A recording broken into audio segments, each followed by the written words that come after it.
It was 2 o'clock in the morning in Seattle. Carl was standing outside in his shorts and slippers with his cat in his arms. There was only 1 minute left until the end of the world. The fluffy cat in the boy's arms fidgeted and purred restlessly. The intelligent animal sensed that something was about to happen. No matter how hard Carl tried to hold on to his furry pet, she bit his hand and broke free. And suddenly something incredible happened. Everything before the guy's eyes swam and became covered in a scarlet haze. The house in which he lived fell apart into pieces. When Carl could see clearly again, there was no trace of the city left. He stood among ruins, lost in the snowy desert. The cat was back in the boy's arms and clung to him in fear. Carl looked around in confusion and tried to understand what had happened. Suddenly, a voice came from nowhere. Someone was addressing the surviving people of planet Earth. The voice asked the surviving people to pay attention to the information. Carl swayed, and the slipper flew off his foot. He cursed. The frightened cat climbed onto the owner's head, fluffed up and hissed at the voice. 1 minute passed after the end of the world. Carl, with a cat on his shoulders, jumped after his slipper, asking what the hell was going on. He had already bent down to pick up his slipper when something round, splashing blood, rolled right at his feet. The voice reported that, according to syndicate rules, since the humans had not filed a formal appeal within 50 years of first contact, their planet had been successfully reclaimed. Carl looked at the round object under his feet and with horror he recognized it as Mrs. Parsons' bloody head. There were 6 minutes left until the end of the world. Carl, lounging in a chair, was playing a computer game. The cat was sitting on his lap. Something was bothering her, and she jumped off the chair. Moving her soft paws, she scurried around the guy's apartment. A happy couple was smiling at the apartment owner from the wall. Carl, his girlfriend Bee, and, of course, the ubiquitous cat. The fluffy sloth climbed into her cat town with numerous burrows and beds. Numerous photographs of Carl hung on the wall, including those from the army, and trophies reminded him of his sporting achievements. The cat rubbed itself against the boxes in which the guy had put Bee's things after his recent fight with his girlfriend. Pausing the game, Carl walked towards the open window where he usually smoked, a cigarette in his mouth. The cat rubbed itself affectionately against its owner and began to purr softly. The boy, blowing out a stream of smoke, looked at the unusually large snow. Having finished his cigarette, he was about to return to the game when the cat suddenly jumped from the windowsill onto a tree branch. Carl shouted to the cat to come home immediately, otherwise she would get lost. There were only 5 minutes left until the end of the world. The cat pretended not to hear her owner, and the guy got angry and called the wayward traveler a little brat. Trying to calm down, he told himself that in the end it wasn't his cat, but his ex-girlfriend's, so let her save it. Besides, the window was open, and the cat could easily return back to the apartment. But she didn't even think of returning, continuing to sit on the tree. Looking at the cat again, Carl said that it was not his problem. He was not obliged to go and get this little brat out of the tree. As if in response to the boy's words, the cat raised its head and screamed incredibly loudly. The whole house probably heard its screams. The guy was incredibly angry. Not only did he feed and clean up after his beloved Bee, but he also had to run after her down the street. He quickly pulled on his shirt and ran to the door, grumbling under his breath that he should have left that pest outside to freeze. The hallway was filled with boxes of Bee's things. Carl cursed. Where were the shoes? His gaze fell on the house slippers. There were 4 minutes left until the end of the world. The guy, cursing like crazy, ran out into the street after the fucking fluffy donut. The tree on which the cat was sitting grew behind the fence. Carl shouted menacingly at Donut to come down quickly and stop screaming. The window of the neighboring apartment opened, and sleepy neighbor Mrs. Parsons, looking out into the street, asked what all the noise was about in the middle of the night. 1 minute before the end of the world, the cat obediently jumped into the arms of its owner, and the neighbor asked Carl what he was making all this noise about. With half a minute left until the end of the world, the boy, petting the cat, apologized to Mrs. Parsons, explaining that it was Bee's cat that had run away. The neighbor nodded sympathetically, saying, "Thank God," that Carl had finally broken up with that slut Beatrice. But before she could finish speaking, everything around began to roar and rumble. It was as if the residential building had been wiped off the face of the earth along with its residents. Somewhere on the horizon an incredibly bright flash appeared. In the middle of the night it became as bright as day. But what was this strange light? The guy with Donut in his arms stood among the collapsing houses and couldn't move. He didn't understand that maybe a war had begun. No one bombed the city, but the earth rumbled and buildings collapsed one after another, raising clouds of dust and scattering stones around. Carl, spellbound, watched as his hometown, where he was born and raised, made friends, worked and loved, was destroyed. Bright light waves of unknown nature spread across the entire planet Earth, destroying everything in their path. The boy clenched his teeth and squinted, trying to protect himself from the bright light that appeared out of nowhere in the middle of his daughter. When the flash disappeared and the light became a little softer, the roar stopped. Carl looked around and was stunned. It was worse than in the war. There was not a single house left around. The densely populated city had disappeared, as if it had never been there, and all around was a continuous field. The guy looked around silently. Suddenly he thought that maybe this was a dream. He would wake up in his bed now and everything would be as always. But, bending down to pick up the slipper, he saw the bloody head of his neighbor, Mrs. Parsons, horror frozen in her dead eyes. He looked in confusion at the head of the woman he had been talking to just a few minutes ago, and now she was dead. Everyone who was in their house just disappeared. Nothing was left of the city. A whole million people who lived in Seattle disappeared. An electronic voice announced that all internal layers of your world have been destroyed. Resources are being extracted to obtain the requested elements. Carl winced. These crazy words gave him a headache. How could all this nonsense be reality? He heard that under the law on the reclamation of extracted materials, the surviving people have a chance to get back some of the resources. These words interested the guy. The appointed regent, the Borant Corporation, chose the option of an 18-level world dungeon. Hastily taking the slipper, Carl asked in surprise what kind of world dungeon this was, like in Dungeons and Dragons or something. It turned out that the Borant Corporation has all the rights to broadcast, use and manage the world dungeon. Upon successful completion of the 18th level, the regency over this planet will pass to the winner. Carl found himself at the entrance to the dungeon. Something was stopping him from taking the next step. No one knew what awaited them there. He looked down thoughtfully. Everyone he knew was dead. And did he really want to go down there? To oversee the creation of the dungeon, the Syndicate created and sent to Earth an AI, which was broadcasting at the moment. But if Carl doesn't go underground, he will freeze to death. He and Donut have already felt how cold it is outside. Besides, judging by the announcement, the entrance to the first level will only be open for an hour. The guy with a cat on his shoulder headed down the stairs. The AI strongly recommended that the World Dungeon Explorers find a beginner's guild and seek their help. Carl and Donut found themselves on the first floor, with only 5 days left before the destruction of this level. If anyone has a complaint, it must be sent in writing to the nearest syndicate office. Now they are all part of it. The guy found himself in front of a tall carved door, and an alien artificial intelligence greeted the first researcher. The AI recommended memorizing the image of the Quatin, the dominant species of the Borant system and the owners of the Borant Corporation. Then there will be a test. Carl winced as he looked at the images provided. The idea of a test must be a joke. They weren't at school. Just when the guy thought it was a joke, a red cross lit up in the upper right corner, as if Carl was mentally controlling the screen. Soon the screen disappeared. The guy was surprised. The message closed. As soon as he thought about it, it means those who destroyed his city are sitting in his head. Carl frowned. But there was nothing to do. He had to explore this damn world dungeon. The guy opened the heavy doors and went inside. They found themselves in a long, tiled corridor with a huge number of arches on both sides, and torches illuminating the way.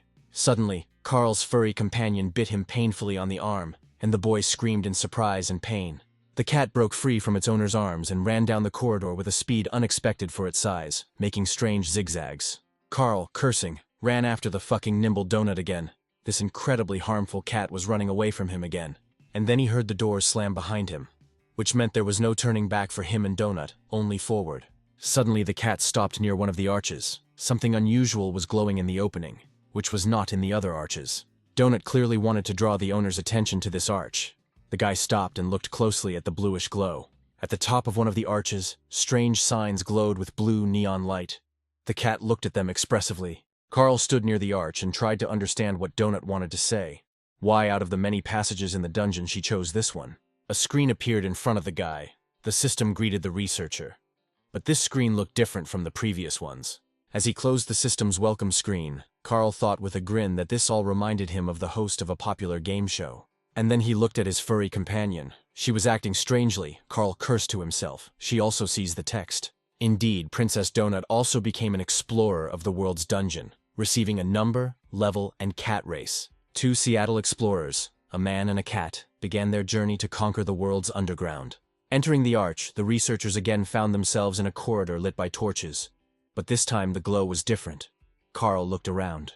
The system informed Carl of his number and level. He could always look at more detailed information about himself in the menu. Messages started pouring in that the guy got his first Crazy Catman achievement for entering a dungeon with a cat. Carl was furious. He is not a cat person.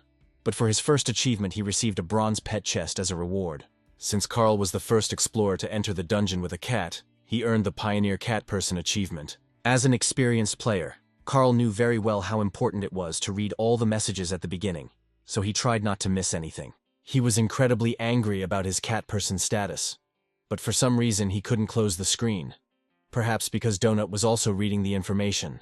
The World Dungeon system offered Carl the chance to see the prize he had just received, the legendary pet chest. The guy decided to call up the menu with characteristics, but he continued to receive messages. He was one of the first to enter the dungeon. For being the first of 5,000 surviving people to enter the dungeon, Carl received a silver adventurer's chest. Another achievement he earned was empty pockets for not taking any supplies with him. The reward was a bronze adventurer's chest. The system was surprised why Carl entered the world dungeon without pants. This also turned out to be an achievement. The angry guy shouted that it was enough to make fun of him, but the system gave him a golden chest of clothes for his achievement. Having earned another achievement, hand-to-hand combat, Carl approached the sign that said Beginner's Guild. It looked like he belonged there. For hand-to-hand combat, Carl received a bronze chest of weapons and a silver adventurer's chest. The system was surprised why the guy entered the dungeon without a human companion, since it was safer together. There was no reward for achieving the loner achievement, but the system suddenly reported that Carl was dead. The guy's face lengthened. He had no intention of becoming a corpse in this strange dungeon. Clenching his fists and picking up Donut, Carl walked with a determined step towards the arrow to the guild of newbie explorers. The system cheerfully announced that the guy was dead because he had fallen into an obvious trap. Well, if heaven exists, maybe they'll let him in. A very bright light hit Carl's eyes, which should have blinded him. The guy closed his eyes and turned away. A message came that Carl was about to meet his creator, and a creepy roller with spikes, controlled by goblins, was heading towards him. The guy swore when he saw the goblins. It turned out that this device was called a goblin killdozer. The little monsters laughed, their device designed to mow down and chop up naive dungeon explorers. Hugging Donut tighter to himself, Carl ran away from the terrible killer dozer as fast as he could. The small, green, cunning goblins chased the man, hooting and hollering. They lack strength, but they make up for it with pure malice. Having lost both his slippers, Carl ran on his bare feet away from his evil pursuers, but they did not leave him alone, and Donut was to blame. The goblin engineer, a particularly evil incel in the goblin world, having sensed the female, stubbornly sought to catch up with and kill her. Turning into one of the back streets, the guy asked in confusion if there really were damn goblins here and where they came from. What the hell do aliens look like goblins for? Is this some kind of joke on the inhabitants of planet Earth? The guy was weaving through the corridors, trying to escape the small, harmful monsters that were chasing him and Donut. In one of the corridors, Carl saw a modest door with a sign that the Beginner's Guild was located here, which seemed to be true. This door did not look flashy, but it looked massive and reliable, without any light indicators. Carl started pounding his fists on the door, shouting for someone to open it for them. Donut also scratched at the door and meowed loudly.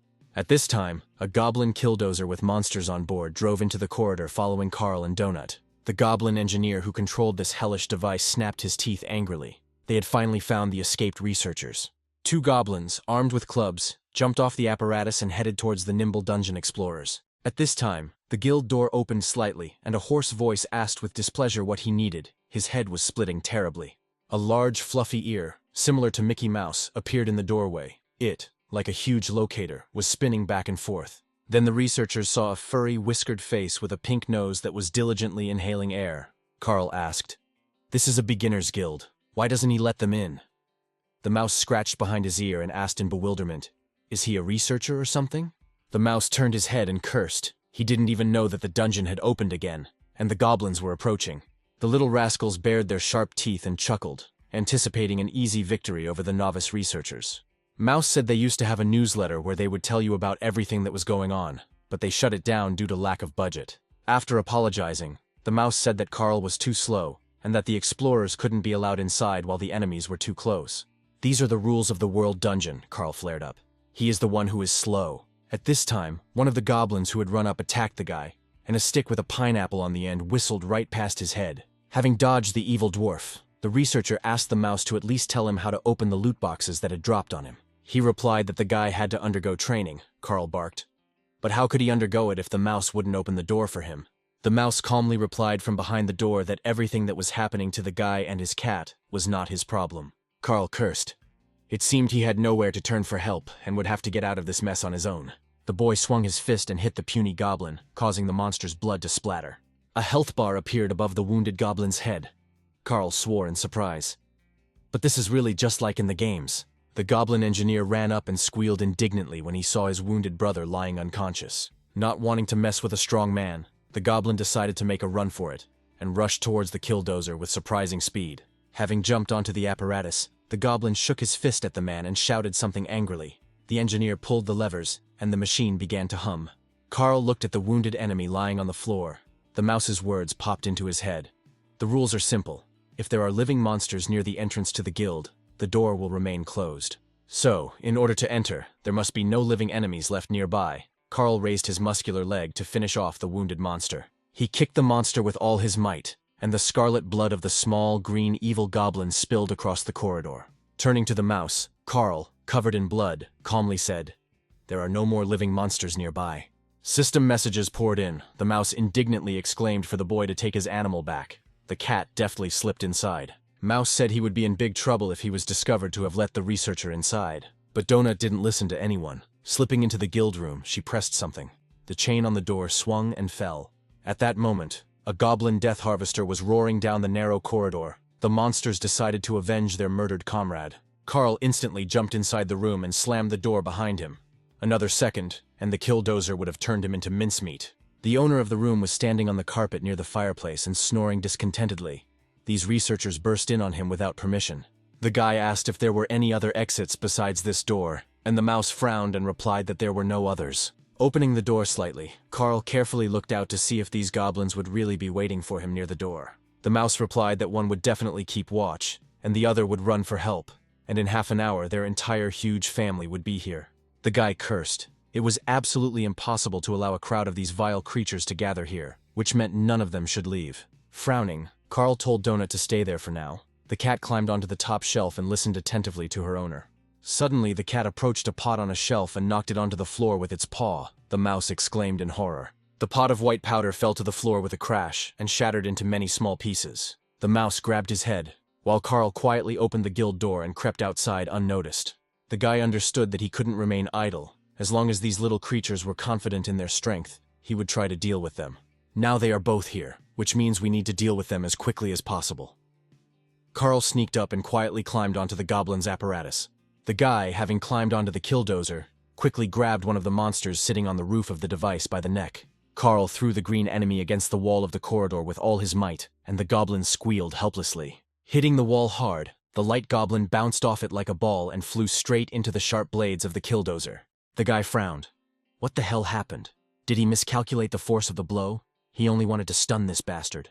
The puny monster hung on the spikes of the hellish apparatus, which pierced him through, and streams of blood flooded everything around. Carl spat in disgust. How disgusting. Pieces of goblin got right into the guy's mouth. He carefully peered into the cabin of the goblin killdozer. There remained a goblin engineer, the strongest and most evil one in this team. Hanging on the cabin, the guy kicked the monster, intending to knock out the enemy. The goblin growled angrily. Judging by the health bar, the wound did not cause him much damage. Carl realized that this one was stronger than the others. The guy clenched his fists and dealt the monster several blows to its green face, knocking out sharp teeth and causing goblin blood to splatter. The metal ladle that served as a kind of helmet for the monster flew off the goblin engineer's head. Carl hit the enemy several times with a metal ladle, because he didn't have any other weapon yet. The blows he received sent the goblin engineer flying out of the killdozer's cabin and landing on the flagstone floor. The monster sat down on the floor and clutched his bruised head. His health had decreased, but not too much. Carl angrily threw the metal ladle he used to wear on his bald head at the little bastard. Having received the blow, the goblin fell. The guy realized that his kicks and blows did very little damage. Something else was needed. Carl frowned. Damn you all. He didn't like killing these puny green creatures at all. But there was nothing to be done. The engineer had to be killed, and the guy, taking aim, jumped from the apparatus straight onto the lying goblin. Under the weight of the jumping researcher, the goblin's body turned into a bloody puddle, drenching everything around with streams of blood. Looking at the result, Carl felt a little nauseous. He wanted to avoid throwing up on the flattened goblin corpse. Suddenly, Carl heard the goblin's device hum and shake. Something was clearly happening to it. The guy frowned. What the hell? An information message appeared that the steam engine of the goblin killdozer was damaged, and spare parts were flying out of the device. The guy realized that this thing was about to explode. Cursing, he ran as fast as he could back to the beginner's guild room. Slamming the door behind him, Carl, covered in goblin blood, screamed at the top of his lungs for everyone to lie down on the floor. Shielding Donut with his body, he told the cat to be careful. At that moment a deafening explosion was heard in the corridor. The heavy door to the newbie guild sagged slightly, but withstood the blast wave, letting through only a few bright beams. The mouse turned to the door and looked at it carefully. It was clear that everything in the corridor had been smashed to pieces. Carl, hugging the frightened cat, also raised his head and turned to the door. They would definitely have died in the corridor. Turning to the guy, the mouse menacingly asked what the hell this bastard had done here, and even climbed into his place with the beast. In front of Carl was Mordecai, a rat hooligan, the head of the newbie guild, a non-combat NPC of level 50. Approaching the guy, Mordecai leaned towards him, his eyes flashing angrily. Donut hissed threateningly at the head of the guild. Sighing, Carl asked what the hell was going on here. What kind of dungeon was this? The cat, supporting her owner, growled. Did all the people really die? How does it all work? And who is Mordecai anyway? Why is he here and what is going on? The head of the guild waved his hand, trying to calm the boy down. He understood perfectly well that he was confused and did not understand anything. Mordecai was also once a dungeon explorer like Carl. He went down to the 11th floor. The catch is that there is an exit on the 10th floor, offered by Quatin from the Borant Corporation. But the deeper you go, the better the rewards. Mordecai made a deal on the 11th floor and is stuck here as an instructor for newbies until he fulfills his contract. Carl asked, so Mordecai is an alien? They are all here from another world? Then how does the dungeon know about incels and other things? The guy frowned angrily. He still couldn't understand what the hell was going on here. Mordecai shook his head. This was the 7th or 8th world inhabited by people, and every time it was the same. The guild leader sadly lowered his head and sighed. People always want an answer to the question why. The mouse asked the boy if he couldn't just accept the circumstances that had happened and move on. Carl's eyes widened in surprise. Could this really be far from the first world inhabited by people? But how is this possible? Mordecai realized that he had shocked the newcomer with unnecessary information, and waved his clawed hand in a conciliatory manner and moved a chair closer. The mouse invited the guy to sit down too. Now he would briefly explain to him what was happening here, where and why he had ended up. The first thing Carl needs to understand is that his world is ending. Mordecai knows it sucks, but it's true. Once upon a time in his world, Mordecai was a sky-winged man, and he sighed as he picked up an old photograph in a massive round frame. He showed the photo to the guy, saying that he looked something like this, only more handsome. On the 3rd floor, he changed his appearance. The syndicate populates the planet with different species, and then, after a while, returns when civilization begins to emerge. This meeting with a functioning government is considered the first contact, and the countdown begins from this moment. Earthlings have 50 years to claim the land, otherwise legal mining begins. The Borant Corporation is buying up mineral rights on the planet. They have bought a huge number of worlds, and now it's Earth's turn. Carl remembered. The voice said something about resource extraction. The mouse grinned. The amount of resources they extracted here could fit into one transport.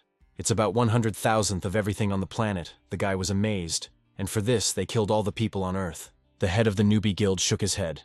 That's not true. In fact, the syndicate needs the planet's inhabitants. Now, this entire planet is dotted with passages into the world's underground, and a huge number of people have already entered them.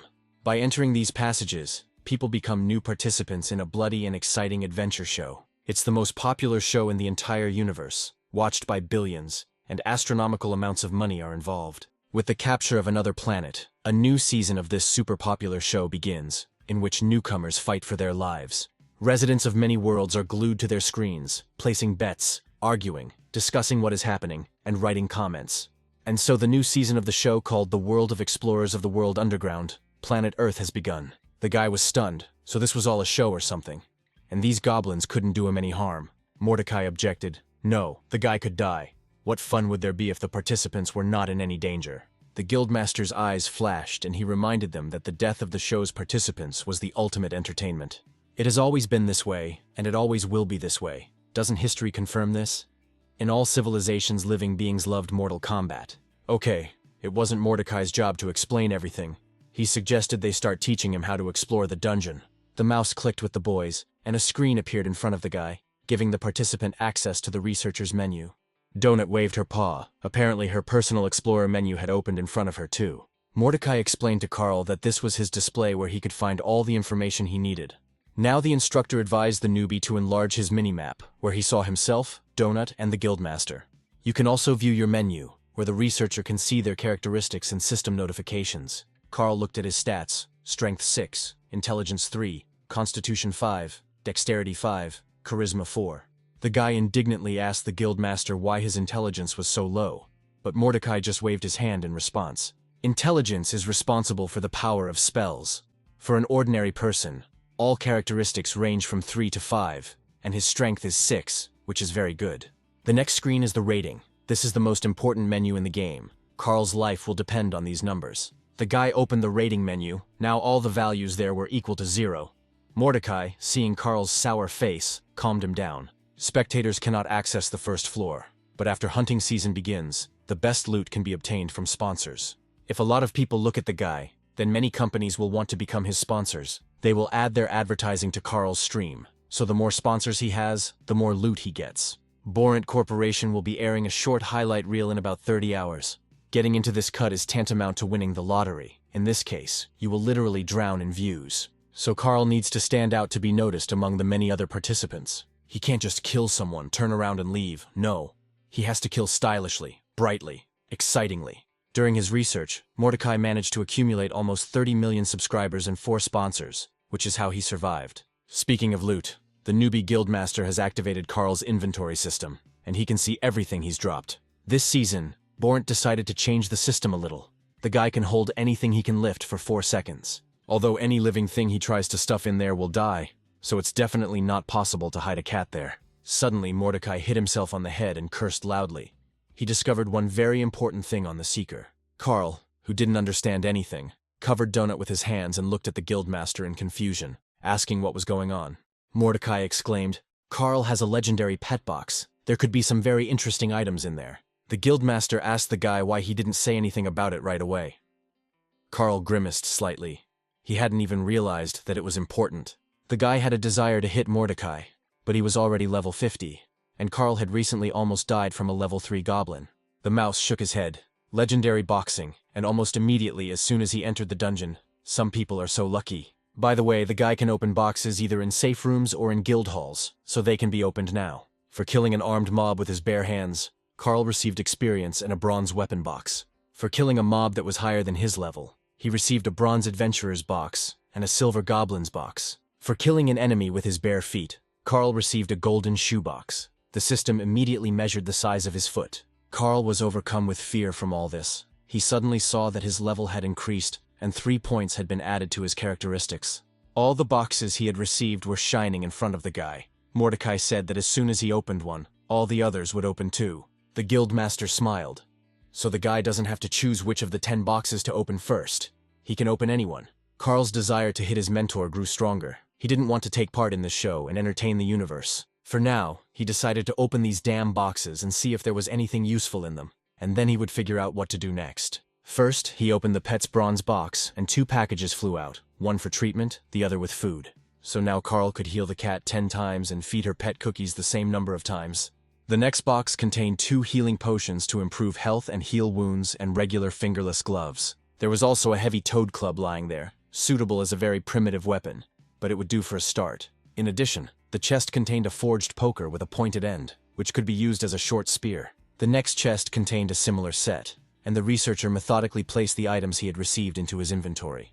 The chests opened one after another, revealing the useful and not so useful things inside. Now Carl's inventory contains 2 poison antidotes, 100 explorer's cookies, 20 torches, and other small items. The guy sorted out all the necessary supplies and put them in storage. It was still unclear what awaited him ahead.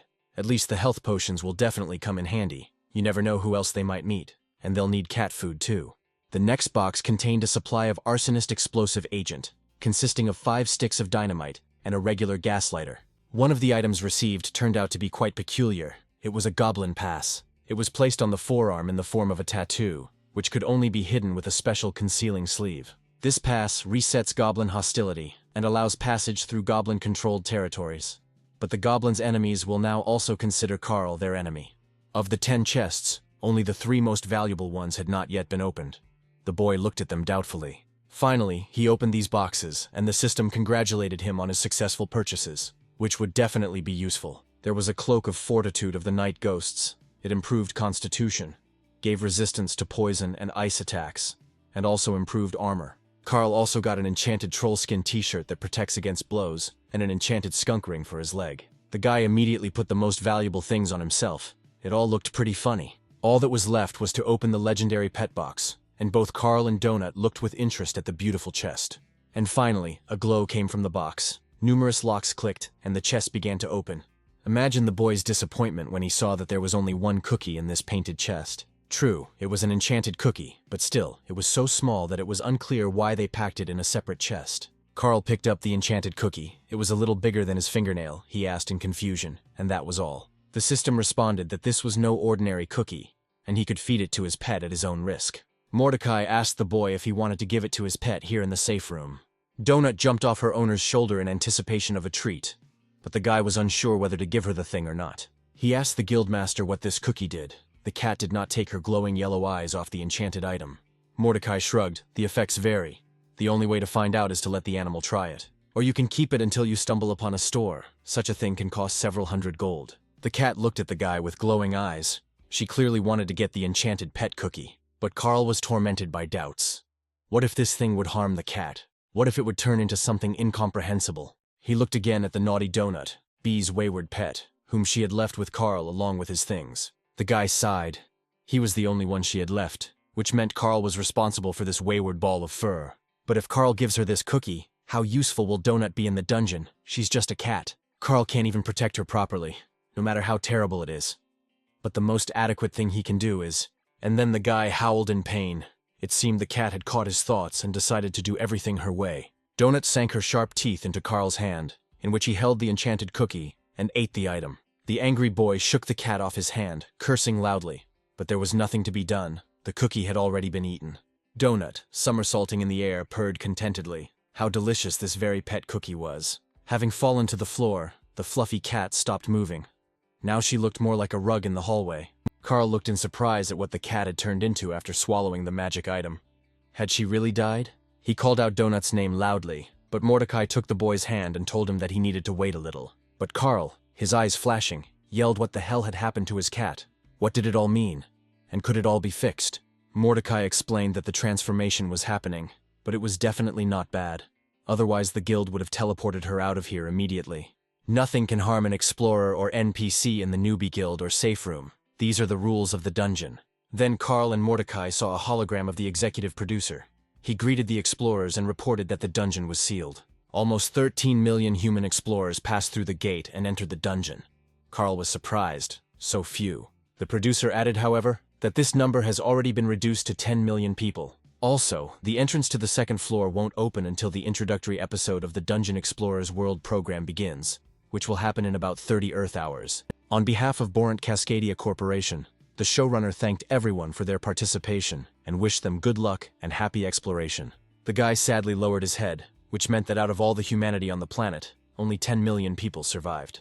Suddenly, Carl heard someone behind him say that if he really wanted to show everyone his coat, then perhaps he should put on his pants first. Turning around, he saw in horror that Donut was telling him that he couldn't understand why Miss Beatrice had chosen him in the first place. Carl frowned. Such speech always irritated him, especially since the tone was too similar to his ex-girlfriend Beatrice. His cat was alive and well, sitting near the door, looking at Carl with slight disdain. The guy's face lengthened. He swore loudly and dirty and asked why Donut was now speaking like a human. The cat remembered her former life in the apartment with her beloved owner, the beautiful Beatrice, and her strongman boyfriend, Carl. She constantly listened to the senseless conversations of her people. Carl, passing by the sofa, constantly stroked her. Donut loved to sit on the soft sofa and watch movies on the big TV, while people chatted about all sorts of nonsense. And yet it was a calm and happy time, the cat sighed. Is it possible to return this golden time? Beatrice also constantly took her beloved Donut to cat shows, where she won, received titles and awards. A contented Miss Beatrice gently hugged her furry pet, saying that her girl was the most beautiful. Then Donut stayed with Carl, sitting in his arms. She carefully watched as he played computer games. True, he was not as gentle as Beatrice, and after finishing the match, he regularly tried to throw the cat off his lap. But Donut resisted, and the guy quickly gave in, allowing the furry brat to continue sitting on his lap. One day, Donut heard that Beatrice was leaving Carl, and he replied that he didn't care, and that she could stay in the Bahamas. He promised to look after the apartment and Donut until her parents came and took the cat. And even though Carl said he didn't care, Donut saw that the guy was sad, and the cat felt very sorry for him. She climbed into his arms and purred loudly, rubbing herself against his strong chest. He stroked her, and tears rolled down his manly face. Donut indignantly told Carl that she was the grand champion of the breed, the national winner, Princess Donut Queen Anna Pushinovna. But she does allow us to call her simply Princess or Princess Donut. Mordecai and Carl looked at the cat in bewilderment. After thinking for a moment, the cat added that in front of members of high society, she must be called by her full name and with her titles. Donut looked closely at the guy, apparently trying to figure out whether he understood her statement or not. Since no one objected to her, but everyone was looking at her attentively, she added that they would agree on Princess Donut. Mordecai's mouth dropped open in surprise as he looked at this unusual dungeon explorer he hadn't taken into account. Unexpectedly, the guildmaster burst out laughing, suggesting that Carl look at the characteristics of his furry companion. The guy opened his menu and found the squad tab, where he and Donut were listed, and looked at her characteristics. The cat's strength and intelligence were each 11 points, physique 2, dexterity 8, and charisma 25. In addition, she had buffs for accelerated growth and charisma. Carl was shocked. What a stat. The guy was especially offended by the fact that the cat's intelligence was so much higher than his, more than 3 times, and he found this offensive. Mordecai considered. Other stats no longer gaining points meant she was stuck with a base constitution of 2 and agility of 8. With such charisma, she should take a closer look at the bard class. The constant +2 to charisma does the trick. The guildmaster explained that other explorers were immune to her charisma, and so were guides like Mordecai. But other creatures in the dungeon were still susceptible. Looking at the cat, Mordecai said thoughtfully, "For the first 2 floors, these are very high stats, downright sky high." The guildmaster, collapsing into a chair, noticed that since a second researcher had appeared, he would have to conduct the training again. But Donut generously answered the head of the newbie guild that there was no need for that. She heard everything he said to her servant. Carl's face twisted with anger. Since when had he become a servant to a cat? But Donut calmly said that it was time to begin. The cat, turning to Mordecai, said that her servant was stupid. His intelligence was only 3, so the guildmaster should not be angry with him. Carl was seething inside. He clenched his teeth in anger. How dare this impudent ball of fur talk about him like that? The cat remembered a scene from her favorite movie, which she was watching at home when her owners forgot to turn off the TV when they left. There they said about the main character that he had already become close to the family, that they wouldn't have the strength to let him go. That's what the cat thought about Carl. The head of the newbie guild told Donut that in that case he would activate her menu and inventory. It turned out that during the short journey from the entrance to the dungeon to the guild, Donut managed to obtain as many as 5 boxes of items. The cat immediately opened them and the items inside each chest flew out. The adventurer's silver box contained many restorative potions and torches. Princess Donut also received a magical tome called the Magic Shell and Animal Cookies. Only the legendary 4-legged box, the most valuable of the 5 received by the cat, remained closed. Inside the chest was a valuable magical item, the enchanted tiara of the 6 Slob. Carl was surprised at the stupid name, but Mordecai advised him to read the description of this thing first. To begin with, Donut decided to study the magic book of the magic skill Magic Projectile. Mordecai politely addressed Princess Donut, seeing that she had already learned Magic Missile. This was simply wonderful. And that other item, although very valuable and powerful, is also very dangerous. Before you put it on, it's worth remembering. But before the newcomer's guildmaster could finish his speech, an enchanted tiara began to shine on the cat's head. Mordecai sighed heavily and lowered his head. This tiara increased strength, but had a very serious side effect. The wearer of the tiara gains the permanent effect of the royal blood of the Sultan's heir, and even removing it will not remove the effect. This effect will force the seeker to kill all members of the Sultan's clan. Carl exclaimed that he shouldn't have worn this tiara. Donut purred. This magical tiara is purple, and purple is her favorite color. Does Carl know how many purple ribbons she won, and does he know what she did for the purple ribbons? The mouse said that the elusive object meant that it would crumble to dust as soon as she picked it up. In this case, a copy of him will appear somewhere in the dungeon, and if another explorer finds the tiara, he will become the next victim on the cat's list.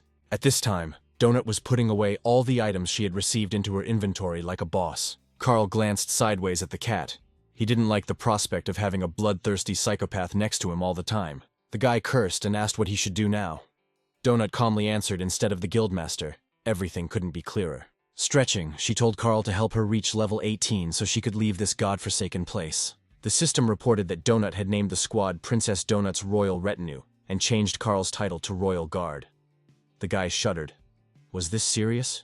Mordecai explained that she had the best stats in the squad, so she was appointed leader. The cat congratulated Carl. He was promoted from servant to guard.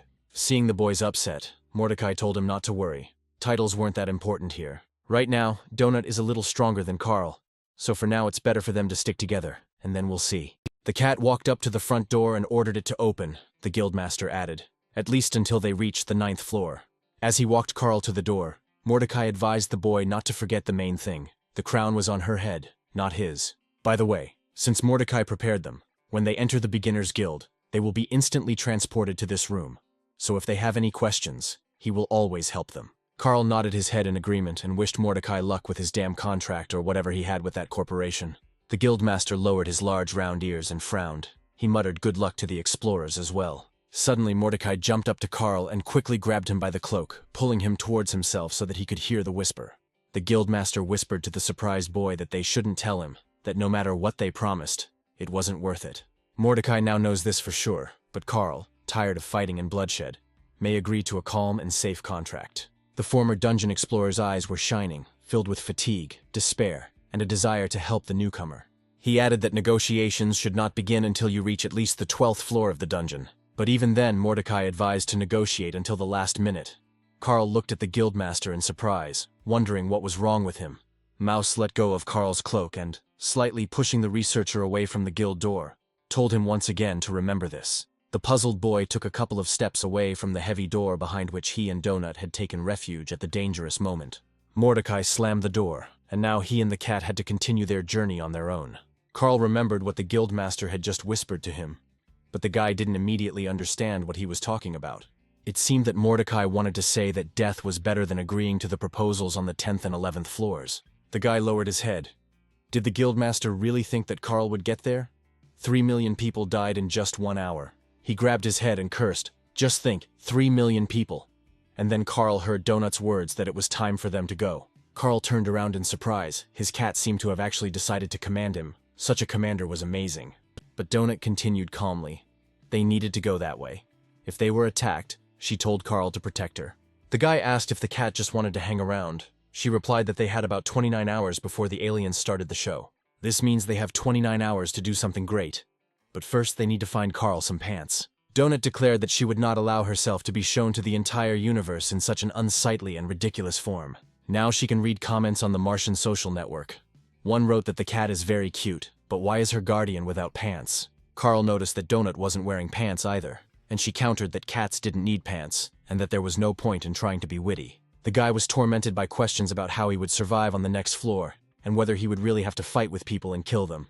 Donut haughtily declared that she understood that his brain, with an IQ of 3, was now speaking. But Carl cut her off.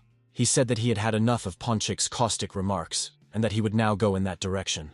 The cat looked at her angry owner in confusion, and silently blinked her huge yellow eyes. And Carl, pointing her in the opposite direction, explained that she would go a completely different way. Donut was taken aback that Carl really wanted to split up. But this was extremely unreasonable. She did not understand such a decision. The guy explained that Mordecai said that Donut was stronger than him, super, which meant that everything would probably be fine with her in the dungeon. The talking cat will be able to survive, unlike him, because since they entered the dungeon, 3 million people have already died. But still, Carl is not going to waste what might be the last hours of his life on the quirks of some cat. He understands that cats are all arrogant. But does Donut understand why people still like them the way they are? Yes, this is all because no matter how arrogant cats are, they do not speak, do not voice their stupid thoughts. Waving his hand, the guy sighed and told Donut to forget all of this, and go her own way from now on, and he would go his own. Suddenly, Donut called out to Carl and asked him to forgive her. She didn't want to offend him like that. Carl stopped and looked in surprise at the cat in a purple tiara sitting in the middle of the corridor. Lowering her ears, Donut asked him once again to forgive her. Of course, he was right. She shouldn't have acted so arrogantly. It's just that when she woke up after the transformation, she was overcome with memories of how they lived before. How she sat by the window, about all those terrible but at the same time wonderful cat shows. She was constantly winning at exhibitions. She was praised, given gifts, and told that she was a beautiful princess. Raising her face to the guy, Donut said that she was a champion, she had an image, and she had to stick to it. She also remembers well how she once sat on Carl's lap and watched as he was bent over in his favorite game. And, oddly enough, she enjoyed watching how strong and mischievous Carl got into trouble during the computer game. Donut saw how the guy was overcome with emotions. He was angry, swearing, clenching his teeth, but still did not give up the game. Carl's face became sad. He really did lose often, and sometimes he got hit hard during matches. The cat reminded him that he had snatched a lot of it back then and was incredibly angry at the whole world. But despite everything, he continued to play. Donut didn't understand why then, but she liked that about him too. The guy asked, "So what now? Will she suddenly stop being a typical bitch princess?" The cat sighed. "She's still the same princess, but she'll try to be softer." Donut asked the young man to understand that they needed each other. The cat admitted that she was scared and did not want to be alone. The cat knew that Carl didn't want to be alone either, and the guy asked her in bewilderment what she was talking about. Donut jumped onto the guy's shoulders and gently rubbed herself against his head. Carl gasped in confusion. She recalled that on the day the road was cleared, he could have taken her to Beatrice's parents, but he didn't want to. Instead, the guy searched online for an apartment where he could live with cats. Carl was silent. Donut noticed everything correctly. He was surprised at how smart and observant this little animal was. The cat purred quietly, almost in the guy's ear, and then she realized that he wanted to kidnap her. The guy tried to deny it, embarrassed, but he knew that this is exactly what he was actually doing at the time. Donut whispered in Carl's ear. It wouldn't have worked. Beatrice's father would have found and returned the cat to his daughter almost immediately. After all, Carl's ex-girlfriend's father was a rather famous and influential lawyer. The boy lowered his head. He knew all this very well, but despite this, he wanted to try to take the fluffy donut with him. Sighing, Carl said, "Okay, so be it. They will go on together." The cat purred contentedly. He casually stroked her soft, fluffy fur. Donut's purring somehow calmed him down. Turning into one of the corridors, the guy said that they would go in this direction. Judging by the map, there was nothing dangerous here. As he walked, Carl told Donut that he was actually without pants, because she decided to jump out of the window in the middle of the night. The cat replied that if she hadn't jumped into the tree then, they would already be dead. Carl asked why she did that. Suddenly, Donut became alert. In an instant, the soft animal turned into a string. Her eyes flashing, she said, "There is something there." In front of them was a dark, but at first glance completely empty corridor. Donut growled. Carl asked what was there, if she saw anything. Magical rays erupted from the cat's eyes as she literally scanned the corridor. Donut used the magic projectile skill she had recently learned from Mordecai in the Beginner's Guild. The rays from the furry princess's eyes darted along the narrow corridor, trying to detect the alien. Sometimes, however, they destroyed the walls. Carl, who was watching what Donut was doing, asked what the hell she was doing. And suddenly he noticed a strange creature in the depths of the corridor, definitely not of earthly origin.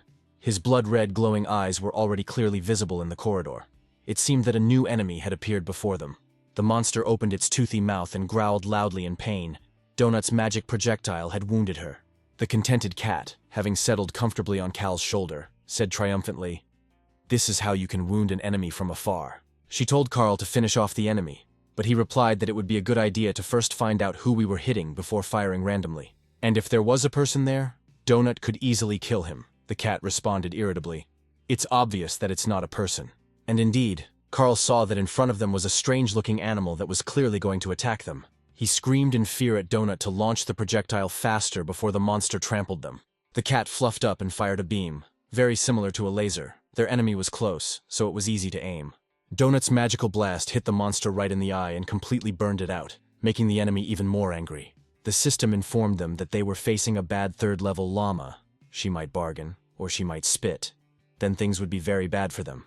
And indeed, the angry llama's chest swelled, filling with something golden-orange. The next second, a fireball flew out of the llama's toothy, hissing mouth, and she spat fire at the dungeon explorers.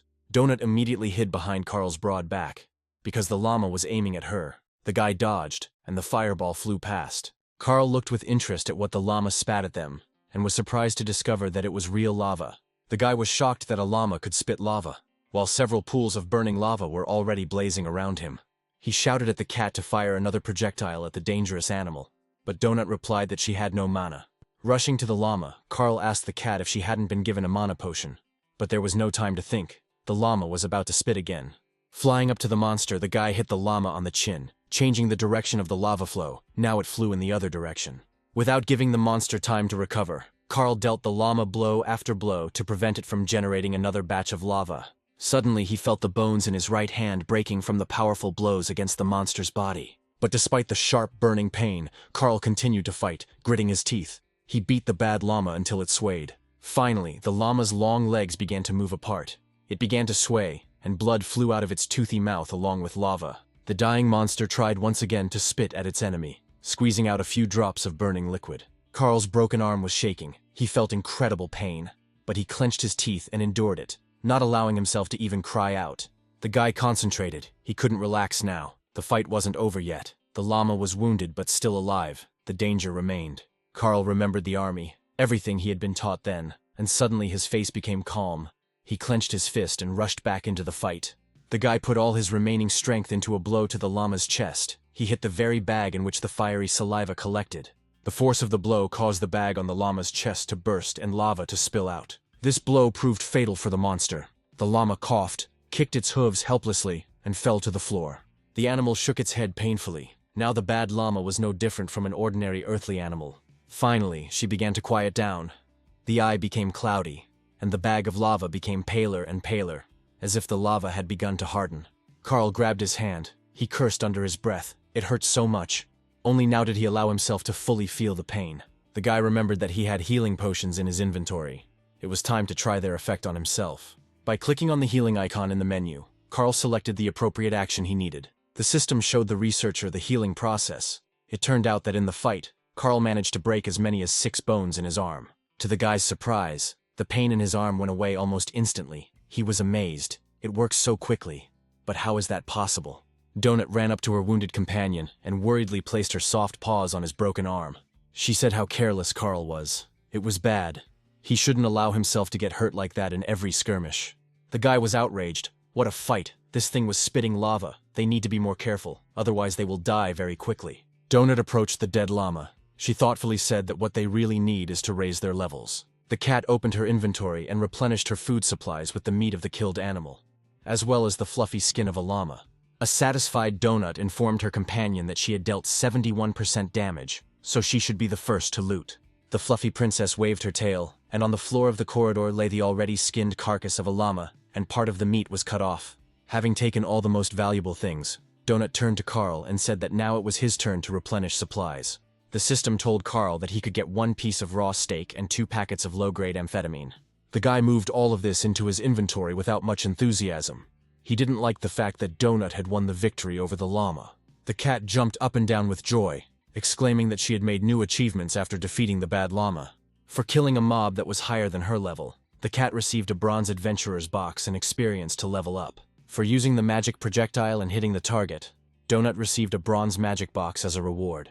Having received the awards, the cat happily trotted forward, purring. She must admit, the awards really inspire her. However, the wide halls did not seem like a good place for movement or fighting to Donut, and she ducked into one of the side corridors. Seeing the cat run forward, Carl shouted at Donut to stop, but she didn't listen. The guy ran after her, fearing that she would unexpectedly encounter some powerful monster in the back alleys. He saw the tip of his wayward pet's fluffy tail flash around the next corner. Carl shouted to the cat again not to run far. It could be very dangerous. It was unknown who else was wandering around here. Suddenly Carl heard someone calling for help. It was clearly a human voice. The guy stopped and looked around. Following the cries for help, shots rang out. The guy frowned, which meant that firearms were being used here. Carl ran even faster after Donut, he grumbled to himself. And where was this stupid cat rushing headlong? In one of the corridors, Carl saw his cat ahead, walking slowly on its short legs. In a few jumps, the boy found himself next to the cat and quickly grabbed her small, furry body. Lifting her from the floor, he grumbled. Why did she run away if she herself wanted them to go together? What kind of willfulness? Donut frowned and said that grabbing the princess like that was the highest degree of humiliation, but she would forgive Carl. He told his fellow traveler that they did not know who or what awaited them ahead, and asked her not to run away headlong anymore. The cat jumped onto her guard's shoulder again, and he added that running through the corridors alone was very dangerous. Suddenly they saw a disgusting creature crawling into the corridor, looking like a giant house cockroach. Seeing a person, the huge insect hissed. It turned out to be a first-level sprinkler. For it, people are disgusting insects. Donut immediately climbed onto Carl's head and hissed. What a disgusting thing. The cat asked her guardian to kill the cockroach. Heading towards the insect, Carl told Donut that she could have simply charged it with magic, and that was it. The guy stomped on the nasty sprinkler, and the insect shattered into tiny pieces, covering everything around with green liquid. In fact, this abomination was not only disgusting, but also dangerous. But the cloak on Carl's shoulders gave him immunity to the poison. Looking at the green puddle, Donut snorted contemptuously, and Carl said with disgust that a cockroach of any size is disgusting. Donut happily exclaimed that she received experience for killing the cockroach. Carl was indignant, but she did nothing. The cat, smiling contentedly, declared that she had led the operation to destroy the nasty sprinkler. She was very pleased that her efforts were appreciated by the organizers of the Universal show. And then Donut fell silent in surprise, her gaze falling on a sign that she had never expected to see in the dungeon. Carl was also very surprised to see a door in front of him and a sign next to it for a men's restroom, the kind you usually see in public places. The guy asked, dumbfounded, why the hell there were toilets in the dungeon, or was this another trap for researchers? They stopped near a door with a sign indicating a toilet. Carl scratched the back of his head in confusion. Donut, jumping off her guard's head, exclaimed, "Oh great, I need to pee." The guy tried to stop the cat. The fluffy princess ordered the door to open. In the toilet room there was a large cat litter tray filled with filler. The contented cat jumped into the litter box. Carl didn't understand what the hell was going on here. The guy didn't want to watch the princess do her natural cat thing. He slammed the door and decided to wait for his companion outside, hoping that nothing terrible would happen to her in the toilet. Soon, a characteristic scratching sound was heard behind the door, which Carl had heard more than once at home, after which the door opened. Donut jumped out of the restroom, smiling blissfully and shaking the stuck litter off her paws. She told Carl that it was his turn now, and the boy imagined himself with horror sitting in the cat litter box. He shook his head. No, this definitely doesn't suit him. He hasn't used a litter box yet. And anyway, why is there a toilet room with a cat lock in the dungeon? Are there crowds of cats walking around here? But as soon as Carl opened the same door, instead of a tray he saw an ordinary toilet and paper. He asked where the sink and soap were, how they should wash their hands. The guy shook his head, wondering why the room had changed so much, if it was because he was the one who opened the door. Coming out of the toilet, Carl thoughtfully repeated that he didn't understand anything. But then Donut exclaimed that they were being attacked by monsters. Indeed, a large guardian of a 4th-level sprinkler brewed with smaller cockroaches was approaching them. The cat noticed that this cockroach was healthy. She was perplexed. And why make these disgusting bugs even bigger? Like its smaller brethren, the guardian is a giant cockroach that wants only one thing: to kill a person. Unlike the smaller specimens, it is dangerous. Carl pushed off the floor and rushed towards the monsters, hoping to catch them off guard and prevent them from attacking the researchers themselves. Donut, realizing that this opponent was stronger, fired her magic charge at him. This time, Donut and Carl attacked the monsters together, the cat shooting magical bolts at them, and the guy kicking them mercilessly. The cockroaches didn't seem to expect that the dungeon explorers would attack them first, and even kick them. However, the enemies remained unharmed. The cat asked if Carl wanted her to pop a mana potion and hit the cockroach again. But the guy replied, no need. He quickly opened his inventory and pulled out a toad club. Armed, he told Donut that he would deal with the guardian of the sprinkler brood himself. It was a cockroach, just a big one. Carl hit the nasty monster on the small head with his club as hard as he could. There was a ringing sound, but the cockroach was safe and sound. Judging by the health bar that appeared above the monster's head, the guy did practically no damage to the guard. This result puzzled Carl. He never expected that this nasty insect would have such thick and durable skin. The donut on the guy's shoulder frowned, because her magical blows also did not cause any damage to this abomination. But the cockroach, having received a blow to the head with a club, became seriously angry and hissed threateningly at the person. Carl was at a loss as to how to deal with this armored cockroach, so he quickly took a metal poker out of his inventory. The guy poked the sharp end of the weapon into the cockroach's head, but it responded by hitting Carl's weapon with its small head. The insect's blow caused the poker to bend, jingle, and springing back, fly off in an unknown direction. Carl got angry, and running up to the huge cockroach, hit it on the head with all his might with his bare foot with the ring on his finger. To his surprise, the blow blew off the sprinkler guard's head, green liquid flowed out of him, and the giant cockroach was dead. The system congratulated Carl on his new skill, Leg Soldier, which added 10% to the damage of his kicks. The dungeon explorers went further, and surprisingly, they came across a toilet again, but this time it was a paid one. Carl read the sign that the corporation was a private company, and was not obligated to provide free toilets to everyone. The guy opened the door of another toilet and looked inside with curiosity. He had a feeling that he had been here before. Having closed the door, he chuckled in confusion. In fact, everything here seemed rather strange to him. But what did the toilet have to do with it? As soon as they emerged from another toilet, they were again attacked by giant cockroaches, and the researchers fought back together. It seemed that all the doors in this corridor led to toilets, and the signs on the toilets were written in a variety of languages. They even found a toilet door with hieroglyphs. Carl was amazed at how thoughtful the organizers of this show were. Above one of the doors there was a sign that this was the Hall of the Beginners Guild. Carl knew that if he opened it, he would end up with Mordecai. Another door stood out in a bright scarlet color. It turned out to be a special toilet for shepherdesses. The guy opened one of the next toilet doors again, and it turned out to be the same thing as in the very first toilet. He opened another one, this time with hieroglyphs, and again it was exactly the same as what was in the first toilet they visited. Opening the door to the newbie guild, Carl saw a familiar room with a large fireplace and the guildmaster Mordecai standing there. The dungeon explorer looked into another toilet and saw the same thing again, and then he realized that his guess was probably correct. Donut asked Carl if he really didn't want to go to the toilet, and he responded by asking why there were so many toilets here. The guy activated his minimap and looked at the corridor they were in. There were toilets everywhere. Carl said that every door to the newbie guild leads him to Mordecai's room, and it's probably the same story with the toilets. He tore off a piece of toilet paper and hung it on the toilet to check whether all the toilets led to the same toilet. Having closed the door of the toilet he had marked, Carl walked on, eager to check if he had understood correctly. He was curious how the aliens were able to program all of this like that.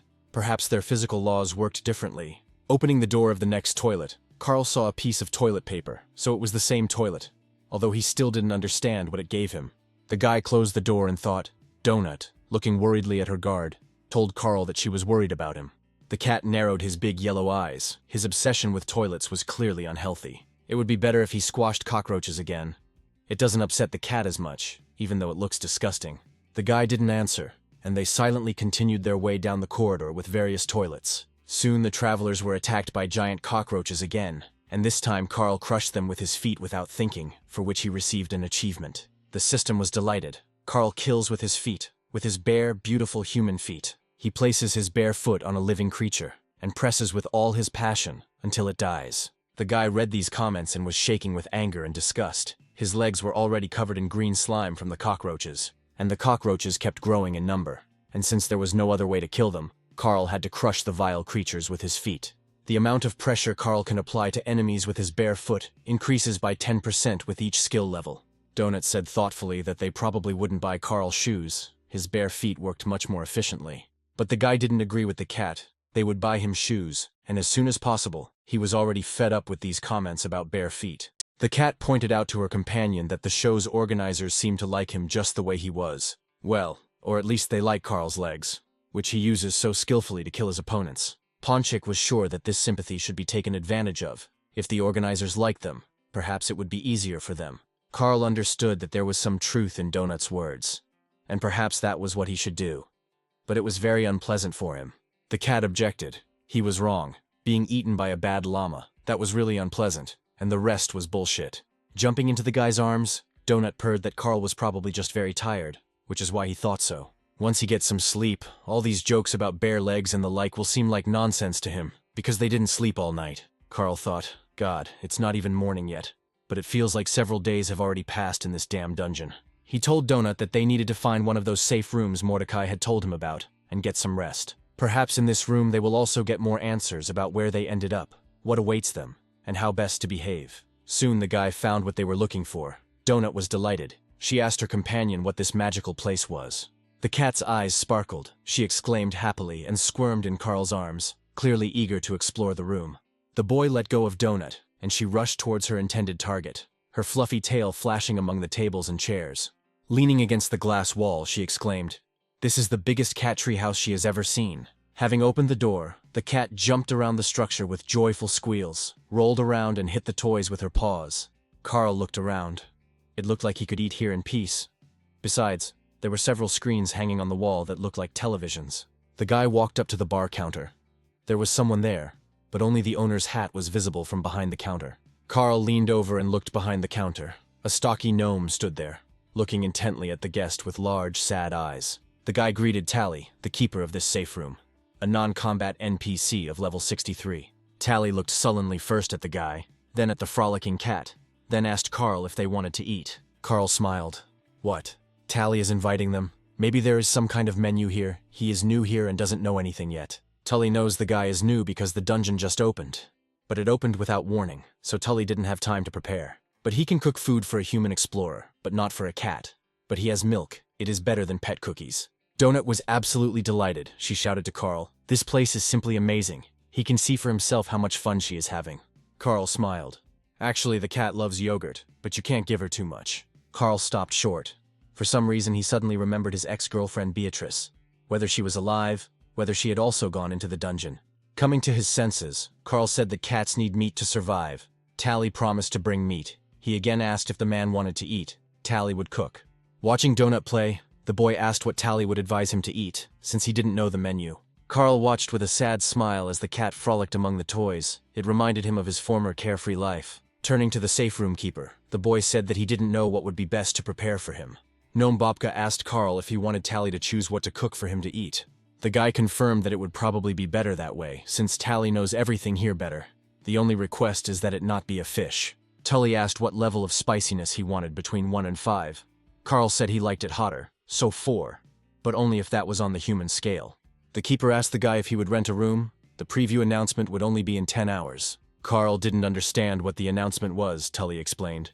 An announcement of the show World of Earth Dungeon Explorers. They'll explain everything there. After thinking for a bit, the guy decided that they would take the room. By that time, Donut had played enough and returned to Carl. Tully said that everything was fine. The human researcher could go take a shower and get some rest. Just when the guy wakes up, Tully will prepare food for him, and he will be able to eat before the show announcement starts. Carl thanked Tally and headed to the room indicated by the keeper. Donut jumped into the guy's arms as he walked. As he left the common room, the boy wished the sullen Tully good night. Perhaps this would be their last good night. Tully looked after his guests and also wished the dungeon explorers good night. The lights went out in the common room, the researchers went to their rooms, and Tally headed to the kitchen to prepare a treat for his guests. Bobka's eyes were very sad. He sighed heavily. He clearly did not like being in the dungeon. The first thing Carl did was take a shower. The hot water had a calming effect on him, and he wanted to wash the cockroach blood off his feet. Everything fell on him so suddenly that he didn't even have time to think about it all properly, or comprehend what was happening to him. But it's very hard to think about what happened. It's hard to imagine that all this crazy nonsense could be true. Coming out of the shower, Carl asked where the towels were. It turned out that he had nothing to dry himself with. Donut stared wide-eyed at her wet owner as he emerged from the shower. The guy looked for something to dry himself with, but found nothing. Carl shook the water out of his hair. The cat closed her eyes and said contemptuously that only dogs shook off water like that. But the guy didn't pay attention to his furry companion's caustic remark. He said that this place was as wonderful as it gets. Having dressed again, Carl fell onto the bed. He remembered that with all these events he had not slept for about 2 days. He hugged the pillow and whispered tiredly that it was time for them to take a little nap before this damned Universal show began. As he fell asleep, Carl thought that maybe when he woke up, this would all be over, and would turn out to be just a long, drawn-out nightmare. As soon as he began to snore, Donut jumped out of her bed and lay down next to the peacefully sleeping Carl. The cat curled up into a ball, pressing her warm, fluffy side against the guy's back and began to purr loudly. Several hours passed. Donut woke up first. Carl continued to lie down, and the cat became worried whether he was alive. Finally, Carl woke up. Unfortunately, everything around him remained the same, and the guy suggested going to breakfast. The keeper of the safe room, seeing that his guests had woken up, hurried to put 2 cups of food on the table. Carl breathed in blissfully. The smell was simply amazing, and it looked very appetizing. It was not for nothing that he trusted Tully. Armed with a spoon, Carl began to eat his breakfast. He didn't even notice how half of the portion ended up in his stomach. Licking the spoon, the guy exclaimed how delicious it was. He hadn't eaten anything like it for a long time, even in a restaurant. Jumping towards Tally, Donut told her dear keeper that it was simply divine. She wanted more. Tally looked sullenly at the furry, mischievous glutton. Donut tried hard to smile at the keeper and made eyes. 25 points of Donut's charisma did the trick, and Tully, his eyes flashing, said, "Yes, your majesty." At that very moment, Princess Donut received another portion of a very tasty breakfast from the usually gloomy Tally. Having emptied their plates, the dungeon explorers sighed contentedly. Delicious food can improve anyone's mood. Carl looked at the information screens. It said that the leaderboard would appear after the 3rd level crash. There were 3 days and 17 hours left before the level collapsed, and there were just over 4 million dungeon explorers left. The guy almost jumped. Why are there only 4 million people left, when just recently there were 10? Carl was in shock. 2/3 of those who entered the dungeon died before even reaching the start of this damn show. Finally, the screens came to life, and the announcement of the new season of the most popular reality show in the universe began to air. Donut settled down on the table and watched attentively. Maybe now they would be able to find answers to all their questions. The host welcomed everyone to the official preview, warning everyone to watch until the end to see the teaser. The dungeon has a colorful history, and the syndicate's most trusted companies will tell it to viewers. Tully grumbled from behind the counter. "It's not interesting to watch. There's no deep immersion into the atmosphere." The show's host was confident that many viewers still remember the stunning finale of the show's last season. The keeper of the room didn't like the competition last season. The Squim conglomerate presented the battle for the planet Errol. Tully said the planet's inhabitants were divided into groups and told that their loved ones would survive if they killed each other.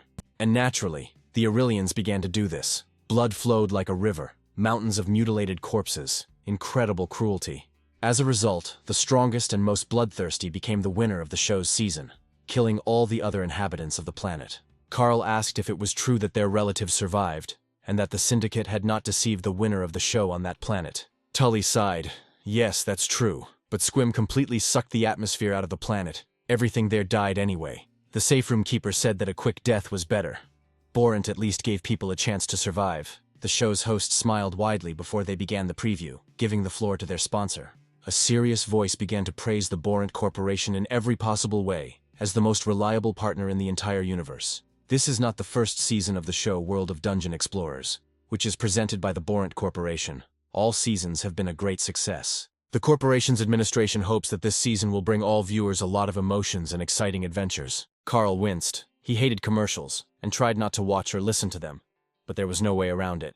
The commercial ended, and the show's host said he had been convinced, and was ready to trust Borant Corporation in any matter. And now, a short educational program about planet Earth awaits the esteemed viewers of this fascinating show. The Syndicate once selected humans to populate this planet, but this particular batch has some interesting characteristics. However, the results of the research are still ambiguous. The structure of Earthlings differs from that of other people. Carl was stunned by what the presenter was saying, and the alien on the screen excitedly told us that Earthlings are known throughout the universe for their fighting spirit. They constantly conflict with each other even over the most trivial matters, causing bloody fights. People on this planet are very primitive in their technological and cultural development, but they are very creative. The creativity of Earthlings is expressed in their horrific cruelty. They even surpass the well-known Empire of Skulls in this regard. Carl watched in horror as the little girl stepped on an anti-personnel mine and died instantly. The presenter continued. Fortunately, Borant made sure that the children were placed in a safe place on the surface of the planet, Carl exclaimed. But they are showing a frame from a film.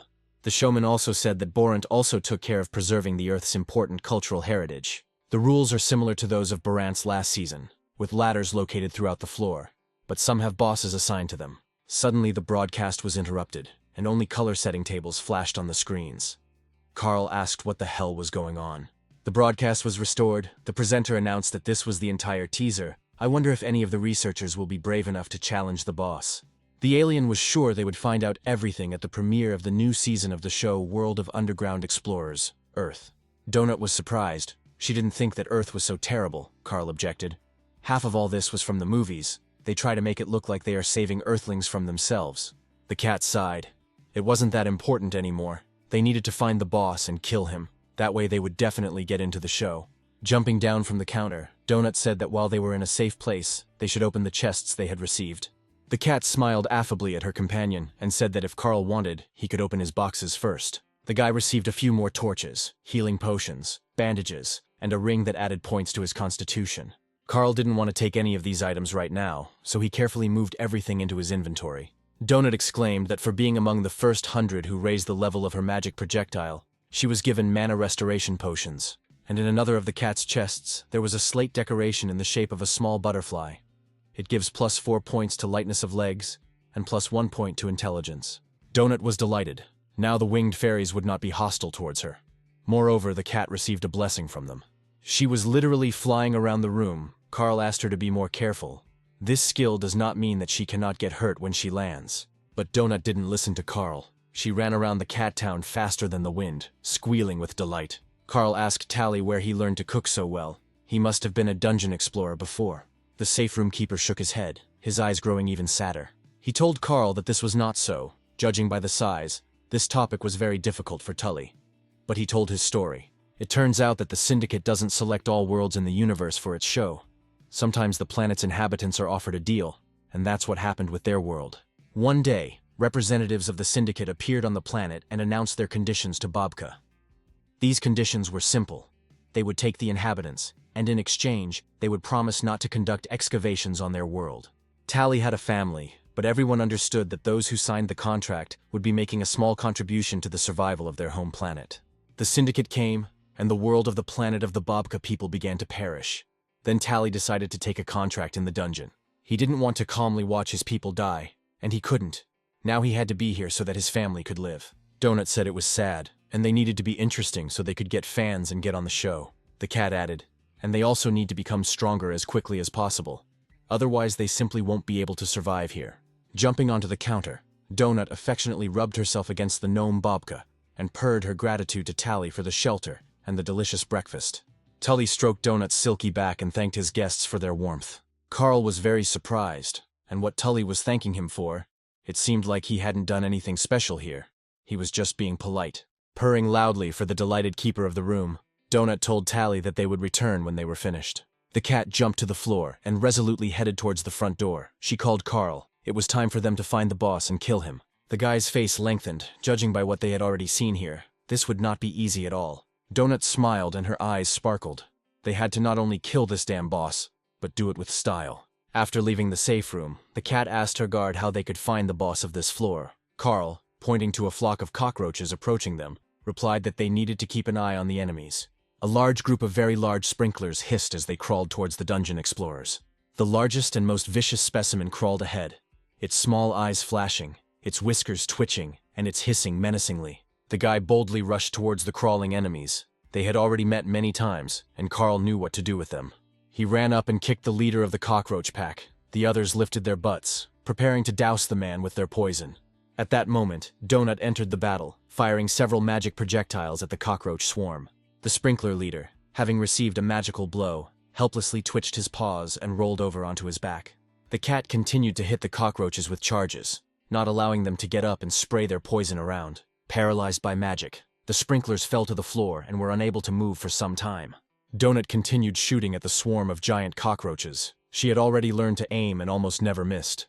And Carl quickly finished off the paralyzed creatures, crushing them with his bare feet, which the show's organizers liked so much. Attacking the enemies together, Carl and Donut quickly dealt with a large swarm of giant cockroaches. Finally, the fight was over. The guy wiped the sweat from his forehead and noticed that the swarms of insects were getting larger. Judging by the number of enemies and their size, the researchers are approaching their nest, and perhaps the boss is also located there. Remembering their last fight, Carl thought that it was quite possible for the two of them to kill the boss. True, in order to win they need to do everything smartly, work together, not rush into things at random, and first scout everything out. Donut jumped off Carl's shoulder and ran forward, avoiding the green puddles of disgusting, poisonous cockroach blood. The guy suddenly asked his furry companion if she knew how to make an incision. She answered, of course she could. The cat flashed her sharp claws. She could make a 4th level cut and scratch too. Her strength was already 15. Carl noticed that Donut had more strength than him. The guy's strength was now equal to 9. This means that even if the mana for magic runs out, Donut will still be able to deal serious damage due to his strength. He smiled and invited her into his arms, saying that it was time for them to move on. It seemed he had figured out how they would defeat the boss. Donut jumped up and pressed herself against Carl. He decided that they would simply act more carefully due to the cat's low constitution stat. He stroked her small body. She seemed so vulnerable and fragile to him. The cat said she had dropped some sprinkler hemolymph, and the explanation said it was an alchemical ingredient. She purred and asked Carl to get more of these things. They seemed to be very useful. The guy agreed, and they moved further down the corridor where they had encountered so many giant cockroaches. After scratching Donut behind the ear, Carl said that they made a great team. They could deal a lot of damage, even from a distance. Maybe they would survive. At the end of the corridor, the dungeon explorers found a large gate with a warning sign hanging on it. Carl read in Spanish that it was forbidden to enter here by order of the health department. The guy said to the cat, I think it was Spanish. It said something like, do not enter on orders. He asked if Donut understood anything. The cat frowned. She didn't understand Spanish and couldn't guess what it could mean. Seeing how upset Donut was, Carl told her to forget about it. They would come in now, and they would understand everything right away without any signs. He quietly opened the door and whispered to the cat if she could smell anything, as she had a keen sense of smell and unparalleled vision. Donut jumped out of Carl's arms and carefully entered the open doors of a dark and very large room. The cat's fur immediately stood on end. She felt a huge number of enemies on her skin. Donut whispered, there are a lot of 1st and 2nd level sprinklers here, just an incredible number. The cat looked closely, and there was something else, but she just couldn't figure out what it was. Turning to Carl, Donut whispered, something stinks terribly. The cat is about to burst into tears from the incredible stench. The guy activated his mini-map to get his bearings on where the largest concentration of enemies was in this room. Pulling a stick of dynamite from his inventory, he warned Donut to get ready to run on all fours. The system said the guy was holding goblin dynamite, and he needed to be careful with it and not squeeze it too hard. Otherwise, Carl looked at the stick of dynamite in surprise. He couldn't understand why the system stopped in the middle of a word. And then the guy clenched his teeth. The system simulated the sound of an explosion. Carl already decided that the saber had exploded right in his hands. The frightened cat bristled and bulged its already huge yellow eyes. The system burst out laughing. Carl frowned and grabbed his heart. He cursed the system for the inappropriate joke. The guy commanded the cat to run away. He will run after her when he throws dynamite at the cockroaches. Carl took a lighter out of his inventory. Donut, realizing what he was going to do, ran away from the stinking room. Meanwhile, Carl lit the fuse. It hissed, quickly approaching the explosive dynamite. The guy swung and tried to throw the dynamite stick as close as possible to the cluster of cockroaches. When the bomb fell, he saw an army of sprinklers running over a huge pile of various garbage. Gritting his teeth in tension, Carl ran at top speed away from the cockroach-filled garbage room.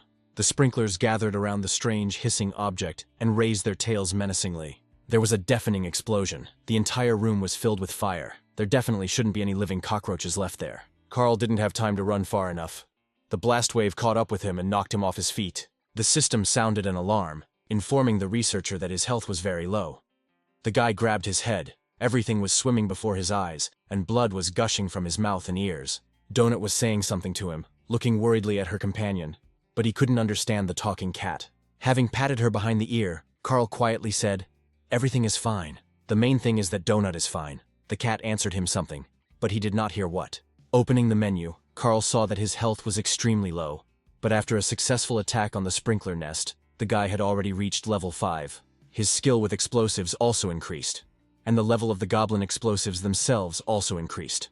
Half an hour later, Carl's health was almost completely restored, and they returned to the room. It seemed they had killed all the cockroaches. Donut did not see anyone inside. Entering the room, the guy stepped on a can. He wondered why it was necessary to rake all the trash here. It looks like he really needs shoes. Donut asked if Carl could hear the music.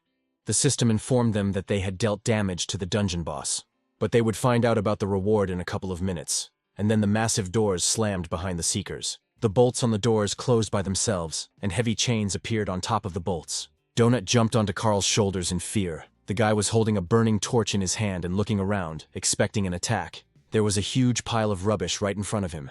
It hadn't been damaged much by the dynamite explosion, only smoldering a little on top. Suddenly, Carl noticed that the edges of this pile of garbage were engulfed in flames. The garbage began to hiss and catch fire. Soon the room became as bright as day. The system announced that the Seekers had found the lair of the local boss. Now it was time to play seriously. Donut jumped off Carl's shoulder and ran to the exit, babbling that she didn't like it and asked him to take her away from here immediately. The cat scratched the gate with her paws and capriciously told Carl to quickly open the door and let her out. The boy walked up to Donut and silently took the fluffy princess into his arms, calming her down a little. He turned to the trash heap and told the cat to get ready for a fight. Apparently a boss was about to emerge from the heap. There was an explosion. The trash caught fire violently, flying in all directions, and the room was filled with a terrible stench. And then, from the burning garbage, an incredibly dirty man of unknown gender appeared, with cockroaches crawling all over his body. In this battle, on one side was a team of 5th-level dungeon explorers Carl and Princess Donut. On the other hand, there was the local boss of the 7th level, Plyushkin, a homeless woman who lives in the trash along with the cockroaches.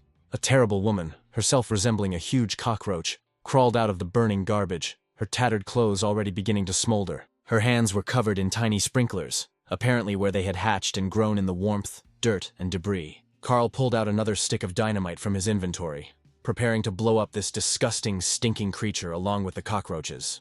Suddenly he frowned and cursed. Unexpectedly, Carl heard human speech. It was not a monster in front of him. This woman really looked terrible. She seemed to be homeless. She looked up and asked in Spanish for help. Carl lowered his hand with the stick of dynamite. He realized that it seemed the organizers were using Earthlings as opponents. These are the people who were inside the houses at the time of their collapse. The Borant Corporation is using them. The woman spoke Spanish. She didn't understand what was happening. She had a very painful stomach. Carl was sure there was a person in front of him. She extended her dirty hands with bitten nails to Carl and asked him to help her. Her whole body was covered in sores. The guy told Donut that they should help her. Of course, this woman is probably a tramp. She looks terrible, but she is a person. Suddenly, the Spaniard began to vomit, spewing out a stream of green poison from the sprinklers along with small crawling monsters. When Carl saw this, he shuddered with horror, and Donut said that her answer would probably be negative. Sitting on the shoulder of her bipedal guardian, Cat fired magical bolts at Plyushkin, causing the boss to stagger. The huge woman, covered in cockroaches, said that she didn't know where she was, that she was very scared, and again begged for help. Seeing the size of the sprinklers running towards them, Carl swore that they had never seen such huge creatures in the corridor. Donut said, "This is just disgusting," and fired magic projectiles at them. There was no time to waste. The cockroaches kept increasing in number, and they also grew significantly in size and became very aggressive. Carl told the cat to drink another mana potion. They had a very tough fight ahead of them here, and there was no way to retreat. Donut jumped off her companion's shoulder and was about to deal with the mustachioed army of giant cockroaches. The cat struck the poisonous insects with magic, stunning and killing the crawling creatures, of which there were countless numbers here. And Carl, with a torch in his hand, ran to the boss. He still hoped to find a way to get her back, although he did not know if it was possible. Running through the trash scattered around the room, the boy stepped on a piece of glass, and blood gushed from his bare foot. He screamed and lifted his wounded leg, spraying blood. The smell of fresh human blood immediately attracted cockroaches. Carl ran up to the Spaniard and asked if she understood him, but she responded by raising her huge fist and shouting that she had a stomach ache. She hit the place where Carl had just been standing, and he managed to jump to the side, trying to reach the dugout. The Spaniard again spewed out a stream of green poison and incredibly large sprinklers. Carl asked the lady to stop. Hiding behind bags of garbage, the boy watched in horror as his former human, Borant, did this to her. But no matter how sad it was to admit it, Carl understood perfectly well that the woman had now become a monster, and she was dangerous. He found a long, strong chain among the garbage bags, wrapped it around his hand, and decided that they had to stop the boss. Carl knew how to handle chains very well.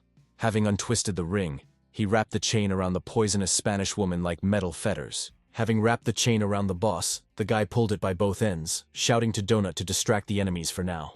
The cat replied that Carl should act as quickly as possible, as there were more and more of these giant cockroaches. Donut clicked on her inventory to replenish her mana reserves with a special potion, but she was unable to do so. The cat said in surprise that she couldn't drink another potion to restore mana. The system wouldn't allow it. She won't be able to shoot for another whole minute, which means Carl will be left without magical fire support for that time. At this time, the guy was circling around the Spanish woman, wrapping her in several rings of a metal chain. Having jumped onto the boss's shoulder, he deftly wielded the chain. Now all he had to do was somehow throw the chain around the giantess's throat. Taking aim, Carl began to spin the chain, trying not to let it get tangled in the woman's long hair. And now a huge metal lasso was wrapped around Plyushkin's neck, and now Carl had to tighten the noose. The Spaniard felt something pressing on her neck with concern. She sighed and fidgeted. Carl, firmly grasping both ends of the chain in his hands, jumped off the giantess's shoulder, pulling her huge, ugly body along with him. She grabbed her neck, trying to throw off the chain that had dug into her skin. Blood spurted out, and the woman begged him to let her go in Spanish. The guy pulled the chain with all his might. The giantess wheezed and began to fall. Carl said that he could use some support now. The cat, jumping high above the pile of garbage, purred. Carl is doing a great job. He came up with a great idea with the chain. Carl chuckled. He didn't mean that kind of support, but something more effective. He was already surrounded by cockroaches. Straining with all his strength, the guy continued to pull the chain.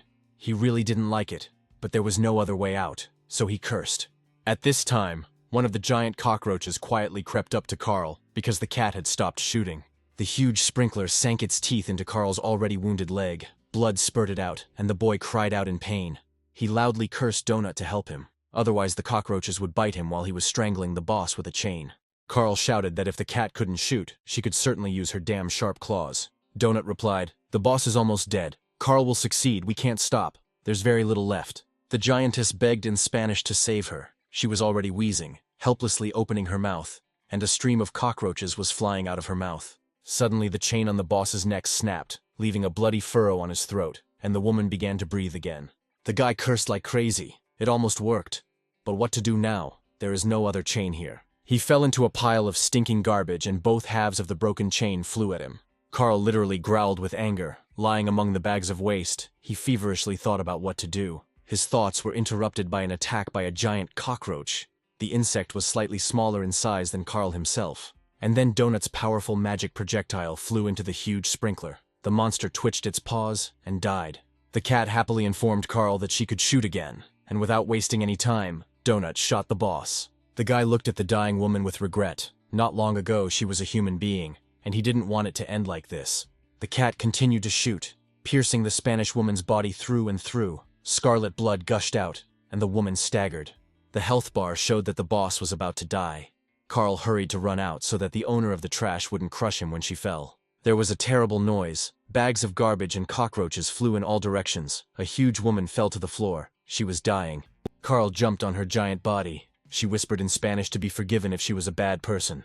The Spanish woman said that she did not want her daughter to get sick, and she was also very afraid of going to hell. The guy clenched his fist, weighted with a chain. He knew he had to finish her off before the cockroach boss's health was restored. The Spanish woman's eyes filled with tears, and she begged the boy to allow Jesus to accept her and end her torment. Carl frowned and quietly asked the woman for forgiveness, but unfortunately, it was no longer possible to bring her back. He dealt her the final blow. Blood spurted. After all, it was better to die than to be what the aliens had turned her into. As soon as the boss breathed his last, all the cockroaches in the room instantly fell dead. Carl jumped off the body of the Spanish woman, who had grown several times larger. He was in a foul mood. This victory did not make him happy. The system announced the winners of the battle with the floor boss. Victory went to the Donut Princess's retinue team, which includes Carl. The team is led by explorer Princess Donut, a member of the Earth Cat class. Carl couldn't forget what Borant had done to the Spanish woman. Perhaps the same fate befell everyone who was inside at the time of the collapse. He frowned, his eyes flashing with anger. The aliens want people to suffer and kill each other like other races. They want to break the inhabitants of the Earth, turn them into clowns to entertain the universe, or into obedient slaves like Tully. But Earthlings are accustomed to freedom. The aliens were right to point out that people are creative and will definitely figure out how to free themselves. Suddenly, Carl saw a piece of paper flying straight towards him. It was strange. The system suggested that it was a map of the area. He reached out and caught the piece of paper. They had already defeated the floor boss, so it seemed like there shouldn't be any more trials here. The guy squeezed the caught leaf in his hand, and his minimap opened in front of him. But now it was a little bigger. Carl realized that after defeating the boss, his minimap had expanded, and he could now see what was happening around him. Taking a closer look, he asked in confusion, "What's this?" It seemed like someone was approaching them.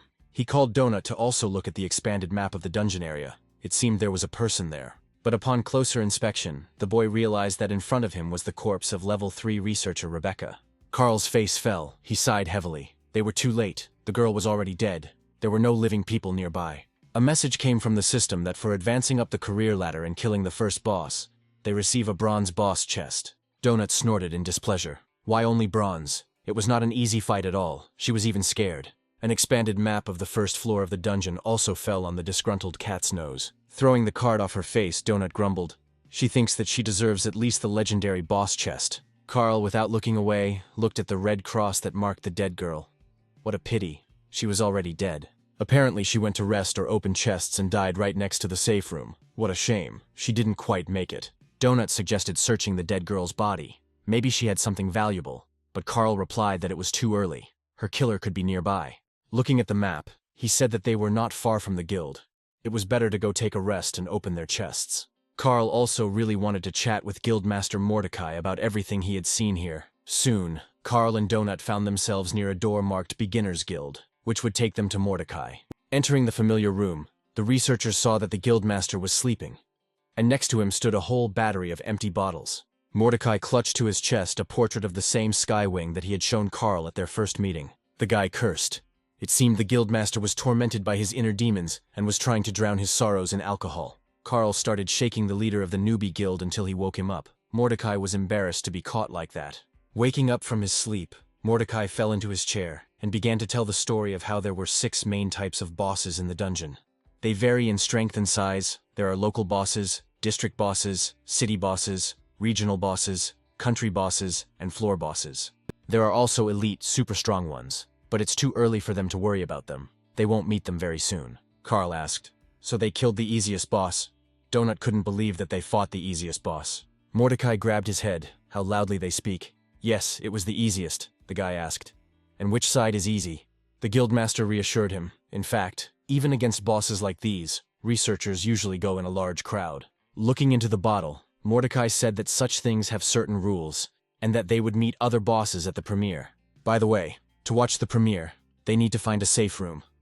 Donut said that now she will open the chests, and then they will go straight away. The cat sighed in disappointment. She received a whole bunch of torches again, but she didn't need them. She was a cat and could see in the dark. Carl asked Mordecai if it was normal that he got like 15 achievements and 7 boxes in just one fight. The guildmaster replied that it was unusual to receive a legendary crate at the entrance, but the first 3 floors were designed specifically to be filled with loot, achievements, and skills for beginners. Donut dove into the pile of torches to see if there was anything truly valuable underneath. The cat exclaimed joyfully. She found a book of spells. Now she will study it in a moment. The fluffy princess sat down in front of the spell book and began to absorb the magical information contained within. But as soon as she mastered it, Donut's face lengthened. It was clear that she did not like the acquired skill. Mordecai morally advised the cat to make it a habit to read the description before using something. Carl asked what it was. The cat grumbled. "One stupid spell," the guildmaster objected. "It's a very useful spell. It's called Torch. It creates a ball of light that follows her. The more she uses it, the stronger it becomes." The guy stroked the upset cat and said, "This is a really great spell." She sighed in displeasure. Having activated the menu, Carl decided to see what he got there. Perhaps there was something useful. The guy received the Iron Fist skill at level 3, and spiked cestises to protect his hands and increase damage to boot. Carl opened the received Bronze Boss chest, Silver Goblin chest, and Gold Crowd Control chest. The boxes contained a lot of useful things. Among other things, the guy became the owner of the Spirit Armor spell. His supply of dynamite sticks was replenished. He now had a spare gas lighter, and he also received a large bag of gunpowder. Carl liked the magical spiked knee pads of the Shadow Knoll Brawler, and the scrolls of Confusing Fog, in case he had to run away. The Iron Skin Potion also seemed useful. I'll have to drink it before the next boss fight. He decided to put on the magical spiked knee pads right away, just in case. You never know who they might meet along the way. At the same moment, knee pads appeared on Carl's legs, adding damage reflection to all armor he was wearing. The spikes could extend, and this item also cancels all impulse attacks. A useful thing overall. Mordecai told Carl that his spellbook was indeed good, but it required 5 mana points, and he only had 3 right now. The guildmaster advised him not to rush to use it until he had decided on a build, or maybe give it to the princess. Donut exclaimed that she would take it. Carl grinned.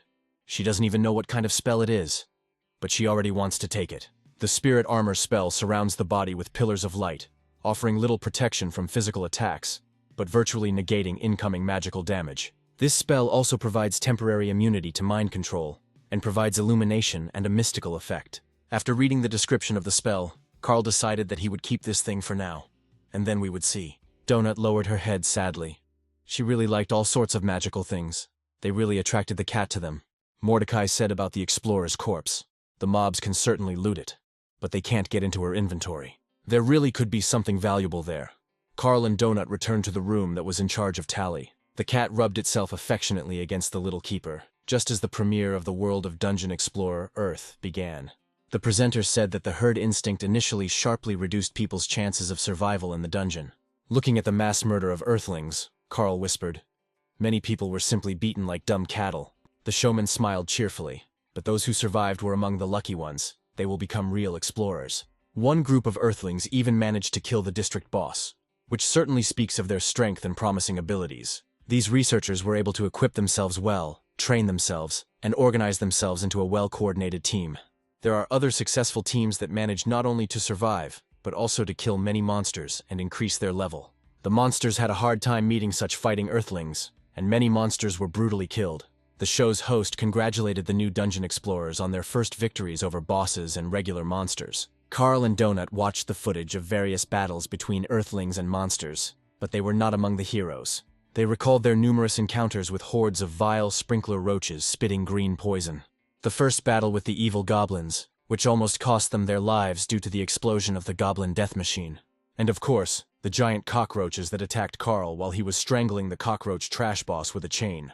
Suddenly the broadcast of the premiere was interrupted. Black stripes ran across the screens, and viewers looked at the screens in confusion. The broadcast has been restored, but now an advertisement for this season's main sponsor, the Borant Corporation, has reappeared. Donut indignantly asked, "Is that really all?" Their epic battle wasn't even shown. This is an unforgivable disgrace. The dungeon explorers looked up and saw a hologram of Cascadia, who exclaimed that the guys had done a great job. The general producer reported that 15 district and 1,500 regional bosses were killed today. There was also a duet of risk-taking explorers, Donut whispered. It's probably he who wants to tell about them. But it turned out that the duo had run into the city boss, and their end was quite predictable. They died heroically.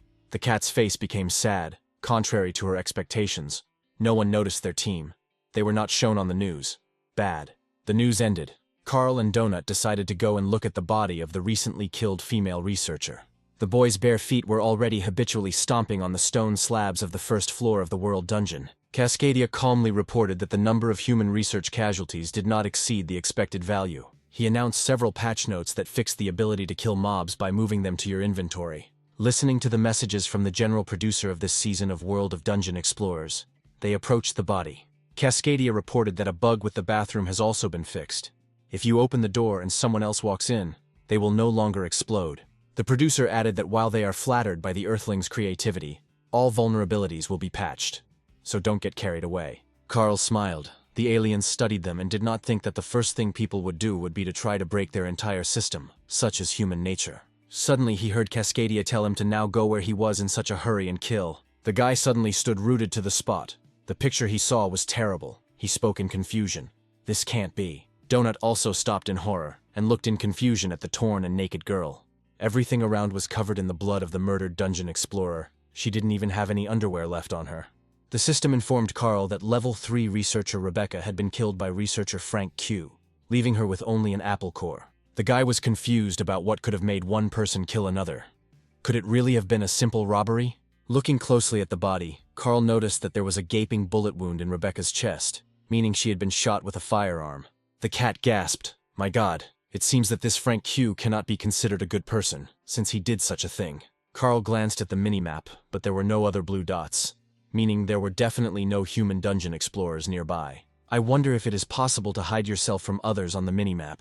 Carl didn't know the answer to this question, but perhaps there is such a way. He grabbed his head. Oh my God, here we have another headache. Why did they even come here? Donut carefully approached the body of the murdered girl, and suddenly she said, maybe this Frank is not a person at all. Perhaps this cruel killer cocker spaniel. The cat couldn't stand these nasty, noisy dogs. Now Donut was absolutely sure this was definitely the work of some vicious cocker spaniel. Carl also approached the body. He objected to his furry companion. He said, there is definitely a bullet wound here. It is the work of a man. But Donut didn't back down. Maybe this dog had a gun with him and he shot the poor defenseless girl. The cat noticed that if she had a weapon in her inventory, she would also shoot, especially at the nasty, disgusting dogs. Carl looked at Donut in surprise. Mordecai said that her inventory works differently. She can even open the door with it. The guy told the cat that she couldn't use a firearm, so it wasn't a cocker spaniel. Donut narrowed her eyes. Carl just underestimated what these dogs were capable of. He asked with a smile if it was because of Angel that she was so angry. One day, Beatrice's friend came to visit them with her dog, and the dog rushed after the frightened cat. Donut remembered very well how she climbed to the very top of her house and hissed, and the dog pissed on the floor in contempt. The cat snorted and asked not to say that name in front of her. Carl stroked Donut and said that they needed to be careful. He asked the cat not to tell anyone what equipment they had. No one could know until they joined their group. Donut sighed. Carl probably forgot. They are in a dungeon full of killer cockroaches and drug-dealing llamas. That's why some oaf with a gun doesn't scare her. And he shouldn't scare Carl either. He's probably a coward since he attacked a girl. The cat was sure that they had to track down and punish this murderer who had raised his hand against a person and even robbed her. Carl wasn't afraid of the killer researcher at all. He was just a vile, cowardly bastard with a gun, and that's it. A daredevil wouldn't attack a girl. He remembered how his stepfather had once pressured him. He had told the teenager that Carl was a bully and a hooligan, and that was why no one liked him. And it was precisely because the young man was so bad that his own mother left him that Carl hunched over from these painful words. The grown man grabbed the boy by the head, and looking at him angrily, said that Carl shouldn't like him at all. But despite this, the little bastard Carl should respect him, because he is an adult and strong, unlike the kid. Seeing that the guy was lost in his thoughts and frowned, Donut hastened to bring her companion back to reality. He stroked the cat's soft, silky fur and said that Donut was essentially right. They should track down and punish the villain. I wonder who this woman is, and what she was doing in this corridor at 2:30 in the morning. They will probably never know. Judging by the expression in her wide, dead eyes, she was very scared, and perhaps the attack came as a surprise to her. Carl remembered the system's message that she had been killed by researcher Frank Q. Yes, to survive that, and be killed by another person. Someone had already searched and robbed this girl's body, taking everything she had, but leaving this fucking apple core as a mockery. Frowning, Carl told his furry companion that he wanted to find this Frank Q and punish him for betraying the man. Donut, hearing this, became worried. Was Carl really not afraid of this guy? Seriously, without jokes and showing off. Carl furrowed his thick eyebrows. A stubborn expression appeared on his face, and he firmly replied that he was not afraid of him. The cat noticed that her companion was a complete psycho, and they needed to stay as far away from him and his kind as possible. The guy jumped in surprise and stared at Donut in amazement. 2 seconds ago, she had said that the oaf with a gun didn't scare her. The cat snorted. Then she thought that Carl was scared. But she did not expect that he had already managed to become Charles Bronson from Death Wish. The guy was extremely surprised how the Donut knew about all this. She explained that the owners always left the TV on when they left for work. Beatrice kept the Home Improvement channel on, and Carl kept the channel that played the A-Team and Bronson movies non-stop. Carl smiled, picked up the cat and stroked her affectionately. He asked her not to worry and promised that they would act carefully. Suddenly a dark screen appeared in front of the guy. It turned out to be a researcher's chat. Carl typed a message to Donut that if necessary they would use the chat to communicate with each other. Donut was absolutely thrilled with this new opportunity. She sent the message again, like they were spies on a secret mission. Having figured out the functionality, Carl discovered that it would be possible to type in the chat without using his hands if he disabled the keyboard input function. Donut was happy. It meant the guy would stop shaking his fingers in the air like a fool. He remembers how she feels about shaking. Having figured out how the chat worked, the guy clicked on the map. He decided to wander around the area for now, since they now had a large map. They can deal with the remaining red dots, because they need all the experience they can easily get here. And then, as soon as the door to the next floor opens, they'll head to the stairs to hunt for the killer researcher Frank Q. Thanks to her acquired skills, Donut could easily hover in the air and fire magical projectiles at enemies from a safe distance. The researchers encountered several aggressive rats with sharp claws along the way, but the cat easily dealt with them. Carl said that because of the use of magic projectiles, Donut runs out of mana very quickly. She should use Cleave. The cat replied sheepishly that she had never done anything like that before, so she had no idea how to use it. What if the enemy hit her back?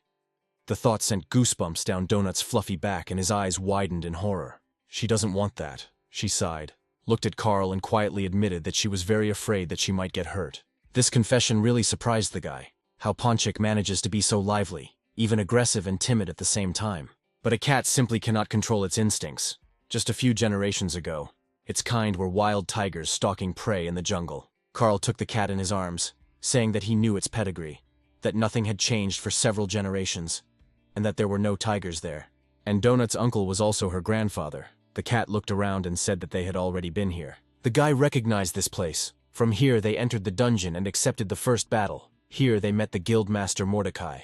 The cat wouldn't mind killing a few more goblins, but she didn't think the stairs to the next floor would be placed so close to the edge of the map. She reminded Carl of the diagram shown in the show. Each floor of the dungeon is smaller than the previous one. Maybe they should move east. The boy smiled and told his furry companion not to worry. He had a plan to find the stairs.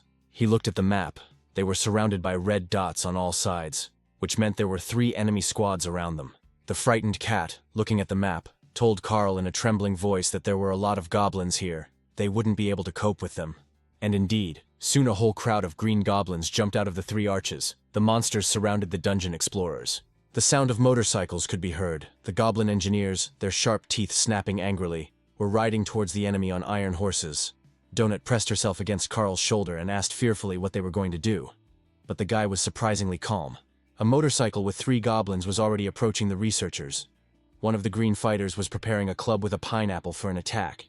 The fur on the back of Donut's neck stood on end. In a few more seconds the wave of goblins would overwhelm them, and Carl hadn't even drawn his weapon. Suddenly the young man raised his left hand with a green goblin tattoo and shouted loudly at the advancing enemies to stop. Carl had a goblin pass on his forearm, which he had received in the first battle, and now he could move freely around this area. The green goblins hissed indignantly at the man with the goblin mark. Now they could not tear him into small pieces. The motorcycle, which was flying straight towards the dungeon explorers, braked sharply and stopped in front of Carl and Donut. The guy looked calmly at the small, evil green monsters. No matter how much they clicked their teeth, they couldn't touch them anymore. The sudden braking caused parts to fall out of the motorcycle. It seemed the green goblins didn't use the brake system very often. Having jumped off the motorcycle, the goblins decided to confer about what to do. Carl did not understand a word, but stood calmly and waited. He breathed a sigh of relief. The tattoo had worked. Now the goblins weren't shown as enemies on his minimap. Their color was neutral. Finally, one of the goblins approached Carl and, frowning, asked where the man got this goblin pass mark.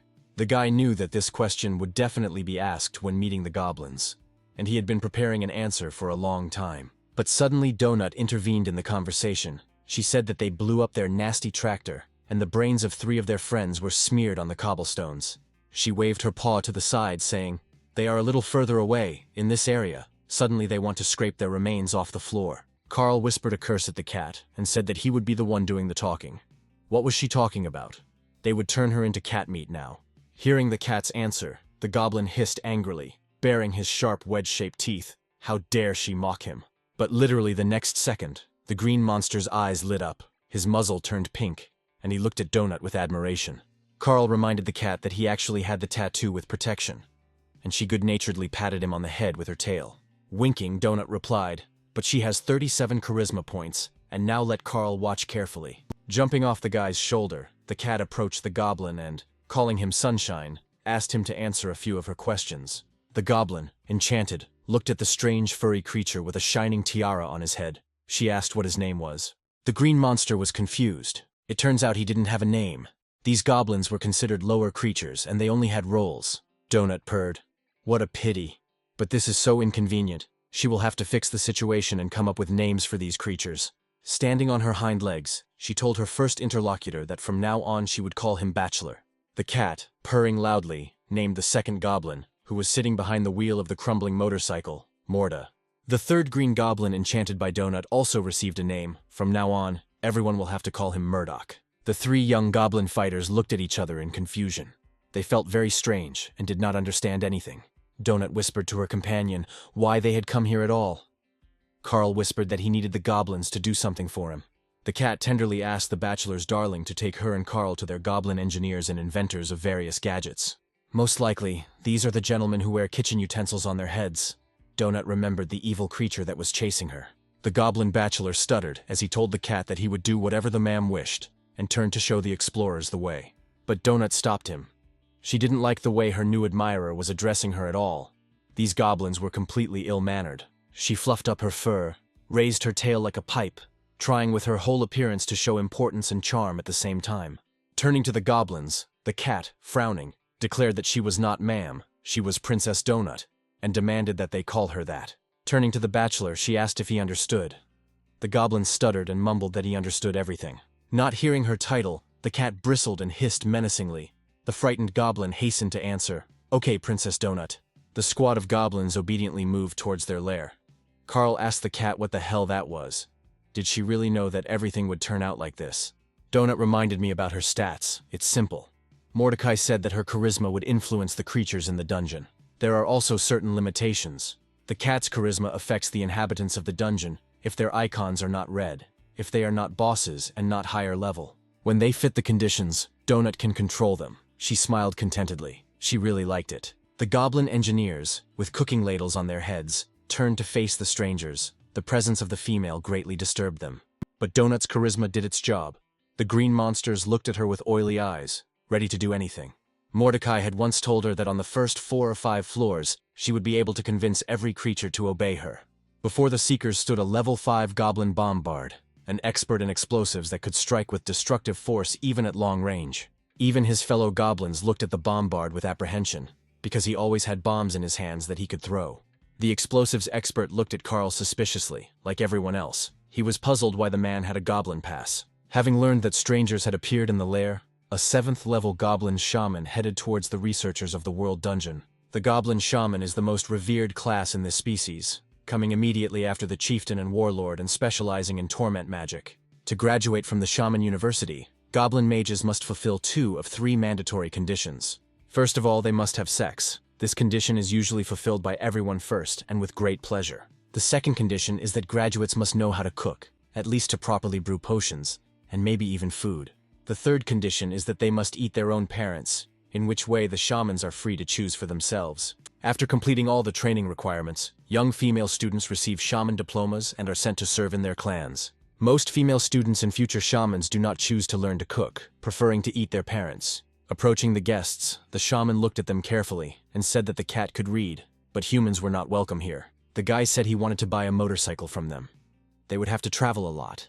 and he hoped the goblins would help with this. The shaman growled, "Man is a stupid, dirty semblance of a monkey. Does he really think that the truth can just appear here?" Here Donut intervened in the conversation, calling the shamanka darling, and everything began to swim and sparkle before her eyes. Pleased with the effect obtained, the cat, purring, suggested to the shaman that they discuss everything again, but she was unable to resist. Ponchik said that she understood what the shaman was trying to achieve with her look. It looked like she wanted to emphasize her cheekbones, but she overdid it, and her face ended up looking like a sponge scraper. But that shaman who was walking towards them didn't start shoving so many pieces of iron into her face. The cat looked closely at another representative of the goblin shaman class, who was heading towards the guests. Donut wrinkled her nose. My God, she's wearing such a plain bone necklace. A respected shaman could wear something brighter. But the cat decided to talk about the second one later. For now, she needed to win over the first, more aggressive shaman. Donut asked the green girl if it was all because she was forced to eat her parents at university. The goblin didn't expect this question. Her eyes widened, her ugly face twitched. She remembered her parents. Suddenly her nose wrinkled and her eyes filled with tears.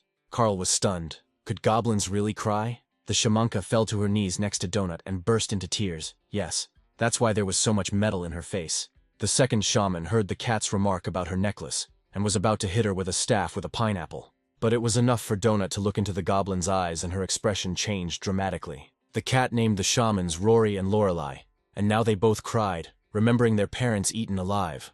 Donut asked Rory if she could help them buy the big thing her friend was talking about. The shamanka replied that they couldn't just give away the killdozers. They were very valuable. The leader would kill them for such arbitrariness. But she can make them a human-sized bike with a stroller, which is better than walking through the dungeon on foot. Rory pointed to the motorcycle in the corner that the goblins were racing around the floor on as an example of a means of transportation.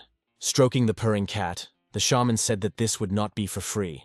The person must give her something in return. Carl opened his inventory, wondering what he could offer as payment to the green goblin shamans. He had a lot of gadgets there, of course, but he needed almost all of them for himself. And then he remembered the amphetamine that he had taken from the llama they had killed, and gave a couple of packets of the drug to the goblins. Having taken the drugs, the shamans asked if this was really all he had. A couple of packets of this stuff would clearly not be enough. That's all the llama they were supposed to trade with had, Carl cursed. Maybe she was a friend of the goblins. Lorelei tried the resulting amphetamine. She immediately realized that it was made in the dungeon. The person did not bring it from outside. Frowning, the shaman angrily asked the guy where he got it from, where he could have gotten the local drugs. Carl was confused. He understood that it was dangerous to admit to killing the bad llama. The goblins and the llama could be partners. The guy stubbornly said that he would tell the goblins everything in detail about these drugs after they got their bike. Rory doubted whether she should agree to such strange conditions. The man was behaving very dubiously and suspiciously. Standing on her hind legs, Donut smiled and told Rory to agree. They would tell her everything about this amphetamine. Pink flashes danced in the shaman's eyes again. The cat's charisma had an infallible effect on the goblins. While tossing the drug packets, she said with a smile that they had agreed that the researchers would soon receive their bike. The shamanka barked at the engineers to get to work, those lazy bastards, and quickly put together a new motorcycle. Having given the order to the goblins, Rory again approached the furry guest and carefully sat down on the floor next to her. Donut immediately jumped onto the shaman's lap and began to purr loudly. She looked at the cat as if enchanted. Rory carefully stroked Donut's soft and tender body, and the cat, curled up into a ball, continued to purr musically. Suddenly the cat raised her large golden eyes to the shaman. She caught the thoughts of the still young Rory. Donut turned to her, placed her soft paws on the shaman's chest, and looked at her questioningly. Finally, the cat asked her if she really wanted to go with them to explore the world underground, if that was possible. Hearing this, Carl was stunned and stared at the shaman. He had always believed that goblins were sworn enemies of people and could not work together. The goblin shaman was very surprised that the cat was able to recognize her secret thoughts. For a second she was confused. Rory sighed heavily and hung her head. She really wanted to go with Donut. She really liked the cat. She looked tenderly at the cat and stroked her soft fur, sighing. Rory replied that she could not go with them. The shaman cannot abandon the chief, even though he is terrible and soft-hearted. But he is still the leader of her large clan. The Goblin clan is a large, noisy, multi-vocal family of Rory, and the chief is the head of this huge family. But even if Shaman Rory could go with Donut and Carl, she wouldn't be able to leave this floor. As soon as the green goblins on the first floor start to descend the stairs, they will immediately die, killed by the dungeon. Carl leaned forward, which meant Rory knew how everything worked here. The shamanka sighed. She knew enough, and knew that they were on the first floor. The guy asked Rory if she knew what would happen in a couple of days, and the shaman replied that this floor would collapse. Rory added that she knew everything perfectly well. She also knew that if the floor collapsed, only the researchers would die here, and the goblins, as well as the other inhabitants of the world dungeon on this floor, will simply fall asleep during the destruction. The shamanka obediently lowered her eyes. Carl realized that she and her people had experienced something similar many times, and had come to terms with it. She said that when the next dungeon opens in the new world conquered by the Syndicate, they will wake up again, and there will be another day here, and life in the Green Goblin clan will continue for another week until the next destruction of the dungeon. But Rory also knew that if they did a good job of killing new dungeon explorers, they would be promoted. The shaman thoughtfully stroked the purring cat and continued her story about the order in the world underground. All goblins know that one day they will wake up on the floor below, which will mean that they are one step closer to freedom. The organizers of the bloody show will order them to kill researchers on the second floor and become better and stronger at it. Only by killing the explorers of the world's dungeon can the members of the shaman Rory's family earn their own freedom. They must be ruthless, bloodthirsty, and sophisticated. Only then will they and their children survive in this world. According to the concept of the world dungeon, green goblins are nimble, resourceful, and strong villains, enemies of explorers. Rory dreamed that one day they would be so deep that explorers would never reach it, and that's when they would find peace. She stroked Ponchik and dreamed that they would have peace, and a place where they could live and reproduce without worries, and give their babies a childhood. The shamanka hoped that someday her kind would be able to stop thinking about killing researchers for the sake of their own survival. Meanwhile, in the hangar of the Green Goblin engineers, work was in full swing. The craftsmen were assembling a bike for Carl and Donut. The mechanics, on Rory's orders, quickly assembled the body, screwed on parts, tightened, adjusted, and tinkered. The welder walked along the hull with his machine, welding joints where necessary and checking for leaks. Soon the three-wheeled contraption was ready. A third wheel for a cat stroller was added to the regular motorcycle. The bike was the favorite combat vehicle of the goblin bombards. Although it was not the most reliable or safe method of transportation, one of the goblin engineers approached the finished motorcycle and decided to test its functionality by pressing one of the levers. At that very moment, the steering wheel and control system fell to the floor with a crash. The mechanics' faces stretched out. What a disaster. Carl looked at the assembled contraption with displeasure. It wouldn't take long to kill yourself on a bike like that, even on the narrow roads of the dungeon. Gathering the goblin engineers who were busy making the bike, Donut ordered them to make it bigger and paint it purple. The work began to boil with renewed vigor, inspired by the cat's charisma. The goblins disassembled and reassembled the motorcycle with astonishing speed. Soon, a shining purple three-wheeled dungeon transport appeared before the astonished eyes of those present. The bike was ready, and Rory demanded that Carl, as agreed, tell her where he got the amphetamine. Ponchik, jumping into a fluffy cat cradle in a bike, asked the shamanka if she was interested in those same drugs. They got them here, in the dungeon, in the neighboring district, across the road. The drugs were from a bad llama. The researchers shuddered as they recalled their encounter with a llama that spat molten lava at all its opponents. Rory growled. She knew that these cunning llama traders were hiding something from them. The shaman shouted for the fighters to gather. There was an incredible bustle in the lair. The shamans urged the goblin warriors on, giving them only 5 minutes to get ready. The gates swung open, and a goblin killdozer with fighters on board rolled out into the wide corridor. The rest mounted their bikes. The hangar was filled with smoke from the goblin combat vehicles, and no one paid any attention to the visiting researchers. Carl, who had been watching this hasty preparation with confusion, asked if they had provoked a drug war between the green goblins and the llamas. A few minutes later, only Carl and Donut, who had already settled into her place on the bike, remained in the goblin hangar. She purred contentedly that this was indeed the case, and that now the goblins and llamas would cruelly kill each other. Everything happened exactly as the cat had planned from the very beginning. Donut was incredibly pleased with herself. She asked Carl if he wanted to go and kill their leader. She could really use another boss box. The guy looked thoughtfully at the door from which both shamans were leaving. Most likely, that's where the tribe's leader was. It was very tempting to loot everything there was to find here, but something still held Carl back from opening that very door. Of course, they are all alone here now. They all went off to fight the drug-dealing llamas, but the leader may have his own security. Donut looked at her companion with a smile and asked if they would go and kill the leader of this tribe of green goblins. But Carl knew that they had no idea what was hidden behind that mysterious door, or what kind of enemy they would meet there. The goblins are much stronger than the sprinklers that guarded the trash boss Plushkin they fought. But even in that battle they had to strain themselves to emerge victorious, and there were countless cockroaches there. Moreover, Plyushkin turned out to be an Earth resident who had been disfigured by the show's organizers, which in itself was unpleasant. Carl then almost died trying to defeat the enemy without killing him. But unfortunately, this was no longer possible. And since the goblins themselves are stronger than cockroaches, that means their leader will also be many times stronger than Plyoshkin. So, going there without knowing any information is very stupid. Carl clenched his fist.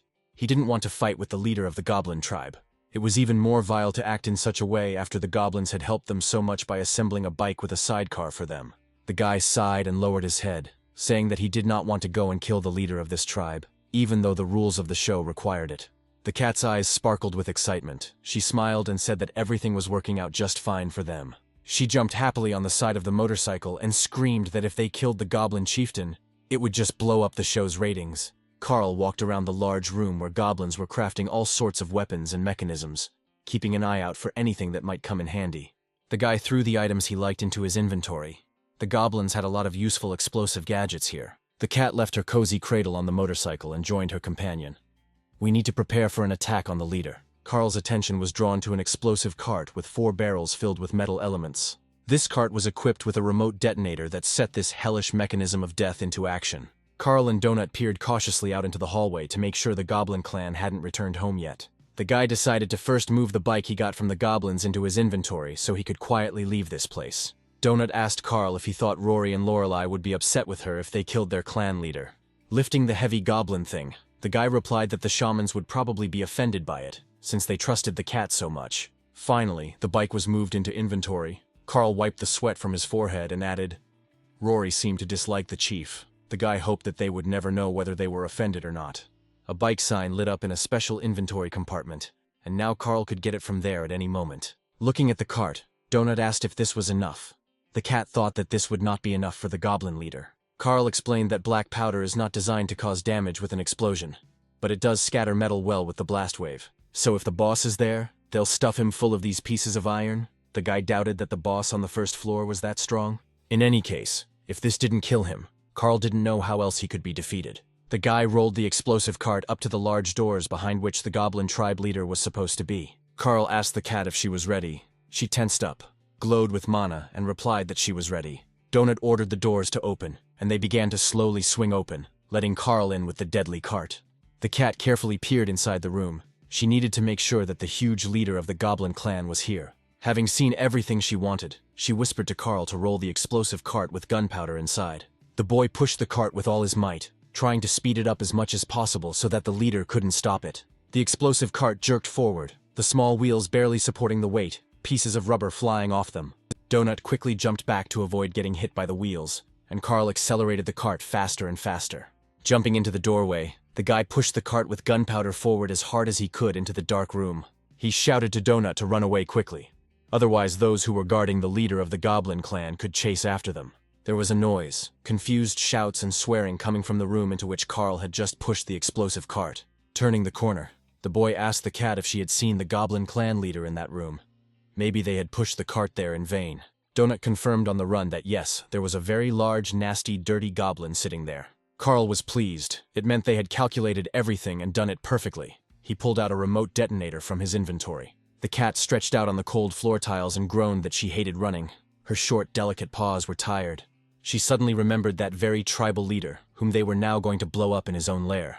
Donut told Carl that when she looked into that big room, the chief was sitting in a huge chair and reading a book. The guy picked up the remote detonator, his thumb already resting on the red trigger button. The cat, rolling from side to side, told her companion to blow it up faster. We need to bomb this leader to glory. Carl pressed the red button, sending an explosion signal to the 4 barrels on that very deadly cart. And then the cat added that there were, of course, a bunch of children of different ages in the room with the leader, but they were goblins. The guy's face lengthened. He frowned and turned to Donut. He asked why she hadn't said this before. And then an explosion of incredible power thundered in the lair of the green goblins. Most likely this explosion destroyed everything. The fire from the explosion filled the entire long corridor leading to the goblin workshop where Carl had recently assembled his motorcycle. The guy staggered from the powerful blast wave that reached them, and Donut pressed herself to the floor. Pieces of ash and dust raised by the incredibly powerful explosion fell on Carl's black cloak, and the guy felt uneasy. He cursed, cursing at Donut. For the umpteenth time he was convinced of the amazing cruelty of this cute animal. And she, looking at him in surprise, asked in bewilderment what had happened, what Carl was so unhappy about, what was wrong. He asked the cat if there really were children in that room along with the leader of the Green Goblin clan. The cat calmly replied, "Well, yes, there was a whole crowd of them, from the smallest to almost teenagers, so what's the big deal?" Even though she only caught a glimpse of them, they were cute. Some of them in oversized jackets, just like Baby Yoda, so cute.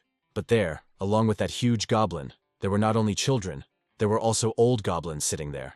And a little further off to the side there were also pregnant women, literally about to give birth. They all looked like a big goblin family. It was very interesting to look at them, especially the little ones, who were still so cute and not evil, unlike the adults. Some even had nipples, these green-eyed goblin babies, but they could grow up big and evil. Donut was sure that Carl had crushed one of those Yodas with a cart when he accelerated and pushed her inside.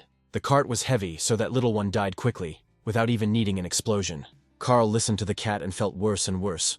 How could she be so amazingly heartless? There was not a drop of pity in her. Donut really didn't care at all about the murdered children, pregnant women, and old people of the goblin tribe. She asked her companion what his level was now. After blowing up the goblin lair, it should probably have increased. Carl still couldn't come to his senses, and the cat joyfully exclaimed that they were now both at level 8.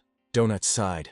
They probably won't be shown on the show. They probably won't show the battle stats either since they didn't fight the boss in his lair. The cat felt sorry for her. She thought it would be cool. The height of her dreams was to get into the news broadcast about the show. The guy grabbed his head and cursed again. If he had known about all this, he would never have pressed that damn button. He understood perfectly well that these were goblins. But children are always children, and pregnant women are defenseless. It's a complete disaster. Carl felt like an asshole who took the lives of defenseless creatures who had done nothing bad to him. Seeing the boy's torment, Donut reminded him that he was not here of his own free will, and besides, they were goblins after all. And what kind of terrible monster would stuff children into the boss's lair? Are they security? That's why they died along with the leader. She jumped onto Carl's shoulders and began to purr soothingly, trying to calm her overly conscientious companion. The researchers approached the entrance, which was littered with rubble, and the cat noted that they would definitely not be able to loot this lair. The guy said that they needed to get out of here quickly before the others returned. Otherwise, even the goblin's pass might not save them. Without waiting for trouble, Carl ran down the corridor to the nearest safe room, using the minimap as a guide. Donut, who was sitting on his shoulder, admitted that she really likes it when Carl blows up different things. The cat's eyes shone strangely, even bloodthirstily. After a short silence, she added that she really liked it. The guy silently glanced sideways at Donut, and once again thought that it would have been better if she hadn't eaten that enchanted cookie and had kept quiet. Finally, they found themselves on the threshold of a safe room, where there was no need to fear the revenge of enraged goblins. They entered an empty hall. For some reason the room's keeper was not visible. The guy cautiously entered the room. There was a plate of cookies on the counter. Donut, her eyes sparkling, asked if this was probably a treat for them. They should try it. A little further on in the display case, a large arrow indicated where the men's and women's restrooms were located. One of the stalls in the women's restroom was strangely lit. There was someone there, but he was trying to make sure no one noticed him. There was a man sleeping in the cabin. This was clear from his even, deep breathing. It was strange that he chose such an unusual place. It was definitely a dungeon explorer, but there were 3 skulls burning above his head, meaning he had killed 3 people. Carl and Donut walked over to the plate of cookies. They really could use some refreshment. The cat took the cookie and began to gnaw on it with gusto. The cookie turned out to taste quite acceptable. As soon as the cookie was eaten, Donut saw that she had gained experience points, and the cat jumped with delight. Carl also ate the cookie, and a notification about receiving additional experience appeared in front of him. The cat's muzzle lengthened. She snorted with displeasure that the guy stole her experience. It was so unfair. After all, she was the main one in their squad. Carl chuckled and reminded Donut that they were in the same group, so their experience was split equally. But the cat was unhappy. Jumping off her companion's shoulder, the cat ran to the plate of cookies, wanting to eat them all to gain more experience. She lowered her muzzle into the plate and began greedily gnawing on the magic cookies that give researchers experience. The boy calmly gnawed on a cookie, watching with a grin the greed of the ambitious and insatiable cat. Having eaten her fill, she opened her menu again and looked. Carl had swallowed the last piece and said that now they had an equal share. Jumping off the counter, Donut headed to the toilet, since they were in a safe room and there was no need to be afraid of anyone. Carl decided to look around here for now. He turned his head, hoping to see the keeper of the safe room. He also looked at the screens. There were 2 days and 12 hours left before the first floor collapsed, and the news show was supposed to air in 15 minutes. The screens also showed that there were just over 3.5 researchers left alive, and that someone was dying every second. Each explorer was also offered an experience cookie to eat, as they deserved it for being there. The guy was curious how many people had managed to find a safe place where they could hide until the stairs opened. How many will be able to sit quietly like this for the remaining 2 days without being torn apart by the monsters of this floor? Suddenly, Carl heard Donut's desperate cry. The cat was screaming that he was here, in the toilet. The guy couldn't understand what she was talking about. The cat ran into the room with its eyes wide with horror, and screamed in fear that he was sitting in the women's restroom. The guy asked the frightened cat who was sitting there, and she blurted out that the same researcher, the killer of Rebecca V, was there. The horrific image of a bloody murder appeared before Carl's eyes again, and now they met Frank Q. The guy immediately ran towards the toilets, from where his frightened furry companion had just flown out.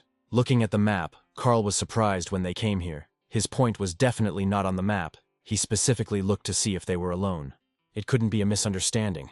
Since they found themselves in the dungeon, Carl has been watching the map almost constantly. It seems like this guy has some kind of ability to hide his presence. He can even fool the system. Seeing the toilet door opening, Carl braked sharply, a bristling cat standing next to his leg. An elderly man with tired but hard eyes, covered in stubble, came out into the corridor and waved his hand, apologizing. The system showed that the person in front of them was level 8 researcher Frank Q. He was covered in weapons and wearing a bulletproof vest. Q had a large battle axe on his shoulder and said he hadn't meant to scare the boy's little cat. 3 skulls were burning above Q's head. The system reported that 3 researchers had been killed by him. He asked with a smile, "Is it a cat?" Donut puffed up her face and growled menacingly at this man. He frightened her terribly with his calmness and armament. He explained to Carl that he thought that if he slept in the toilet, no one would be able to get to him, neither monsters nor people.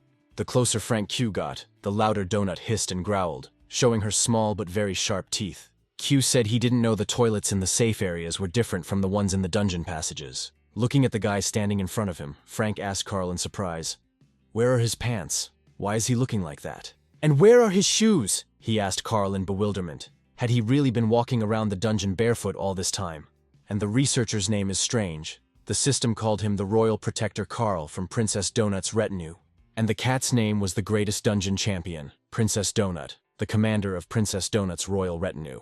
Carl noticed that this Frank Q spoke like a cop, or someone who was used to everyone obeying him unconditionally. The guy asked Q if he was currently sleeping in the women's restroom of this safe room, trying to hide from everyone. The man didn't answer right away. It all looked, to put it mildly, not very nice and somehow not quite manly. He replied, "Well, yes, that's true. He needs to rest somehow. No one had ever found him in such a shelter before." Carl said he didn't see Frank Q's dot on the minimap when they entered that safe room. "That's weird," he answered. "Probably because he slept in a safe zone, probably done to protect the researchers." Frank Q took another step towards Carl, and Donut turned into a hissing, growling ball with teeth and a tiara. Q asked if they were from Seattle too. He almost returned to the place where he went down into the dungeon, but he still couldn't find the descent to the 2nd floor. Suddenly Donut hissed and growled and shouted at Frank Q that he was a damned murderer. He had killed the girl Rebecca V. Q's face fell as he stared at the hissing ball of fur, unable to believe that she could speak. Finally he cursed. He thought that it seemed so to him in his sleep, but it's actually true. Who would have thought? The man looked at the raging Donut and was surprised. "Wow, a talking cat. What else can you see here?" He closed his eyes and muttered, "I could go nuts in this godforsaken place. Not only are there monsters all around, but also this." Q asked Carl if he had known the murdered Rebecca Wong before everything happened, or if he had met her here. Donut screamed that Frank Q confessed to the murder. The criminal confessed. He is not hiding what he did. The cat said that she was going to fire a magic projectile at him, but Carl warned her that this could not be done in the safe room. Realizing what the cat was about to do, Frank Q raised his hand and asked Donut to stop. Perhaps she had misunderstood.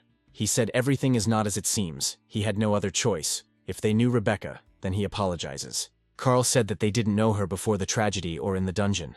They just found her body in the corridor. Q looked at them strangely, just in case he took the axe off his shoulder and could strike at any moment. He said that there were 5 attackers. His partner killed 1, Frank killed 3, and some unknown thing killed the 5th.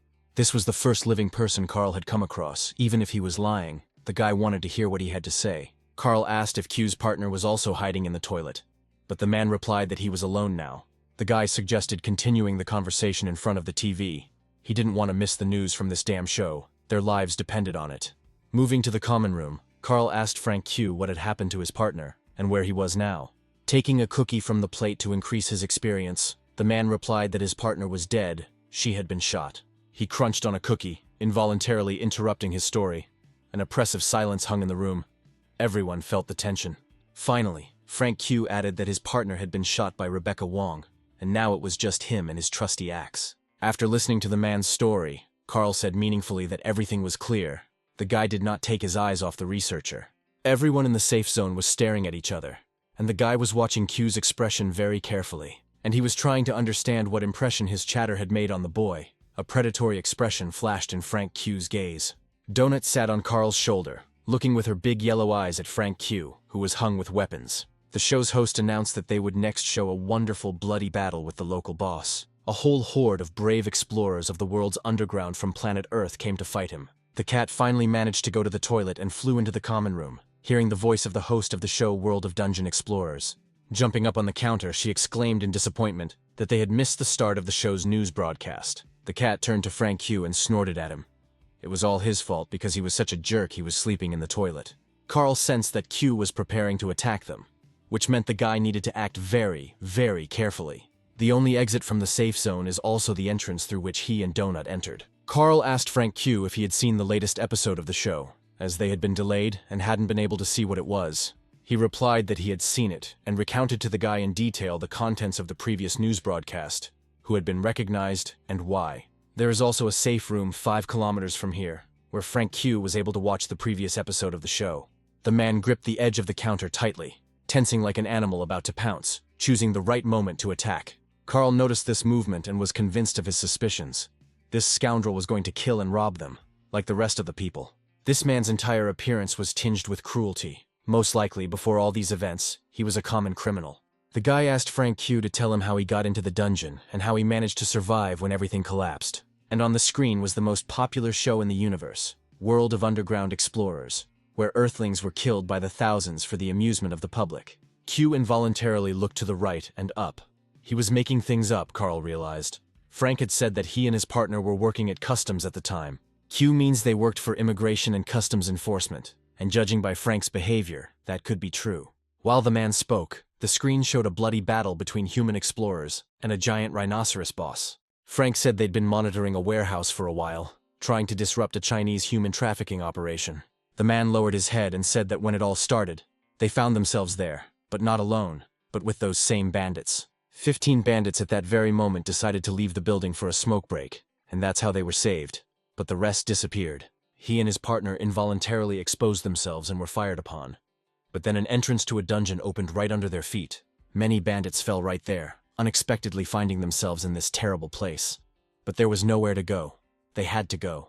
Among the 15 bandits who attacked them near the warehouse was Rebecca Wong, whom he killed. This graceful and pretty girl at first glance was the leader of their gang, the worst of the worst criminals. Frank Q said that the time they encountered each other in the hallway, she shot him 3 times, and only then did he respond.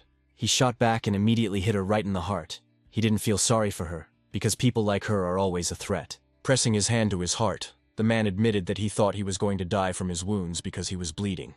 Continuing his story, he admitted that he had searched her body. Frank Q did not take his cunning eyes off Carl.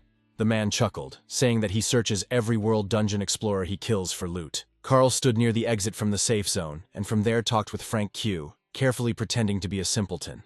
The boy had long understood the man's plan, but Carl had learned Mordecai's lesson well, and had figured out how he and the cat could escape. Q had already made up his mind. His ally was somewhere nearby, and was just waiting for his signal so that they could attack together. Finishing his story, Q said that his partner Maggie grabbed one, and the other decided to escape. Frank expected to die, but surprisingly quickly healed. Meanwhile, the big screen showed the boss dealing with a large group of researchers, blood flowing like a river. Q said that he once saw a giant monster crawl out of some pod and simply devour a man. The bloody battle on the screen was coming to an end. The boss was wounded, but there were almost no more dungeon explorers left who had attacked him. In the end, the giant monster fell dead among the bloody corpses of people, and the system declared a draw.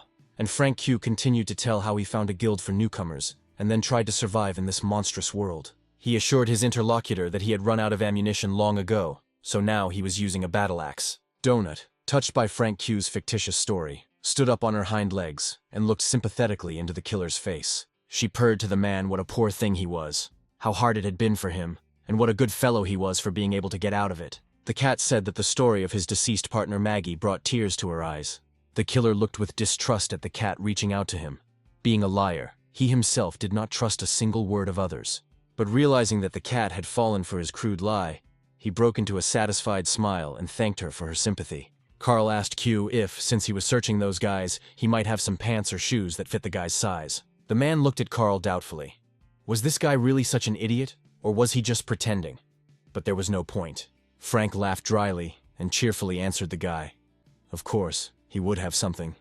It was not proper for a man to walk around like that. Carl thanked Q with a smile. So far everything was going exactly as the guy planned. Now he needed to warn Donut. He discreetly sent the cat a message in the chat, telling her not to say anything or shout, but just to read the messages. Donut's expression immediately changed. She wrote in the chat what happened. She was already getting scared. Carl thought it was good that Q wasn't paying attention to her. He again asked the cat not to write in caps. It was annoying.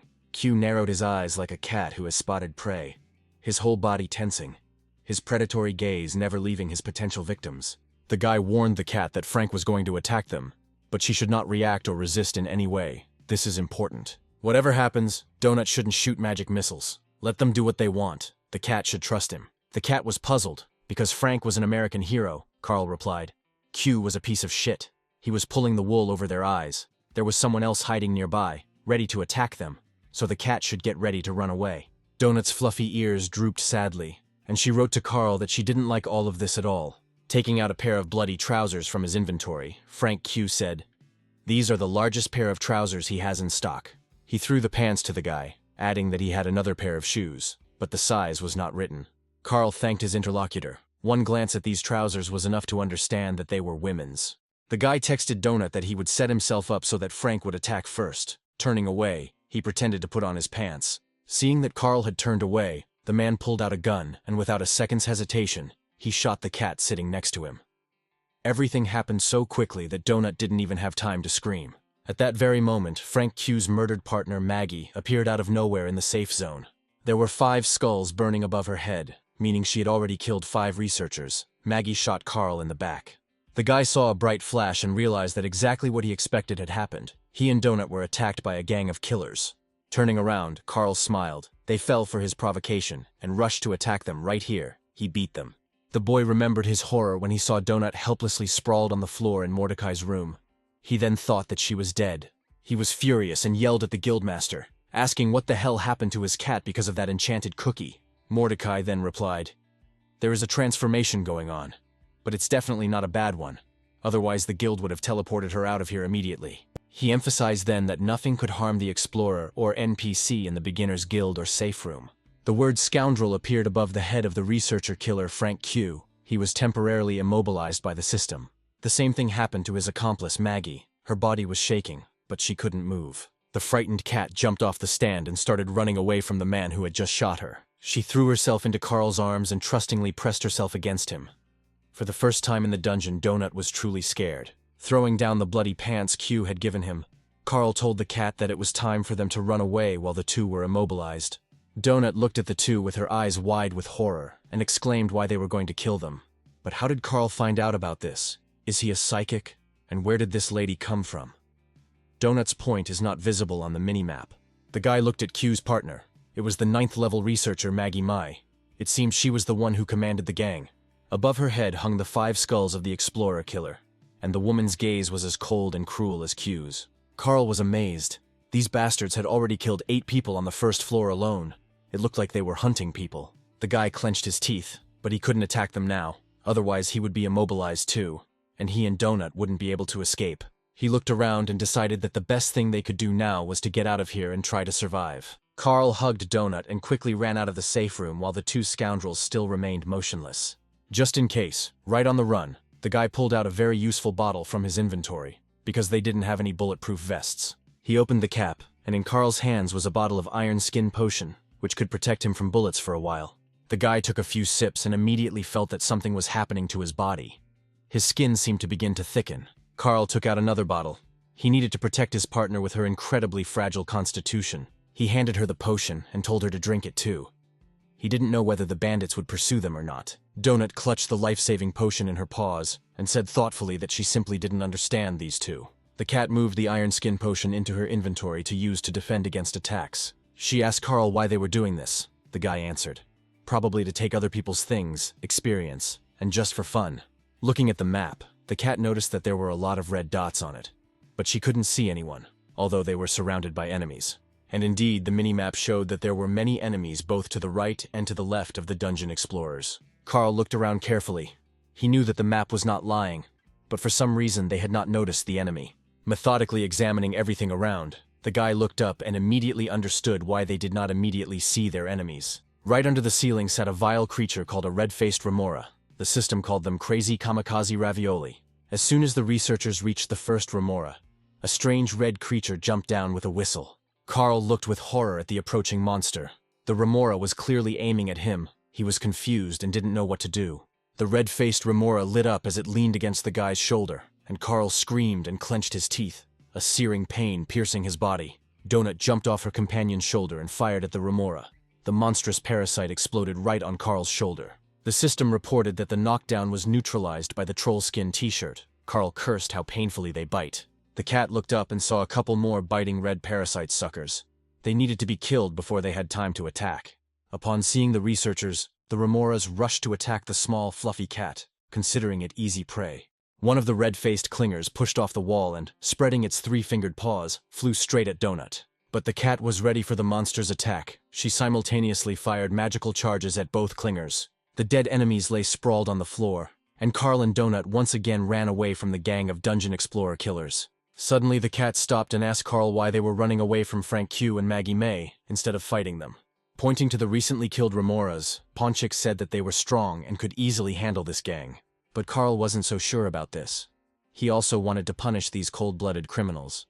But he didn't know if it would work. He remembered Maggie, who had appeared quietly out of nowhere, and without blinking an eye, had shot a stranger. And Frank Q shot at the defenseless cat, which he had just thanked for its sympathy. They have guns. Frank is level 8 just like them, and Maggie is level 9. It's hard to get to 9, so she probably has a lot of skills up her sleeve. Besides, Carl didn't want to have a skull-shaped mark above his head. Even if this couple deserved to die, the rest of the people Carl met would not know about it. Donut sighed. But if they don't stop these bloodthirsty killers, they might hurt someone else. The guy understood that Donut was right, but how could he do that? They survived this time only because the system detained the killers. Carl cursed. He himself did not like retreating. But fighting two experienced cold-blooded criminals is not easy. But if they can't confront them head-on, then they need to come up with another way to defeat them. The guy took a goblin smoke bomb out of his inventory. It emits a foul-smelling cloud of multicolored smoke for 3 minutes. We need to set a clever trap for these hunters of human heads and objects. It seems they are not particularly bright. Carl can't see the bomb status directly from his inventory, so it shouldn't be displayed in the general information. He placed the smoke bomb in the inventory of the dead remora cat. He looked at the status. Nothing was visible. That's good.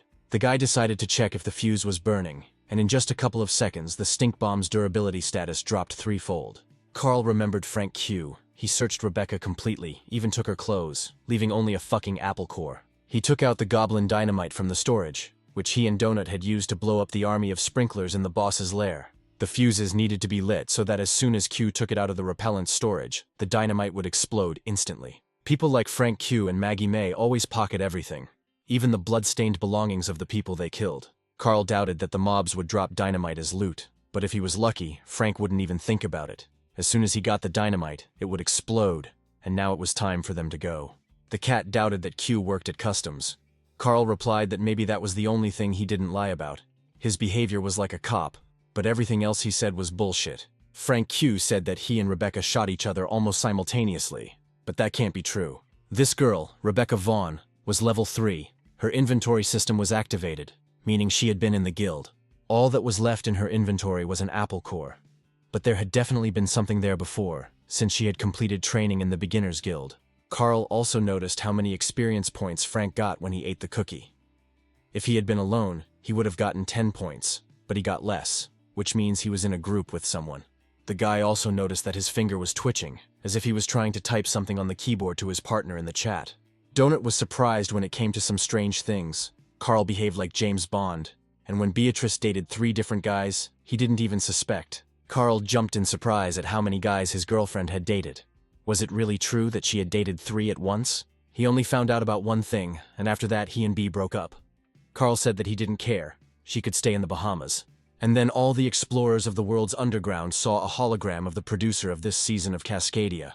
He greeted the researchers, and, according to Cascadia, it had been another amazing and wonderful day. The show's organizers are very happy that people are with them, and really hope that everyone has a great time. Cascadia assured that all the problems with the toilets, explosions, and suctions have been resolved, so there is no need to worry about it. He also asked those who use the dungeons to relieve themselves to stop doing so immediately. A cross-translation function has been introduced into the native language. Now people from different countries can easily understand each other when meeting in the dungeon. Carl pulled out a goblin-made bike from his inventory to quickly get away from the potential explosion. Cascadia exclaimed, that was all the news. He wished the researchers to continue in the same spirit of killing, killing, and killing. Jumping into the cradle, Donut said that they were never able to watch the show to the end, and wondered if they got there. The guy doubted that he and Ponchik were shown. He got on the bike. They needed to hurry to leave the dangerous place. The motorcycle roared. The engine worked properly. The goblin engineers knew their business and made the bike conscientiously. The explorers rolled along the corridors towards the room controlled by Tally. They needed to eat and rest. The two rule-breaking scoundrels, Frank Q and Maggie May, were still standing motionless in the safe room. A girl approached this very room with two killers. She put her hand on the front door and looked into the opening. Seeing bodies shaking with tension with pistols in their hands, the girl called out to her mom and dad in surprise. Carl and Donut were flying through the dungeon at full speed. The motorcycle was working properly. The contented cat was sitting in a fluffy stroller. The guy activated the map to navigate the numerous corridors. There were 2 days left before the level's destruction. He saw that their target was very close and stepped on the gas. Carl was eager to take refuge in Tally's shelter and taste his cooking. The system increased Donut's bike driver skill level, and the cat was delighted, even though she had never driven a thing before. Finally, they arrived at the required premises. Carl stopped. It was necessary to put the vehicle into inventory. They greeted the silent little keeper with pleasure, Donut jumping up onto the counter and rubbing herself against Tally. Carl sank tiredly into a chair. They hadn't had a chance to rest since they had been here. The guy lost count of how many days had passed since they last slept. Time flows differently here, but at least a day passed, and maybe 2, while they were here. Carl decided to open the chests to see what he got. The system gave the boy a new achievement, calling him a monster for killing the goblin babies in their own house. Then she calmed the guy down, saying that the mob's children don't die, but are transported to a safe zone, where they wait for their parents. After the end of the next season of the show, the mob families meet again and continue their long, happy life. Laughing, the system mockingly told Carl that it was a lie. Those children were dead, and dead because of him, so he would definitely burn in hell. Carl clenched his teeth, sick of the constant bullying of this stupid show program system. It was clearly trying to get to him. And for this ugly and bloody deed, the guy receives a bronze chest of the Ass Smasher as a reward. For killing over 20 civilians in one attack, Carl received the achievement called War Criminal. It was he who prevented innocent children from growing up and enjoying a happy and fulfilling life with their parents. For being so cruel and unforgiving, the dungeon explorer was rewarded with the golden chest of the Ass Smasher. The guy keeps a ton of stuff in his inventory, and for this he gets a golden loot chest, so there will be even more of it. Carl's explosives handling skill has also been increased to level 5, and he now has the skill to make IEDs. He was surprised to see a new tab appear in his menu, called Destruction Workshop. Carl clicked on it, but it turned out that he could only access this menu when he was standing in front of the sapper's table. It was interesting, the guy thought. A sapper's table can be bought in a safe room store. Donut also began opening chests and examining their contents. As always, she had plenty of potions and torches. The cat, like a child, was delighted with all the items she received, her eyes shining when another thing jumped out of the chest. Among the numerous other boxes, the cat also received a bronze boss chest, which always contains interesting items. Here was an enchanted scaly fairy steel tail cap for the swift four-legged explorer. The charmer's silver chest contained a very useful spell book that could turn enemies into allies. She received this spell, Minion Army, for charming all the goblins, which allowed her to make enemies fight for her for 1 minute. The contented cat opened the next chest. There would probably be some beautiful bottles of potions there. But in the chest, there was a special weapon oil called Weeping Wounds. It is applied to weapons to make wounds bleed longer. Like Carl, she received the Ass Killer's chest for the mass murder of peaceful and defenseless goblin children. The chest contained a Thug's Pass, which allows you to get a pass to the Thugs Club, but prevents you from getting a winner's pass. Donut was horrified that a tattoo would really appear on her well-groomed body. But it was simply unimaginable. She was not a criminal. She felt a burning pain. The brand dug into her neck to leave a mark in the shape of a dagger. The cat growled indignantly. Donut ran around the room, jumping from table to table, and was indignant at who gave them the right to defile her in such a way. Her eyes were burning with anger. The place where the tattoo was applied was bleeding, and in anger the cat tore the banners on the walls of the room with her claws. Tired of running, she stopped near Carl and moaned that now there was a disqualification mark on her beautiful body. Donut, her ears drooping sadly, lamented that this tattoo, this terrible mark, had caused her serious harm. The guy tried to calm Donut down, saying that everything was fine. All these marks would come in handy one day, just like his goblin pass had come in handy. Carl hadn't seen Donut this upset since Angel the Cocker Spaniel ate one of her favorite bells. Carl looked carefully at the cat's body. A tattoo was visible among the silky fur. Now Donut had become a thug. To distract her from unpleasant thoughts, he asked if she would like to try on her new enchanted thing. The cat still replied sadly that it would be great. But the thought of a new thing soon took hold of her. When the enchanted scaly fairy tale cap for the fast four-legged friend ended up on Donut, she smiled again. She spun around in front of Carl and asked how it looked, how she looked in it, and whether it covered her crotch tattoo. The guy stroked Donut. The thing doesn't even come close to covering the tattoo, but it looks absolutely great on the cat. The cat frowned. It was a pity that she didn't cover it. And then she remembered about the Book of Spells. Perhaps it could help. But Donut couldn't use the book because the spell required 50 mana, and she didn't have that much mana. The cat was very upset. She cannot learn such a useful spell now and cannot use it. The guy continued to open his chests, of which he had accumulated a decent amount over all this time. He opened a couple of goblin chests, which usually contained all sorts of explosive goodies that the guy often used. And this time he received healing potions, goblin dynamite, stinking fog bombs, and confusing fog scrolls. The boss's bronze chest contained only one item. Carl received an enchanted ring for his finger. It was a physique ring. It improved his body by 20%. The guy thought that he needed to find something similar for Donut. Having opened another chest of the ass-kicker, Carl received the exact same thug pass in the form of a tattoo as Donut. A bloody dagger sank into the boy's chest. He cried out in pain. This procedure is quite painful. It was not for nothing that the cat screamed. Donut pulled her t-shirt back and looked at the mark, saying with disdain, "Oh my God, how disgusting, and how could they do that?" Glancing at her neck, the cat said, "Miss Beatrice will go crazy when she sees this on her favorite beautiful and champion." A skill potion fell out of an inconspicuous-looking box. Drinking it will add an additional level to the guy's value determination skill. After moving his purchases into his inventory, Carl pressed the button to sort items by value. The system quickly sorted all the items, and the guy wondered why he never got pants or shoes. The contented cat ran around the room in her new steel outfit, exclaiming that when she spun, she made a whistling sound. Carl yawned incessantly. He was exhausted and really wanted to sleep. Besides, he considered this place quiet, and his body needed rest. After taking a shower, he and Donut settled down on the wide bed in a small but cozy and already familiar bedroom. The cat was still muttering indignantly in her sleep, asking who gave them the right to disfigure her body, and what's more, such an ugly tattoo. In his dream, Carl saw an angry and at the same time sad Rory. She blamed the guy for the death of her family and called him a monster. He knew it was just another stupid joke. The game didn't care that he killed the kids. It wanted him to do it. The room was like it was set up for this. They had to clear out the workshop, and they had to blow up that room. It was a trap. Those kids were put there for that specific purpose. They only existed to die. Carl cannot and should not blame himself or feel remorse for the explosion in the goblin lair. Donut was right. It wasn't his fault. But despite all these reasonable arguments, Carl still felt like an asshole. And then he saw an inscription on the ceiling of the AMV. Someone wrote it. "I wonder if this person survived or has already died." The guy reached out his hand to the ceiling with the inscription about where this place came from. For some reason it seemed familiar to Carl. He clenched his fist, all his muscles tensed. It couldn't be, this place. It was from his world, and the aliens wanted to steal it from them. Carl stubbornly pressed his lips together. He swore to himself that the aliens would not break him. They could wound or kill him, but not break him. Nearby, the fluffy Princess Donut purred peacefully, a living reminder of that world and that life that had been not so long ago. The guy's eyes flashed menacingly. He would do everything possible and impossible not only to avoid breaking down, but also to get his world back. There were 40 hours left before the level was destroyed. Carl saw an inscription.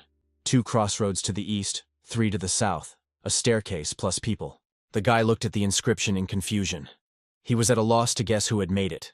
Enemies or possible friends and comrades. Donut asked him if he thought it was a trap. Carl thoughtfully answered, "Maybe this way, maybe that way." He ran his hand over the inscription, and fresh paint remained on his fingers, meaning the inscription had been made only a few hours ago. They decided to take a risk, got on motorcycles, and the researchers headed in the direction indicated on the sign.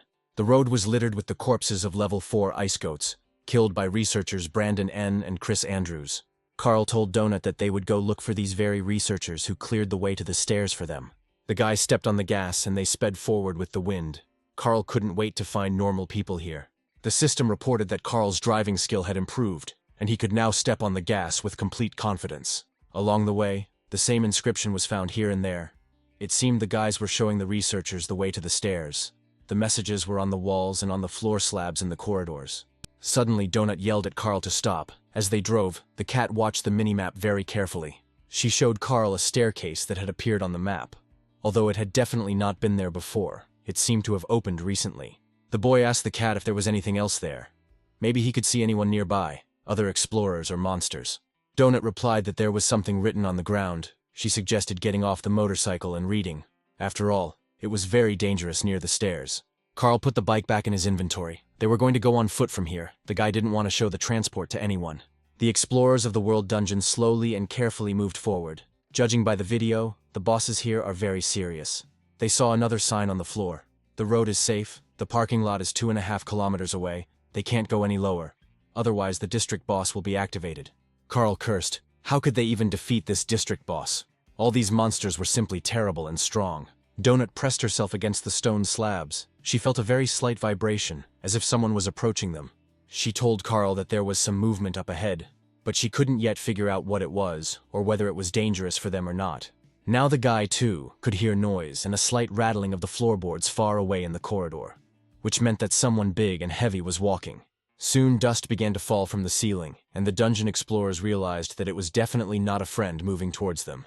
Carl told Donut that whatever it was in the hallway was very fast and extremely large and heavy. He added that this was something very, very big, and perhaps they had never encountered such a giant in the dungeon before. Above one of the entrances they saw a raised grate. Carl understood perfectly well that this grate would fall as soon as they entered.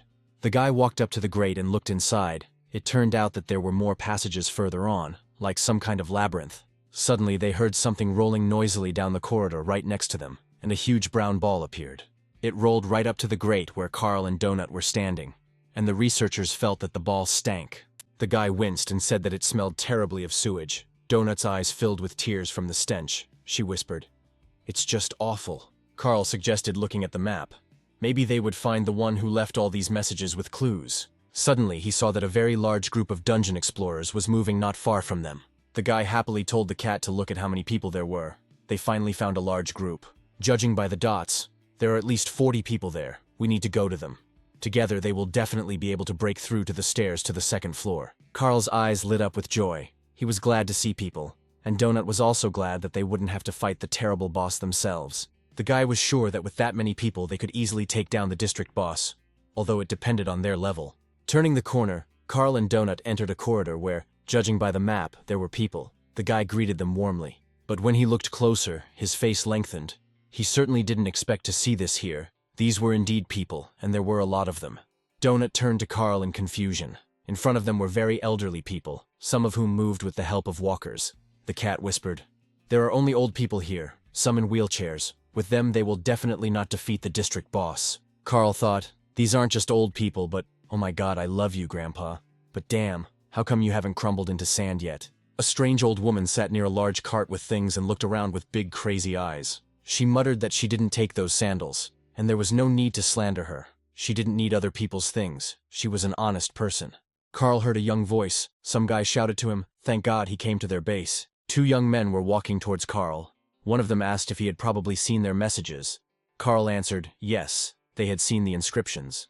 Level 6 researcher Brandon N., a young man with a hammer on his shoulder and cheerful eyes, waved cheerfully at Carl.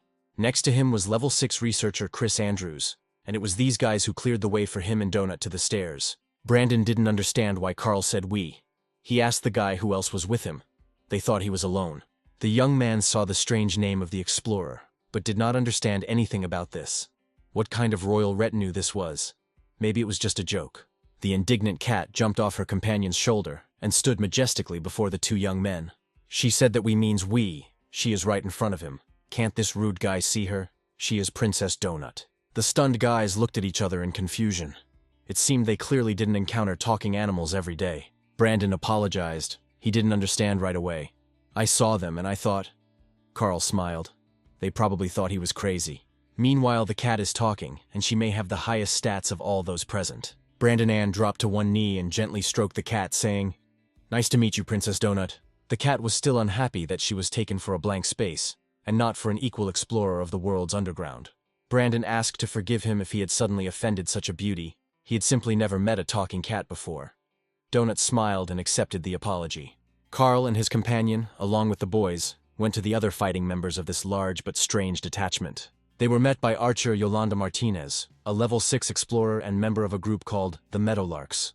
Yolanda smiled widely and extended her hand to Carl. She happily exclaimed that their messages worked. "This is very cool." They were also joined by Imani K, a 10th level explorer armed with a sword, and also a member of the Meadowlark squad. There were 12 skulls hanging above the sad Imani's head, meaning that she had killed 12 dungeon explorers. The swordswoman stood a little to the side, next to the old men, and was in no hurry to approach the new arrivals. Donut wrote in the chat to Carl to look at that girl with skulls, another dirty killer of researchers. Carl looked closely at Imani, who stood with a sword guarding the crowd of defenseless old people, and did not abandon them. He replied to Donut in the chat that he didn't think so. This girl was completely different from the cold-blooded killers they had met. There was grief in Imani's eyes. Apparently she was forced to kill these people, and this lay like a heavy stone on her clear conscience. Still, Carl looked at Imani warily, and he told the cat not to write in caps, as it felt like she was screaming. The frightened cat replied that she was screaming. The skulls above her head frightened her very much. She remembered how Q tried to kill her. The smiling Archer extended her hand to Carl and introduced herself as Yolanda, very happy to see a new explorer in their squad. Brandon explained that they were night workers at a nursing home in Wenatchee and had arrived there while they were on duty with the residents. On that terrible night, they were forced to evacuate because someone decided to set fire to the trash in a barrel at the entrance to the building. At this time, firefighters, police, and others were with them, and the strange old woman wrote to Auden Schwartz to contact her. The old lady in the red hat was named Agatha. She took a can of red paint and headed towards the nearest wall. The guy added that in general, everything was going in one place. When it happened, he suddenly saw that Agatha took their paint. Soon a smiling red smiley face appeared on the wall, drawn by the strange old lady Agatha. It was very strange for Carl to see an old woman wrapped in rags with crazy eyes and a can of paint in her hands. Brandon N politely told Agatha not to waste the paint. The old woman grumbled that it was her paint. They stole it from her. Brandon reminded her that Agatha had stolen the paint from Stan, and he asked her to just not waste it on nonsense. Chris said most of the cops and paramedics scattered as if they knew the place better. Carl was surprised how they got down. It turned out that Agatha simply took a running start and jumped onto the stairs with a cart. No one knows what she was thinking, but the stairs turned into a long, smooth ramp. Apparently, something really wanted this strange old woman and the other residents of the nursing home to come down here. Carl asked Brandon if he had considered gathering them all in a safe room, which would certainly be more comfortable than the hallway. Donut was surprised to see a cat in the arms of one of the old ladies. The grandmother was constantly petting her furry pet. Chris said the room was already packed, like a summer cafe in the sun, with only enough meth for 30 people. Chris helped the stronger ones get there. There is this gnome there who cooks food for them and sings songs. Carl remembered Tully. Apparently not all Bobkas are so gloomy. There are more cheerful and younger ones, but it seems they are all very kind. The old people really like that room. There is nothing to be afraid of there. They remember their previous life, their youth. And among themselves they decided that they would never leave there again, that they would all die together in this place to the cheerful songs of the keeper of the room. Now they sit there like they're at a big party, well-fed, happy and calm. It gives you goosebumps. The guys planned to take the old people to the 3rd floor, thinking that there they could change their class or specialization, and it would be easier for them to survive. Carl stared at the toilet, next to which there were pools of blood. He suddenly remembered Cascadia's message about toilets. He asked Brandon if this was really because of the same bug that the producer had talked about, and the guy sadly confirmed. Carl remembered the message that if you open the door and something or someone comes in instead of you, they won't explode now. Brandon N told Carl that they found Lady Tiata from the Newbie Guild, who really helped them get settled here. And then they brought people to her in groups for training and activation of the menu, inventory, and adaptation to this strange place. During one of these expeditions, they were attacked. Several residents of the nursing home were injured, and there were no healing potions. Imani had a sword. She killed the wounded at their request, but she still cannot recover from that terrible incident. Everyone understands perfectly well that it was necessary to do this so that they wouldn't suffer. But it doesn't make anyone feel any better, damn place. And those fiery skulls above Imani's head are a constant reminder of what happened. It's just terrible. Carl listened and looked at the old people. If it was difficult for him, a young man, to live here, then what must it be like for them, old and infirm people? And he suddenly thought that things weren't so bad between him and Donut. They were young, fast, healthy, and now they could even chat. He asked Brandon what happened to the cops and paramedics who stayed with them after they went underground. En lowered his head. Most of them went into the spiral. The gate closed after they went inside. About 5 minutes later, the gates opened again, but none of the guys were there anymore. They had simply disappeared. No one knows where. The rest went to look for other survivors in the world dungeon, and a less difficult descent to the second floor. They were very strong and brave guys. Everyone was confident that they would be able to find people and a ladder. The two squads went their separate ways, and no one has seen them since. Not even a message from them about what happened. Brandon whispered. They are all dead. Their deaths are shown by icons in the squad. The guy didn't want the old people to know about it. The guys were killed one by something, separating them from the group. Even Dr. Gracie died.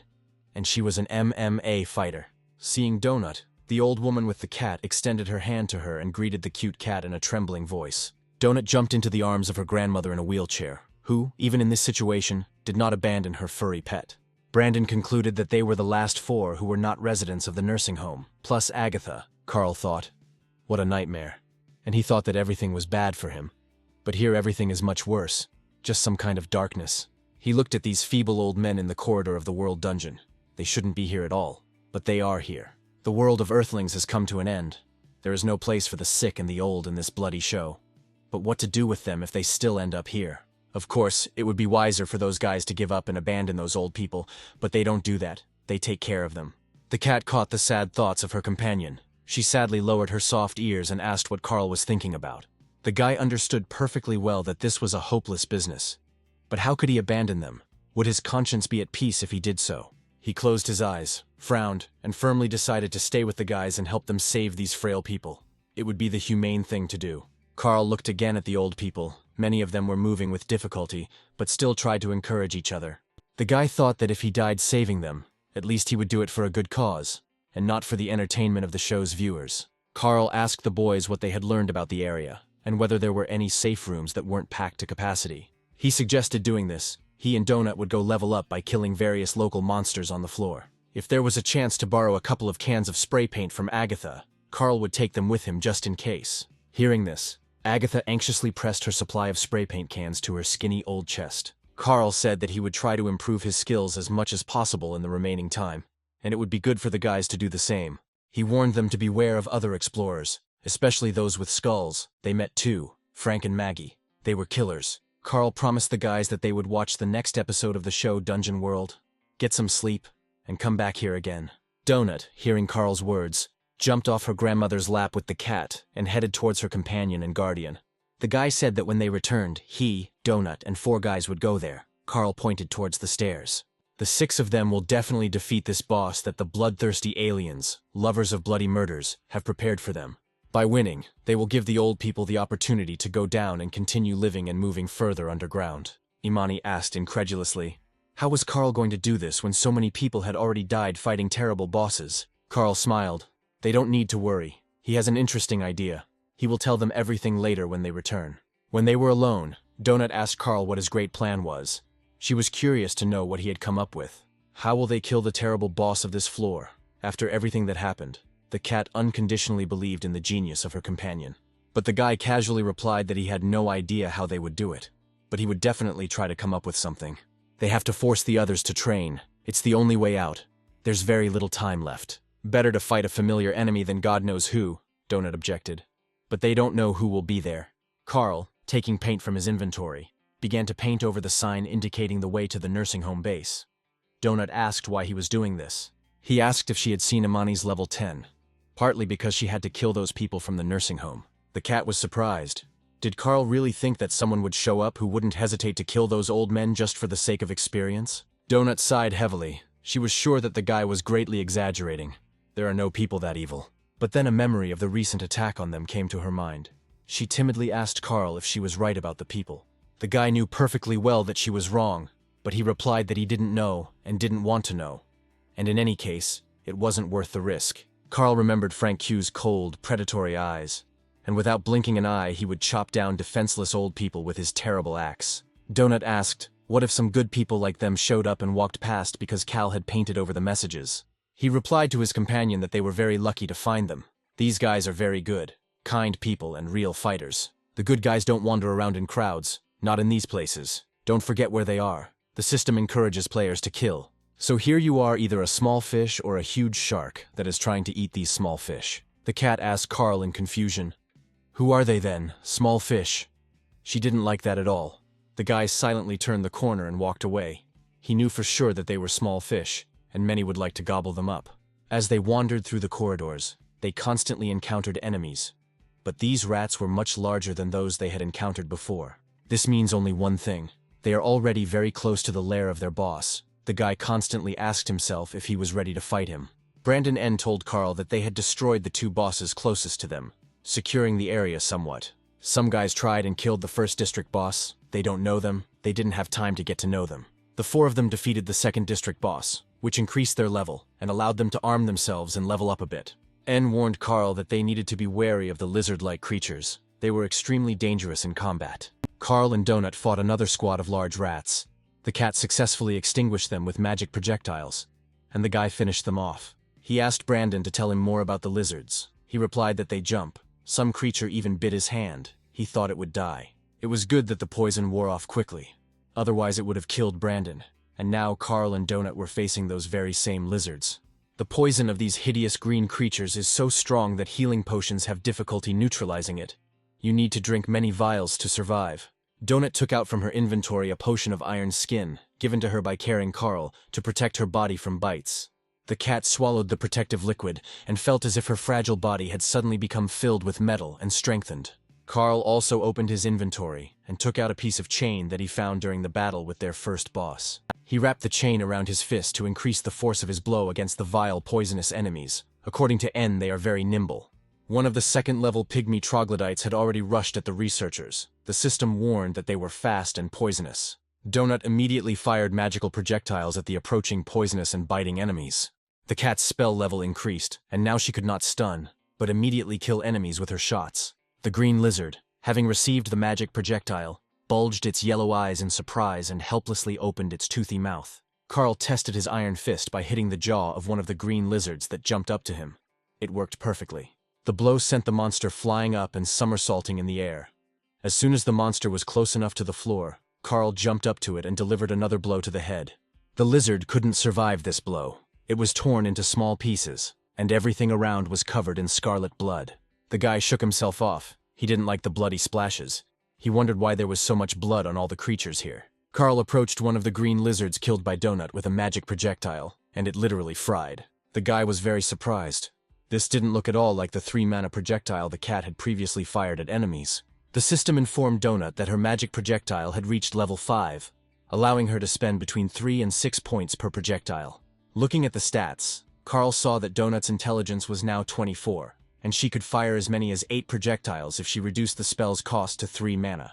Approaching the roasted pygmy lizard, the cat said that she had spent 6 mana on this green, toothy freak. Carl noted that Donut would probably be able to kill second-level monsters with 1 projectile for 3 mana. The cat objected that if some monster was going to bite off her face, she would fire 1 projectile every 6, so as not to take any risks. The guy noticed that only a few days had passed, and he could already barely feel the pinch under his feet when he walked.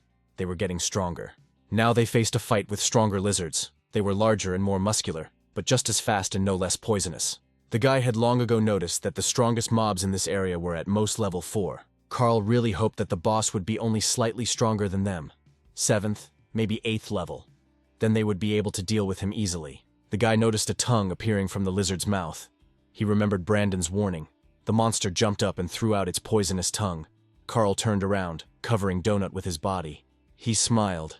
The troglodyte trickster cast poison on him, but the poison was neutralized by the protective magical cloak of the night ghosts. Peeking over Carl's shoulder, Donut responded to the lizard's attack by firing a powerful magical projectile at him. This fight was harder than the previous one, but it also ended in victory.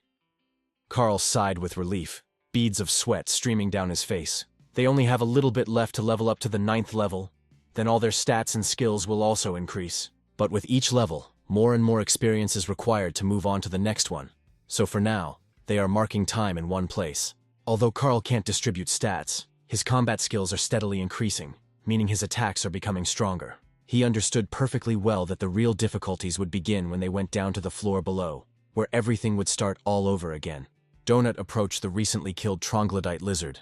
She usually tried to stay away from even dead monsters. Carl mentally corrected himself. All these problems would occur if they could go lower, which was not at all certain to happen. Suddenly, the cat hit the dead enemy in the face with its paws several times. It seemed that it decided to test its strength on the corpse. She struck the lizard with her claws, and streams of blood immediately gushed from its body.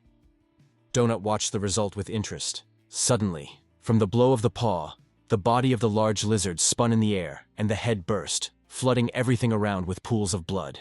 Carl told her again to practice hitting with her claws. His strength is 9, and Donut's is 18. She is twice as strong as him, and Carl hits pretty hard. With that kind of strength, Donut could probably easily pierce a steel sheet, even some low-level monsters. The cat winced and said capriciously that fighting with claws was inelegant, an activity not for a true lady. The guy grinned, and shooting lasers from the eyes is graceful. Is that an activity for a lady? Donut replied, well, of course, yes. Using magic projectiles, she doesn't get covered in blood like a ragged alley cat. God, she can't even imagine that. Otherwise, he will look like Ferdinand. Carl asked who this Ferdinand was. It seemed like he had never heard such a name before. The cat was a little embarrassed. Carl doesn't know him. The guy even thought that Donut blushed. Who would have thought? She has secrets. Carl knew that it was useless to put pressure on the capricious cat. So he asked her to just think about it, because this was her strength. Donut frowned. She understood that the guy was right, but she really wanted to remain a princess and not stoop to fighting with her claws. A new group of enemies appeared ahead, even larger and stronger than the previous ones, meaning the researchers were close to the boss. Grabbing a club, the green troglodyte lizard rushed at Carl and Donut, moving surprisingly quickly. Another bluish-colored lizard opened its toothy mouth and thrust forward an incredibly long, poisonous tongue. Donut, as always, fired magical charges at the enemies, staying at a fairly safe distance from them. Carl used his feet and fists, smashing the monsters' heads, especially since he was immune to the creature's poison because of his cloak. Soon this battle was also over. The researchers won, leaving huge red pools of lizard blood in the corridor. They approached the room where the lizard boss was located. Carl opened the minimap and looked carefully. This room layout will not allow the guy to use the bomb makes a boom method on the boss, as he did last time. They stood in front of the doors of the gym, and Carl could feel in his bones how dangerous this undertaking was, but they still had to do it. But if they couldn't deal with the first floor boss now, then they wouldn't have a chance to deal with the guard guarding the stairs to the next floor. They simply have to cope, and they will. He asked Donut if she was ready for battle. The cat answered that she was ready. Carl knew that in games there is always a chance to win any battle, even the most difficult one, and this show is no different from the game in terms of mechanics. He opened the doors to the fitness center and told Donut to go ahead, and they boldly entered the boss's territory with the clear intention of winning. At first glance, everything here looked like a regular fitness center: soft paths, posters, turnstiles, and an administrator on duty. Upon seeing the researchers, the green administrator lizard hissed threateningly, warning the others of the approaching enemies. Donut silently fired a magic projectile at the fitness center administrator, and he fell silent, instantly changing color. Carl said that after the shot the lizard did not explode. The cat replied that it was a projectile for only 3 mana. She was saving her strength. Entering the hall, the guy noticed the double doors bound with chains on the side wall of the gym. He wondered what was there. Donut jumped off the turnstile and ran easily along the carpeted paths of the well-equipped gym. A huge troglodyte lizard was hauling iron, surrounded by smaller but also weighty green musclemen. The boss threw the huge dumbbells on the floor. His muscular tail twirled nervously. He felt that enemies had arrived. The green boss turned halfway and glared angrily at the dungeon explorers who had disturbed him. The muscle man stood up to his full height in front of the uninvited guests and looked down at them, flexing his steel muscles. The system announced the sides of this battle. On one side are the 8th level researchers Carl and Princess Donut. They are confronted by the district boss, the lizard-like troglodyte muscle man, a level 9 warrior who is ready to deal pain to everyone. Donut sighed. The degree of cringe in these descriptions of the game system is sometimes simply off the charts. Why all this? Carl, wrapping his beloved chain around his fist, told the cat not to pay attention to it and to stick to the plan. Seeing that his enemies were seriously preparing for battle, the duck called his assistant Bro and asked him to back him up. The muscle man picked up a huge disc from his dumbbell. It had its own name. It was the Skinny Destroyer. The lizard boss threw a massive disc at his smaller opponents, capable of taking off both of their heads if it hit. As the disc gained speed, it became engulfed in flames, and soon the object flying toward the researchers burst into flames. Carl and Donut jumped in different directions. The guy cursed. What a strength. He definitely doesn't have that kind of strength. You have to take that into account. The guy quickly opened his inventory. If this muscle man continued throwing everything in sight, they would have a hard time. He took out a scroll of confusing fog from his supplies. This was exactly what they would need right now. As soon as the scroll was activated, the entire gym was covered in a thick fog, and none of the enemies could see anything clearly. The scroll didn't say how long the fog would last, but the fog's confusion effect was negated for their party members. Just in case, we need to act quickly. Duck called Bro in confusion, exclaiming that for some reason he couldn't see anything. In the confusing fog, the green lizard fighters desperately beat each other, mistaking their comrades for explorers. Carl's plan was very simple. He would attack the boss's assistants while Donut would shoot his head with maximum power charges. Now Kochka's henchmen were busy fighting each other, so the path for the boss's attack was clear. Carl rushed at the green muscular lizard, who was standing very close to his boss, trying to protect him. The guy dealt the lizard a crushing blow to the chin with his chain-weighted fist, and the lizard gasped and flew off to the side. Without giving the enemy a chance to rise, Carl jumped on him and dealt him a decisive blow, crushing the troglodyte's small head. The guy mercilessly beat the toothy lizard. Blood flowed from the monster like a river, but he was still breathing. The monsters were stronger here. Donut, sitting on the exercise machine, constantly fired at the muscular boss's head, not allowing him to move. Suddenly, she noticed that one of the troglodyte lizards was attacking her with a long, poisonous tongue. She jumped up easily, dodging the poisonous attack. She needed to find another comfortable position and attack the boss again.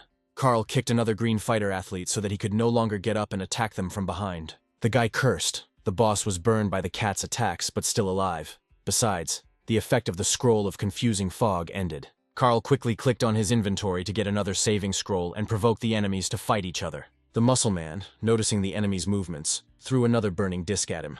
The guy managed to dodge, but it was dangerous. At that moment, the cat resumed its attack with magic projectiles at the green muscular boss's head. Having received the blow, the duck lost control of the fiery disc, and it flew into the wall, no longer threatening to crush Carl's head.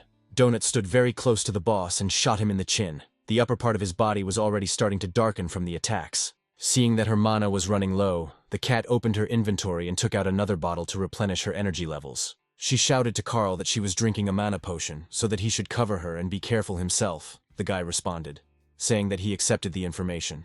If Donut gets hit, it will be very difficult to hold out long enough to use another potion. And then Carl was attacked by a blue-tongued, poisonous troglodyte trickster, wrapping its tongue around the guy's striking hand. He smiled, but he doesn't have to worry about such crap. The poison of these ugly creatures doesn't scare the guy. The system reported that the poison was neutralized by the cloak of the night ghosts. Carl grabbed the poisonous tongue wrapped around his hand and pulled. The lizard was completely taken aback by the fact that its victim could pull it by its poisonous tongue. Confusion flashed in its eyes. The guy pulled the blue tongue with all his might, and the blue troglodyte trickster flew at Carla with his mouth open. Carl's arm was almost up to the elbow in the toothy mouth of the poisonous bro. He clenched his teeth, and blood gushed from the guy's arm. Carl gritted his teeth. Despite the fact that his hand was wrapped in a chain, the wound was serious and caused him acute pain. He shoved his chain-wrapped fist deeper into the troglodyte's throat, and it began to choke. Carl heard another lizard running behind him to help the choking poisonous dodger bro. The guy quickly turned around and hit the approaching enemy directly with the body of the half-dead bro, despite the streams of blood from his own hand. Carl tensed his hand. He needed to press a little more for bro's spine to break and for him to unclench his poisonous jaws. The enemies continued to attack the guy. Now he used the body of the lizard bro as a weapon. He dealt a crushing blow to another green fighter of the boss duck, smashing his head on the iron. The boss saw his friend bro hanging helplessly on the arm of one of the dungeon explorers. The poisonous lizard was almost dead. The jock roared, addressing bro, that this wasn't cool. Judging by the bar above the boss's head, he only had a third of his life left. Carl finally activated another scroll of confusing fog again. This could buy them time while Donut replenishes his mana. The gym began to fill with a thick fog again. The guy, gritting his teeth, ran to another place to remove bro's dead body from his hand, which was still dangling from it. The muscleman shouted to Carl that it was his little brother. He had just started to gain muscle mass, and the man killed him. Running past the exercise machines, Carl grabbed the barbell just in case to protect himself from the green, enraged boss. Gritting his teeth in pain, the boy ran as fast as he could towards Duckling to attack him, while Donut was replenishing his mana reserves. However, with amazing dexterity, the muscleman grabbed the guy by the hand in which he held the barbell. For his size, he was surprisingly fast. Carl cursed. Fighting the boss hand-to-hand when your right hand is in the mouth of another monster is not a good idea. The muscleman grabbed the guy by the throat and squeezed his neck. Despite his weakened health, there was a lot of strength in his muscular arms. The boss began to strangle Carl. His body began to shake, and his health began to rapidly decrease. A little more, and he would die. Despite his weakness, Carl tried to kick the boss, but it didn't have any significant effect, and his grip didn't weaken. Carl's eyes began to fill with blood. He muttered through his teeth, "No, not like that. He can't die so stupidly." The guy's head began to spin. A bloody haze swam before his eyes. He felt himself weakening, consciousness almost leaving him. Suddenly he heard Donut's lively voice. She was running towards the boss and shouting to her companion for Carl to hold on a little. She jumped onto Duck's back and dug her claws into his muscles with all four paws, causing blood to immediately spurt from the wounds. This move really surprised the boss. He couldn't understand why it hurt so much. Could this little thing really cause such damage? Meanwhile, Donut was hacking at Duck's back, cutting through the muscles as if she were sharpening her claws on her scratching post. A couple of seconds later, there was no longer a single living spot on the boss's back, and due to the tension in his muscles, blood flowed in wide streams. To save Carl, the cat, overcoming her disgust, sank her sharp teeth into the monster's blood artery. A fountain of blood gushed from the bite site, and Duck screamed in pain. But he still didn't let go of Carl, although he had loosened his grip. In an attempt to get rid of the biting little thing, the boss hit it with his clawed paw and threw it off his back. The cat crashed into a glass wall, punching a hole in it and causing severe damage to its fragile body. Under Donut's weight, the hole in the glass widened, and the cat fell helplessly to the floor, not moving. Carl saw with horror that his capricious but faithful companion was lying motionless on the floor, covered in blood. He screamed at the top of his lungs, calling on Donut to wake up and drink the health potion as quickly as possible. She couldn't die. Not her. A wounded cat lay among the shards of glass, a red pool of blood slowly spreading around it. The jock let go of Carl's hands, trying to stop the blood that was pouring out of the wound on his back. Donut bit into an artery. The weakened guy fell to the floor not far from the boss, the poisonous lizard bro he had killed still hanging from his arm. Carl gathered his strength. He needed to finish the fight before the boss recovered. There was very little left to finish him off. He pulled his bloody hand, wrapped in chain, from the dead bro's poisonous toothy mouth. The boss was losing strength due to the large number of wounds on his back. Blood was pouring out of him in a huge stream, forming terrible puddles. The guy got to his feet. He was still holding his throat, but his breathing had already been restored. He needed to kill the boss and save the cat. He looked at the bleeding jock, his head already blackened by Donut's attacks, his muscular body covered in blood. The jock, looking at his dead friend, sadly said that he was proud of Bro. He continued to fight despite the pain, and even after death. He tried to stop the bleeding, but the wounds were deep and there were a lot of them, and all of Duck's assistants were already dead. Carl gritted his teeth. He couldn't feel sorry for this monster. He needed to survive and be sure to save his brave Princess Donut.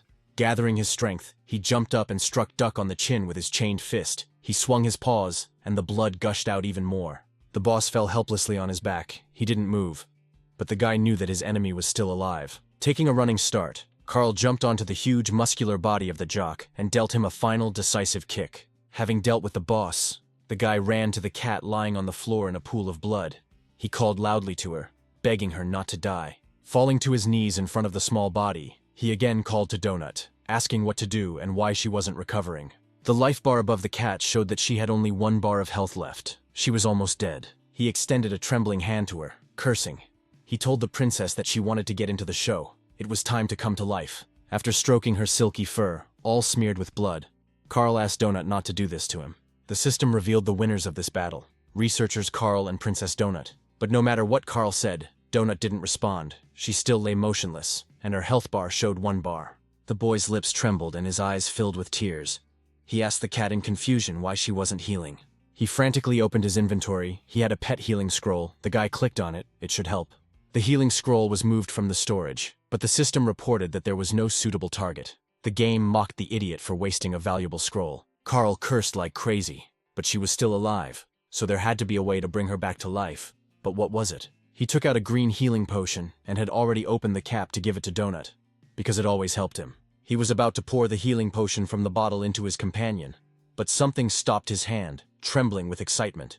Her condition does not change for no reason. There must be a reason. You need to think and take your time. The main thing is not to harm. He remembered that before all this, she shouted to him that she had started taking the mana potion, but the recharge had to finish first. Carl understood that Donut was in a hurry, which meant she probably took the potion before starting her attack on the boss. He didn't know how long ago she took the mana potion. At that time, he was busy fighting the poisonous bro and the rest of Duck's assistants. This means that Donut is still in a mana recharge state, but this is just an assumption. Carl didn't know if she would take damage if he gave her a healing potion while another potion was active. He clenched his teeth. He didn't know the answer to this question, because he still hadn't learned all the intricacies of this game system. The guy frowned, but what could he do? He couldn't just sit and watch her die after saving him. He looked at the only remaining health bar. Any damage, even the slightest, would kill her. That was for sure. But what should he do? Carl's strong, courageous face was distorted by a grimace of grief. He almost cried looking at Donut. So he needs to try it out for himself first. But he's not allowed to take another potion from the hot bar. But he could probably drink it right away. He summoned a health potion from his blue panel where he kept everything he needed. The system showed that the healing process would take 15 seconds, and a green light immediately began to flow around Carl. I wonder why his reload is faster than Donut's. Probably because he has a better constitution. He immediately drank another potion. The system reported that he was poisoned, but the poison was neutralized by the cloak of night ghosts. That's the answer. You can't take 2 potions. Carl swore. It turns out he almost killed Donut with his own hands. Now she can't be given anything. He can't do anything until the cooldown is over. But how do you know when it's over and you can heal? The guy sat next to Donut and quietly stroked her soft, motionless body. He was ready to do anything to make her wake up. He whispered to her not to leave him. How would he be here without her? Who would purr in his ear at night? Carl asked his furry companion with all his heart to stay with him, begged as much as he could, said that he really needed her. The guy continued to stroke the cat, swallowing back his tears, when suddenly he saw that one of the paws began to glow purple. He was overcome with joy. He realized that her paw had just recovered, which meant Donut was coming back. The health bar started to turn green. It was healing. Carl was ready to jump for joy. Like a child, the cat would stay with him. Great. Donut's eyelids fluttered. She opened her eyes slightly and quietly called out to Carl. She still felt unwell due to her weak health. Everything was swimming before her eyes. She could only make out a smiling silhouette leaning over her. The cat asked in a weak voice if they had managed to win this difficult fight with the 9th level boss, Jock. A satisfied Carl confirmed that everything was fine. It was Donut who had done it. She was such a brave warrior, the envy of everyone. He stroked her and asked her not to move for now, to lie down for another minute until her health was fully restored. Looking over his shoulder at his dead boss, Carl told the cat that she had saved his life, and that it was only thanks to her that he was alive. Donut sighed dramatically and moaned that she had been mortally wounded in that hard battle. Saving Carl required the greatest self-sacrifice from her, and now she must die from severe wounds. The cat said she felt her strength leaving her, but judging by the bar above her, Donut's health had almost recovered. Turning to sleep, the cat quietly said, "Her life is slipping away. It has come to an end. Her life will end here and now." She used her claws in the fight, just as Carl said, and she scratched the huge boss's fleshy back with them. And for this reason she died. There was no need to get so close to him, and especially not to bite into his body. Donut added that when Miss Beatrice finds out about her death, she will be very unhappy with Carl for not protecting her. The cat asked that Carl be sure to tell Miss Beatrice that she, Princess Donut, fought valiantly to the very end, and he will also have to find Ferdinand and tell him that she loved him. It was love at first sight. Carl cursed to himself. Who is this Ferdinand anyway? This is not the first time Donut has mentioned him. The cat's health bar became almost completely green, meaning that she could not only stand up, but also jump. The guy smiled. It seemed like the potion had recharged. That was good. Now Donut was just showing off, but he was still happy. Rolling from side to side, the cat whispered that she saw the light. It was immediately obvious that she had been watching a lot of television. Carl waited patiently for her to get tired of putting on an act and rise to her feet to receive her well-deserved prizes. But she continued to say that she was leaving this mortal world to go across the rainbow to the shining eternity to her ancestors. Having finished her fiery speech, Donut theatrically froze, her mouth slightly open and her tongue sticking out. The guy was tempted to clap his hands. But instead, he told the cat to get up already and help him get lost in the boss's lair. There was no point in wasting time. The bodies of the slain monsters disappeared from the gym, as did numerous exercise machines, leaving Carl and Donut alone. Upon entering the safe room, Carl and Donut left behind numerous bloody footprints on the floor and counter. Carl insisted that the cat go into the shower with him, and she declared that this was the most vile betrayal on his part. While soaping the cat, the guy explained that they didn't know what was in the monster's blood, and he didn't want her to lick herself and then get sick. The room's keeper hummed a song while happily combing the disgruntled cat's fur. The gnome Babka Sebastian, level 21, worked here. He was kind, although his cooking wasn't as tasty as Tally's. As the new episode of the show began, the host noted that this season's researchers each had their own styles of playing the game. Solo explorer Lucia Marr stands out with her dogs. This girl loves animals, and they help her. Viewers worried that Lucia is too young to be a researcher are shown footage from before the collapse. Borant assured that all children and pregnant women were safely placed in childcare facilities. This is not the first time the Syndicate has seized a planet, so the takeover of the world of Earth was organized and controlled. The safety of small children has always been the top priority of the Borant Corporation, known throughout the universe. After the capture of the world of Earth, only adult independent people capable of becoming explorers remained on the surface. Most of the other players gradually split into squads. Some went down into the dungeon together, and some met here. Someone saved someone, and the researchers decided to join forces for a further joint journey. However, not every alliance worked out as well as for the explorer Hekla, who was nearly killed by the monsters of the dungeon. Several promising teams fell due to poor coordination and lack of strategy, which is a shame. At the moment, the largest successful group is Le Mouvement. They immediately show that they know how to work as a team.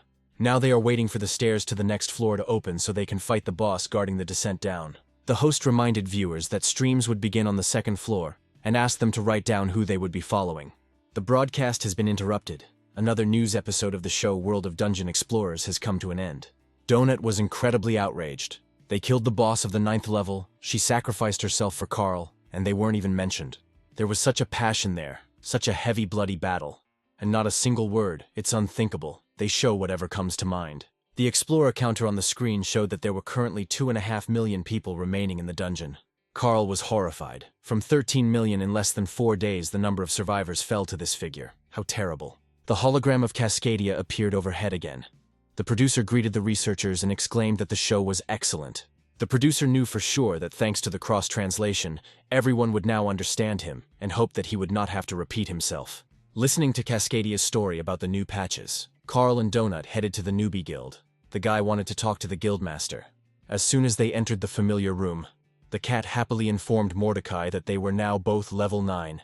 The guildmaster asked if the two of them had actually killed a level 9 boss. That was impressive. Not every large team would dare to do that. Sitting down on a chair, Carl sighed and said that it was a stupid idea. He hoped that everything would go easier and smoother. It's shitty when they don't know what they're up against. It's impossible to prepare when going into battle blind. Mordecai suggested studying the recording of the battle and analyzing their mistakes so that they would not be repeated in the future. This is useful. He pointed out to Carl that this heavy barbell would do the same damage as his fist, and it was not worth wasting his strength on it. The guy was shocked. The guildmaster said that his hand-to-hand combat was equal in power to an unenchanted weapon. He was already very strong. And during the last battle, Carl wasted the scrolls of confusing fog. They could have been used more effectively. His intelligence was 3, so their duration was only 15 seconds. Donut's intelligence would allow one fog scroll to last 120 seconds. They need to learn to understand how their stats affect everything else and plan their fights accordingly. Carl asked if that was why the cat couldn't drink potions as often as he did, because she had a low constitution. Mordecai confirmed, adding that her cut was strong, but would do little good until she increased her defense stats. They were very lucky today that Donut didn't break her neck when she fell from the boss's blow. That was entirely possible given her build. In the future, choosing a class or race with a higher constitution will help, but not much. You need to level up your stats. Hearing this, Donut was indignant. She was already one of God's most ideal creations, and had absolutely no intention of changing. She was born a cat and she will die as one. What a stupid assumption that she should become someone else. There are simply no better options. Donut stated that she even insists that Carl also choose the cat race in the future, so he will be more effective. Carl imagined with horror that he was a cat in a raincoat and shorts with hearts, arguing with the naughty Donut. He muttered in response to the cat's statement that he would never become a cat. It would be better to die than to turn into one. It's unimaginable. Cat boxing and cat kicks mixed with desperate cries, "Don't touch my tummy." The boy told Mordecai that he had thought a lot about it, if there was an opportunity, whether he should change his race. Having weighed everything carefully, Carl decided that he would remain human. Donut snorted discontentedly. She liked the idea of making him a cat. The guildmaster suggested moving on. Regarding the battle with the goblin boss, no comment here, they did an amazing job. The goblins are tough guys, of course, not as tough as Jock, who has excellent stats. It's surprising that they beat him, Mordecai thought. It was interesting that he had never heard of such a boss before. He only appeared in this season of the show. Carl thought that someone from his world had merged with one of the three troglodytes. He wasn't as smart as Plushkin. The boy remembered the Spanish woman who had stretched out her hands to him, asking him to save her, help her, and tell her what had happened to her. The organizers of this show did something to him so that he would endlessly spout unimaginable nonsense, as if someone was tugging at him.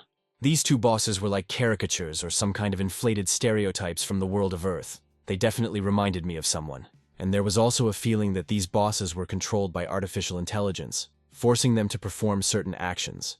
Mordecai said that now every corner of the universe is watching Earth, all because of the extraordinary popularity of this reality show. Broadcasts about Earthling culture have filled the airwaves across the galaxy, and this happens every new season of the show. Viewership numbers must continually rise, and bosses play a role in this. Everything here is geared toward audience emotions. Carl said that they were actually here because they only found one staircase down, meaning one very serious problem. The guy talked about meeting old people, the guys who helped them, and a huge smelly boss who looked like a piece of shit. Mordecai listened attentively to this unusual story, and replied that the solution to this problem was very simple. You need to skip this boss and continue looking for another staircase to the second floor. There are several of them. They will be able to find it. Carl replied that they had been on the road all day before they found this one. The guy was worried that this was their only chance. He asked if Mordecai knew what kind of monster might be there so that they could at least adequately prepare for the fight. The guildmaster lowered his head sadly. He has very clear and strict restrictions, especially when it comes to bosses. Carl can come after the fight, and he will be happy to analyze it with him. But if he tells about the boss beforehand, it will already be considered cheating. And Mordecai really doesn't want to get caught doing that. It's considered a serious violation of the contract he signed with the syndicate. The guy grabbed his head. Neither class, nor levels, nor race would matter if they didn't get off this damn first floor. And those old men are so-so fighters. You can only count on 6, but to win, they must prepare well. Looking up, Carl asked Mordecai hopefully if he had anything else to say to them before leaving. The guildmaster looked up and at his family photographs, at what he once was like, how he lived. These portraits seemed to reproach him for betraying his lost world, for betraying himself, his nature.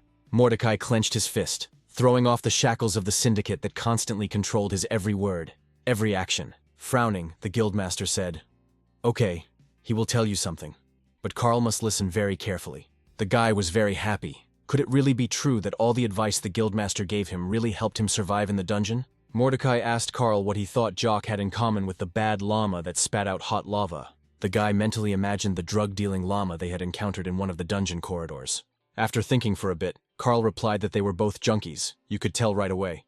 But the llama was on drugs, and the Jock was on anabolic steroids. Mordecai frowned and lowered his ears. No, that's not it. Carl should think better. Analyze the fights with them. The guildmaster frowned. He really wanted to help the guy, but he had to learn to draw some conclusions on his own. He asked the puzzled researcher how he killed the bad llama. He needed to remember everything and analyze it. Carl said that he hit her in the throat, where the lava was gathering, and as a result, the boiling lava melted the llama's head and she died. Mordecai asked how they killed Duck. He should remember everything and compare it with the bad llama. This is very important. Carl glanced sideways at the cat with a smile. Donut played with Duck's bloodstream, practically exploding it from the inside, as if she had bathed in a fountain of blood. The cat snorted discontentedly. These memories were extremely unpleasant for her. How disgusting it was to bathe in blood. In protest, she rolled over onto her other side, turning her tail towards Carl. There was no point in reminding her of this horror. And then it dawned on Carl that they both had weaknesses, each their own. But they had them, and having found them, they were able to defeat the monsters. Mordecai smiled. That's right, good job, Carl. You started thinking in the right direction, analyzing your enemies. There was a vulnerable area on the llama's throat. Sometimes these areas are obvious, sometimes not. Maybe you need to look more closely. Take the hoarder Plushkina, for example. Now they know that her vulnerability was the cockroaches crawling out of her mouth. If Carl had been able to kill even one before hatching, the second would not have escaped from the throat, resulting in a jam. The guy added that in this case she would have suffocated, and there would be no need to strangle her with that very long chain and finish her off later. Mordecai exclaimed, "That's right. You need to look for a vulnerability and try to exploit it. There are always clues, and there will be clues. You need to look for them." Carl wondered what they knew about this district boss and where to get these clues, while Donut decided to open the chests she had received. Looking at the contents of the chest, Donut grimaced in displeasure. She was once again presented with a whole mountain of torches. Turning to Mordecai, she said plaintively that her chests were broken, and they contained all sorts of junk that she didn't need at all. The cat looked at the 12 scrolls of healing with displeasure. Carl noticed that these were good. They didn't require an access code, and they would be able to heal each other. Donut also received a bronze chest for defeating the huge, scary green boss, Jock. The chest also had a tail. She was very happy. Such chests usually contain all sorts of cool magical things. Spellbooks, for example. It was the same this time. Donut was incredibly happy. Finally, there would be a magical upgrade in her skills. She immediately grabbed the book and began to absorb the information. Carl said that she should have at least read the description first. Mordecai reassured him. This magical skill is good and very useful. It is often called blink in a puddle. Donut can teleport himself and up to 3 other people within his line of sight, which is very convenient and can save lives. There's a 10-second delay between cast and activation, so you can't spam it, but it's still a good skill. The cat rubbed itself against Carl's leg and, purring, asked what he had gotten, whether there was anything new and interesting.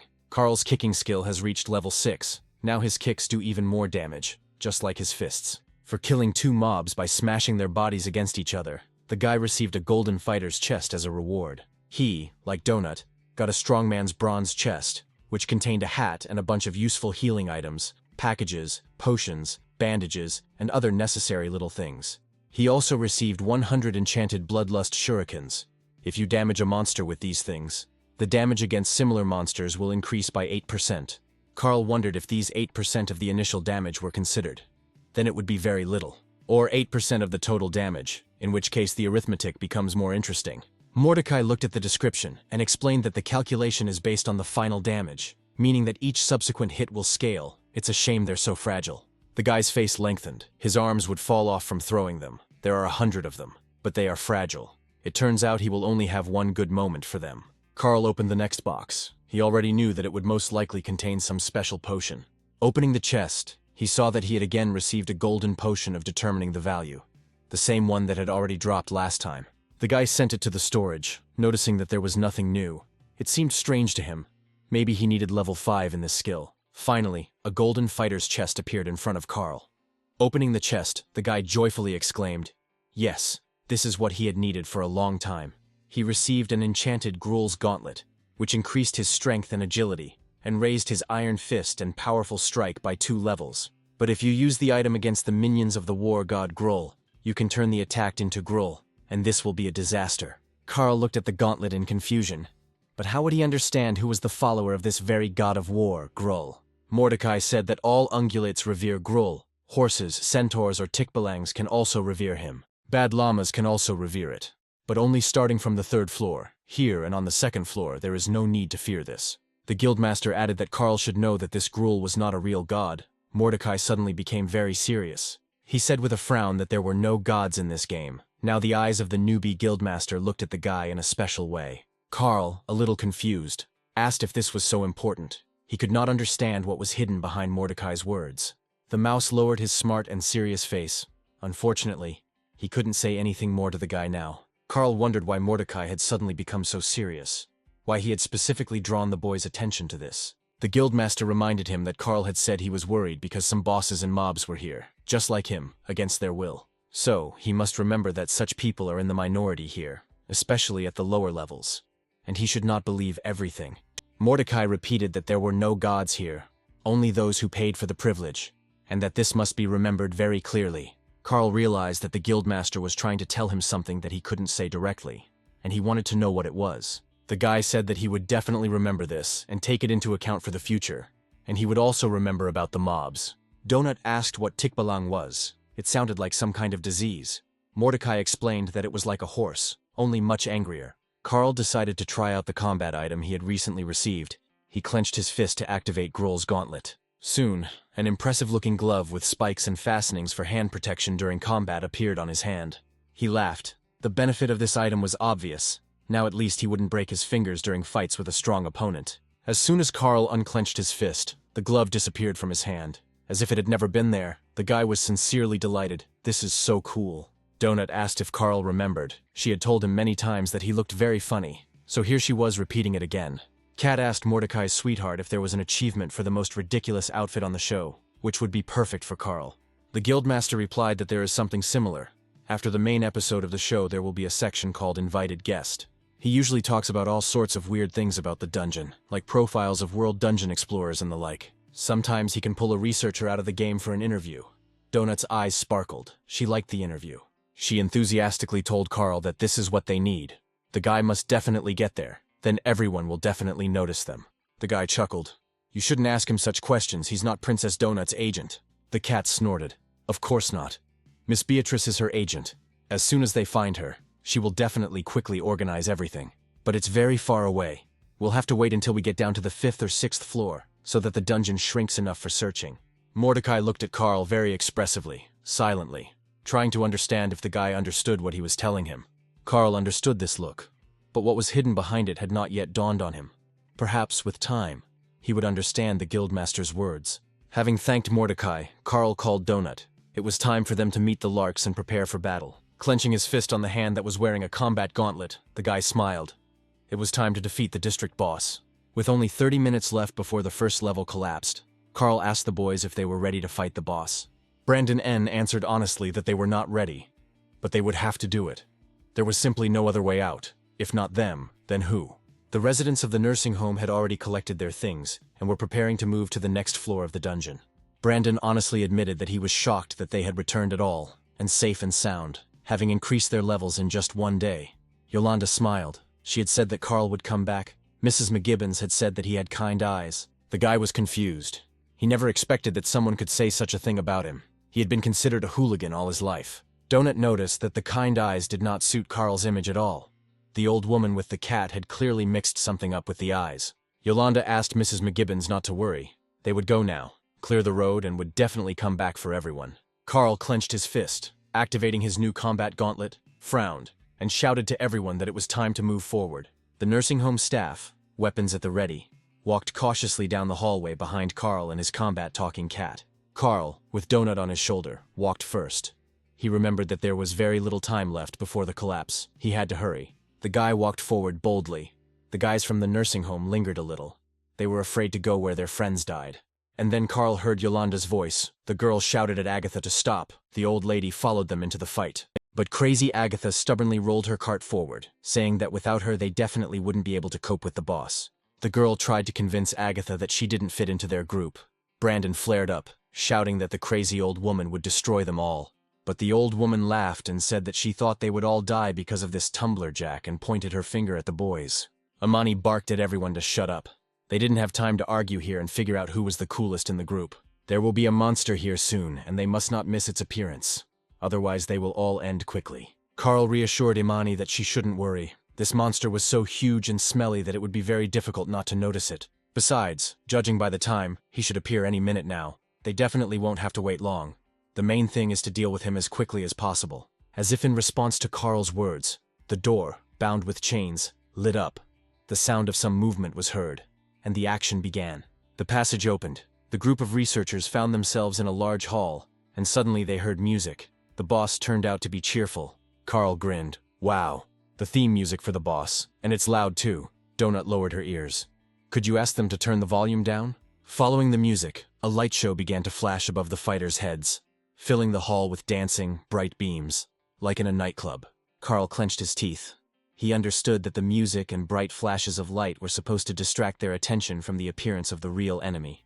The game announced that explorers had found the lair of the district boss, and it was time for the main event for the ladies and gentlemen. Brandon N. gripped his massive hammer tightly, preparing to attack the unknown enemy to save the Elder's charges. The game was winding them up, asking if they were really ready for the fight, if they felt like the event was about to begin. Oddly enough, the calmest of the whole group was Agatha. The old woman looked around, creaking her cart. Imani prepared her sword. This show turned her into an old man-killer, and she hated the dungeon and monsters with all her heart. Carl waited for the enemy to appear. He remembered Mordecai's words about weak spots, and that there are always clues. You just need to see them. The system was pleased. A group of level 9 explorers, Carl and Princess Donut, were fighting against the boss today. They were joined by Meadowlarks Chris Andrews and Brandon N. at level 6, Imani K. at level 10, and Yolanda Martinez at level 5. And the second-level researcher Agatha stands apart, a nimble and cunning old woman with crazy eyes and a terrible character. The district boss will come out against this group. Carl felt the heat of the fire, covering his eyes from the bright flashes of light. the guy thought. Something is getting hot. Could this boss really be something fiery? And then the monster appeared. Carl cursed loudly. It was the same huge stinking ball that he and Donut had already seen.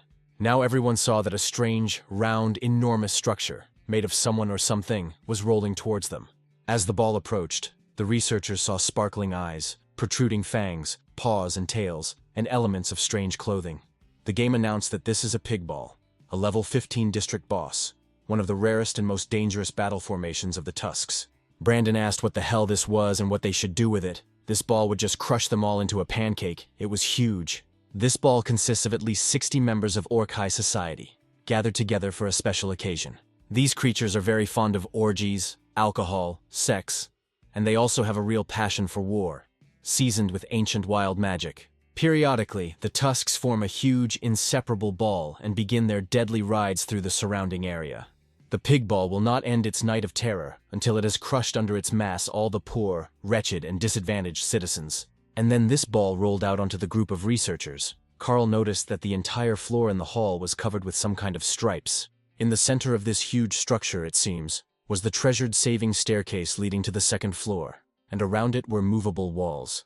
Carl looked around warily. They should see and understand something here right away. But here's what. They need to think about it. Loud music and powerful bass. Because of this, they may not hear the approach of a huge pig ball and die. He waved to the boys, saying that they needed to go forward. Brandon N. didn't understand where they were going. Carl replied, "Away from here." Carl opened his inventory and took out the shurikens he had recently received. They turned out to be very useful, and there was no need to throw them. The guy made some spiked traps out of them for the tusks that make up this huge ball. Maybe that will help. Carl left shuriken spikes where their enemy was about to roll, hoping very much to injure him. The guy suggested that the slots in the floor were probably needed to raise and lower the walls, which meant he needed to stay away from them. And they didn't even think that the walls would move. He told the guys to look for flat and solid surfaces without gaps. Suddenly, a pig ball rolled out from behind the wall. Everyone flinched, but Carl was waiting for it to appear to test his idea with the thorns. A scream and disgruntled grunting were heard, and traces of blood appeared on the floor. The ball had run into the thorns left by Carl. He smiled contentedly, and now the boss's health bar appeared. It looked like the thorns had still touched him in some places. This plan might work, but they need to know exactly where this stinking fanged ball will roll, and it's clear that it will roll towards them. Carl saw that in some areas the walls had begun to rise from the floor, dividing the space. They needed to get out of here quickly, and not remain on opposite sides of the gaps.